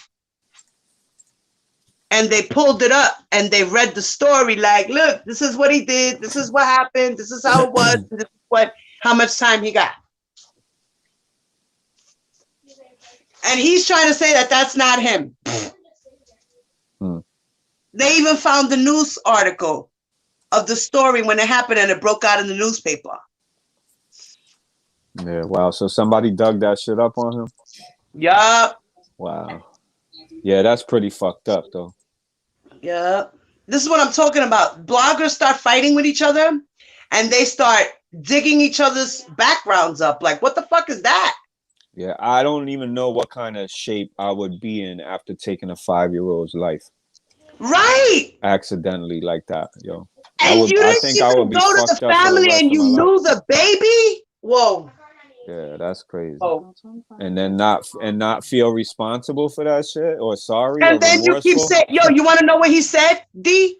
Listen to how disgusting he is. Listen to what he said. 25 this years piece of shit said, all right, listen, if you want to know the story, hit my Cash App with $500 right now and I'll tell you the story. Wow. He's a whole fucking bum. Get the fuck out of here. And he knows his rent was coming up. So he needs $500 so he can pay his shit. Where's this dude from? He's from Chicago. Yeah, well, he's hustling to live, that's for sure. Definitely. He's an ex GD. Yeah, wow. Right? Is it DG or DG? What is it, guys? A disciple? Gangster disciple? Yeah, GD. Yep. Gangster disciple from Chicago. Yep. Yeah, all right. Yep. I mean, I ain't mad at his hustle, right? Right. Because if he's poor and he's from the hood, then you got to hustle some way somehow. But Right. you know what I'm saying? Whether it's selling drugs or doing whatever, most likely it's a fucked up thing that you got to do to survive when you come from a fucked up place. But the fact that this man took a 5-year-old child's life with a car by accident and doesn't have any remorse for it, that to me is fucked up. That's crazy. Which is a whole lot and different. he hit the 80-year-old lady as well, who was the grandmother of the boy when he was speeding, when he was running away from the scene of the accident.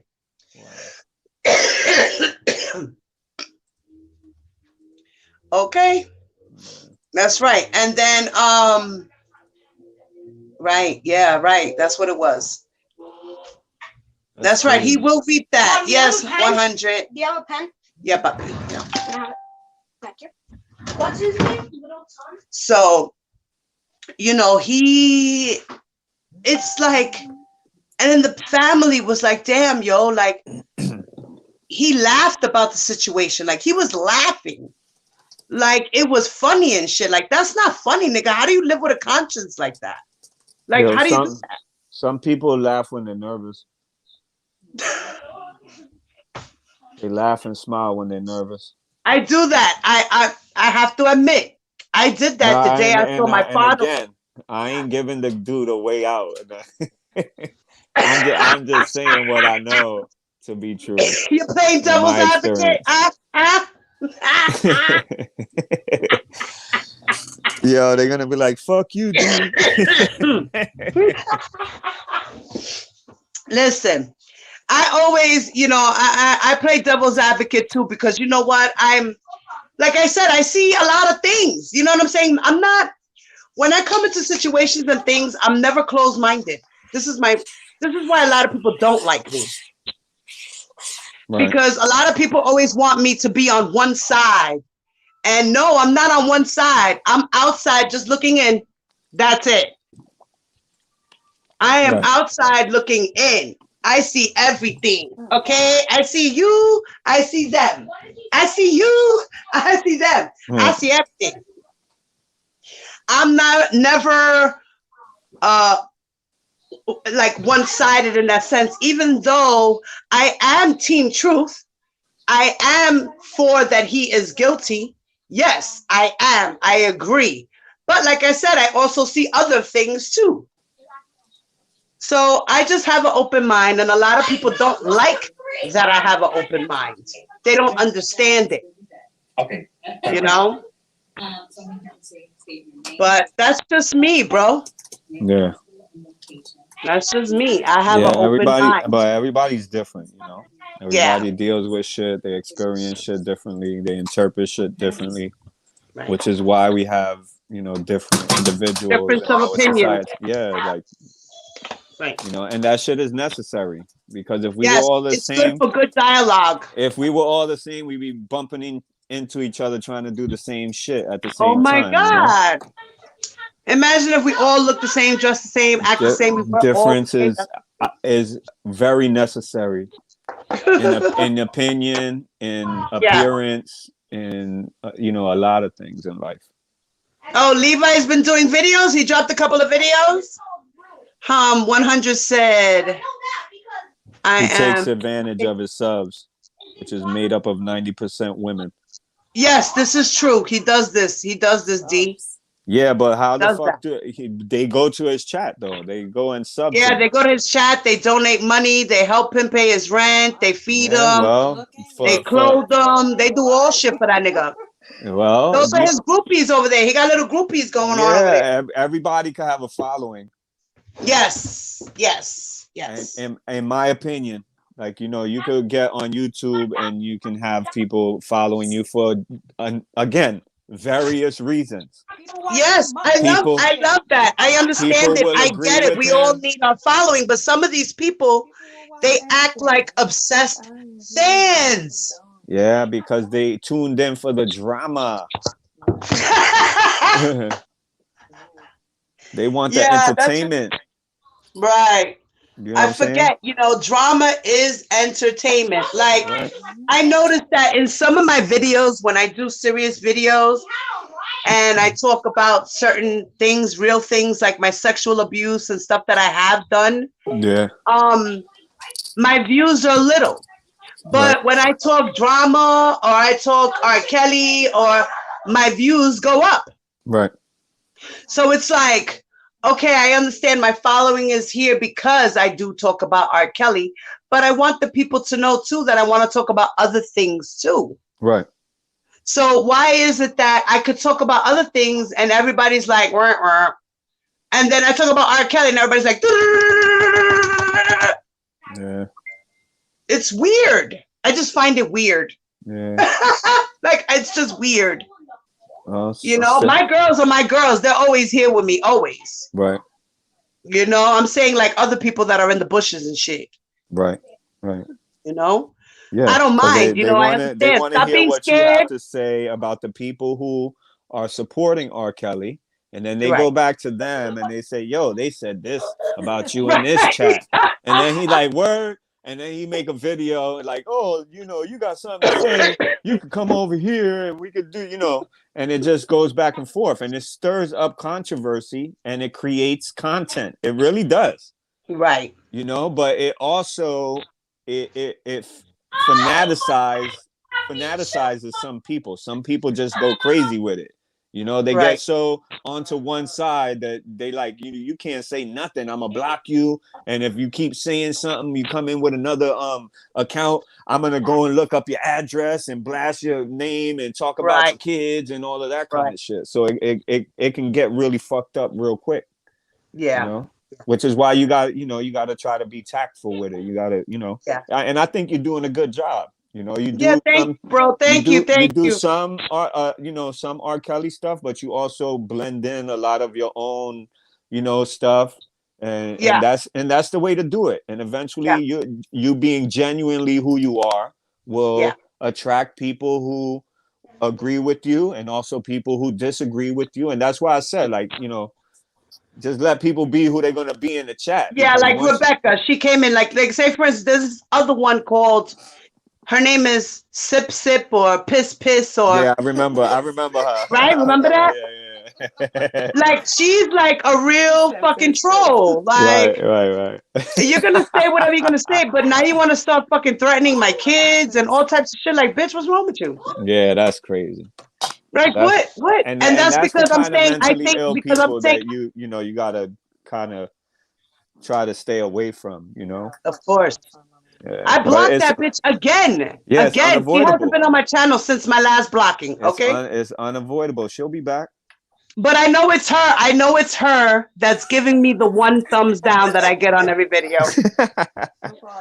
She don't want to make another account. She's waiting for you to unblock her. Right.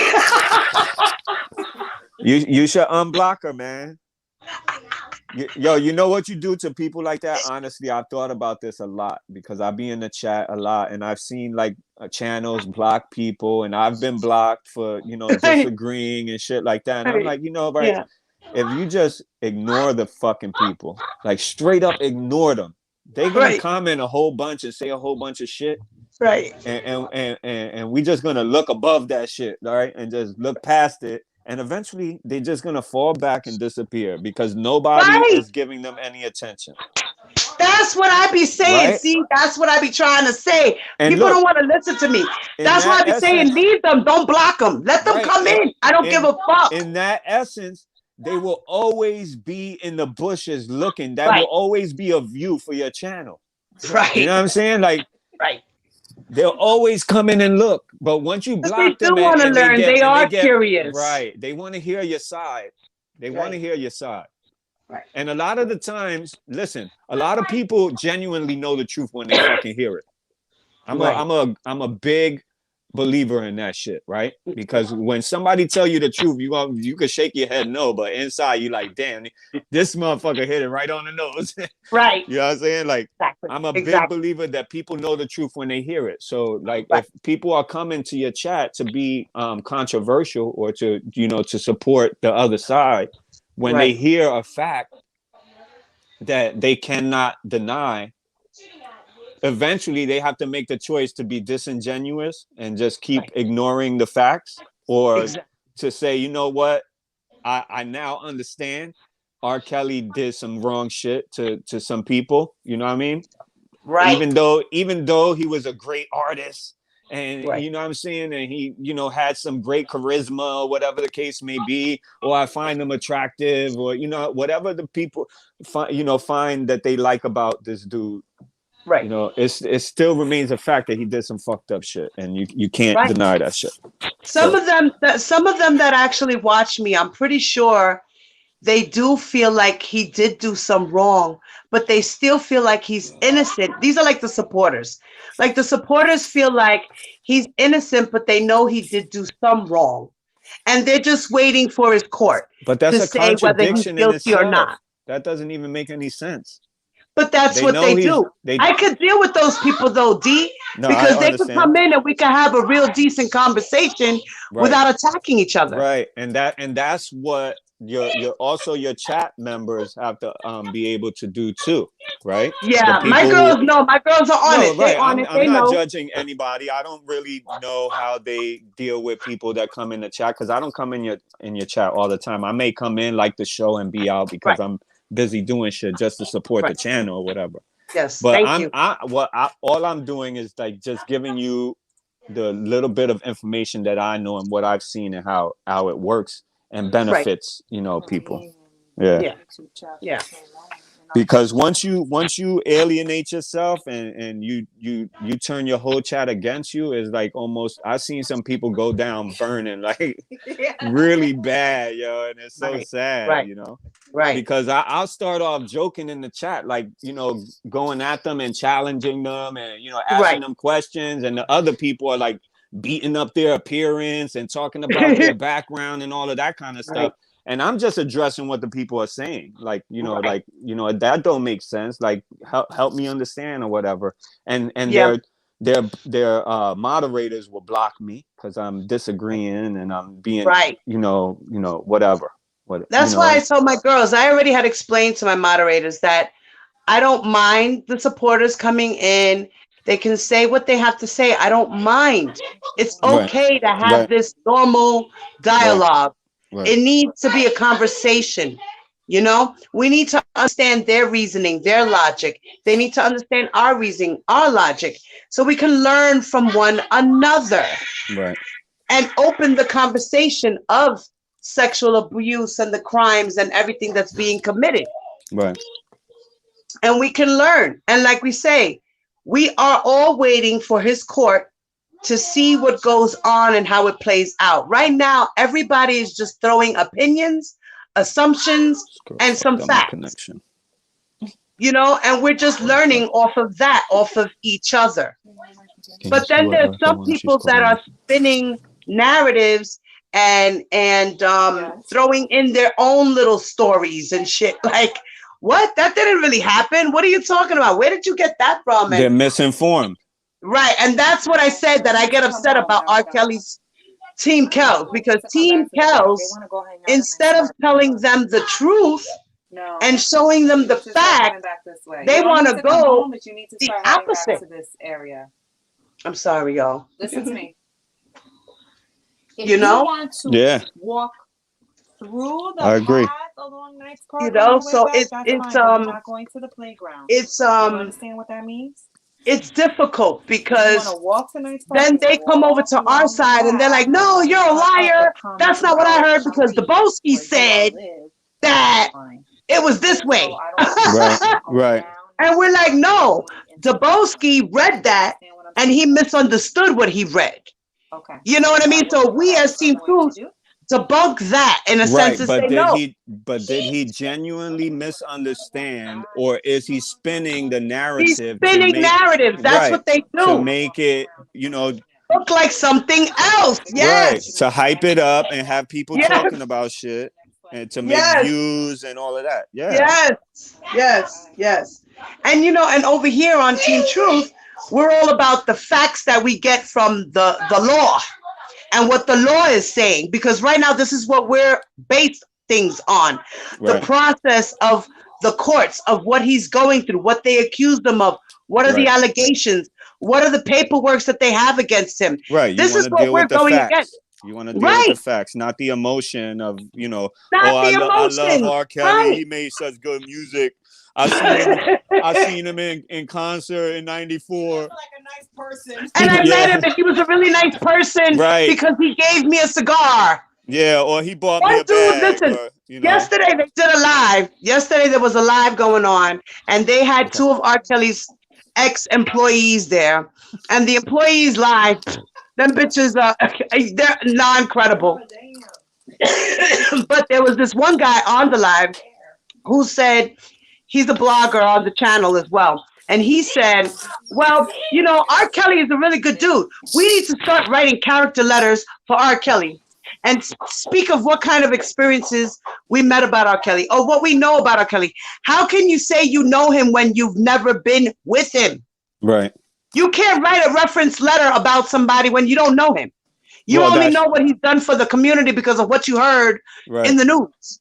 Or Right. because of what you heard, or because you saw him one time at a concert and he took a picture with you. He's nice.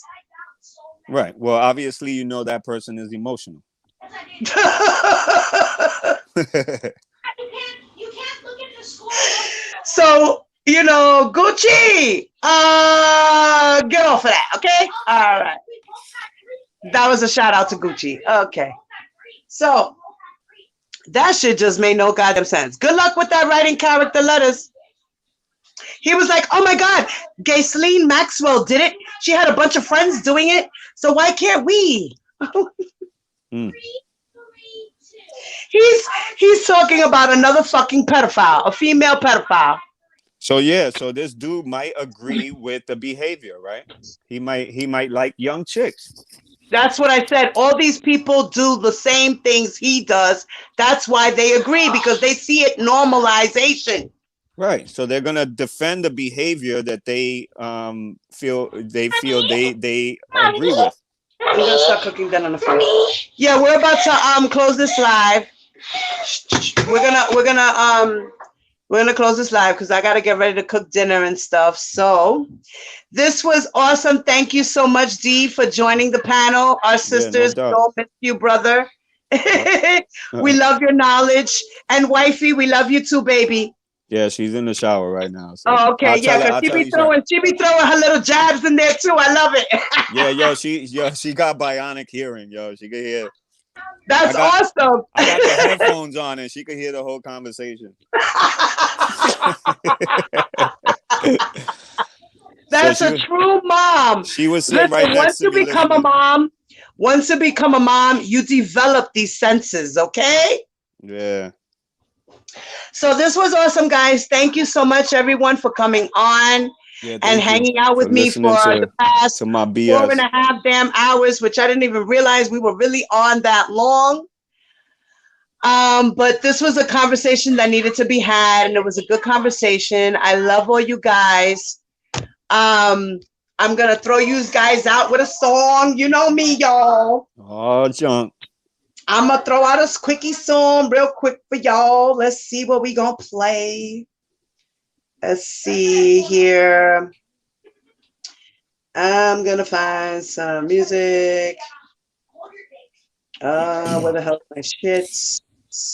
Here we go. All right.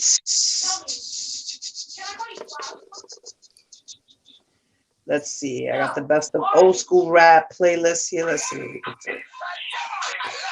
No, that's not it. Hold on. That's Yo, Arms, can I just call you Plasma? all right.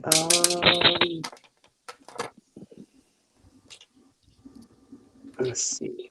Let's see how we're gonna do this.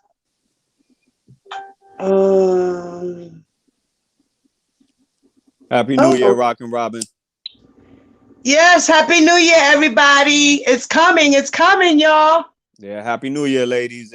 If I don't Thank you, come on Dee. this show again before then, for a while, right? enjoy yourselves. But be Right, careful too, okay. right? Yes, yes. Everybody remember, stay safe, wear your mask, wash your hands. Yeah, stay home. Stay home. As much as you can. That's get right. yourself a bottle and whatever else you need, and stay your ass home. That's the safest place. Smoke your spliffs. You already know me. Right. Okay. Get that together, and we're gonna play some. All right, here we go. Let me put on my Bluetooth. All right, my phone's about to die too, so yeah, this is good. All in good timing. All right, I haven't heard this song in a while, y'all. This was my shit when it came out. Help people customize and save with Liberty Mutual. We can finally do some beach reading. No, why is it? No, it's a commercial. Yeah, I hate that shit. Yeah, I ain't paying no $10. Fuck that. Yeah, they're still like, and then you have to wait until they do actually skip the ad. Say skip ad. Here we go. I love you guys. Don't forget to like, subscribe, and share. Peace and love, ladies. Here we go.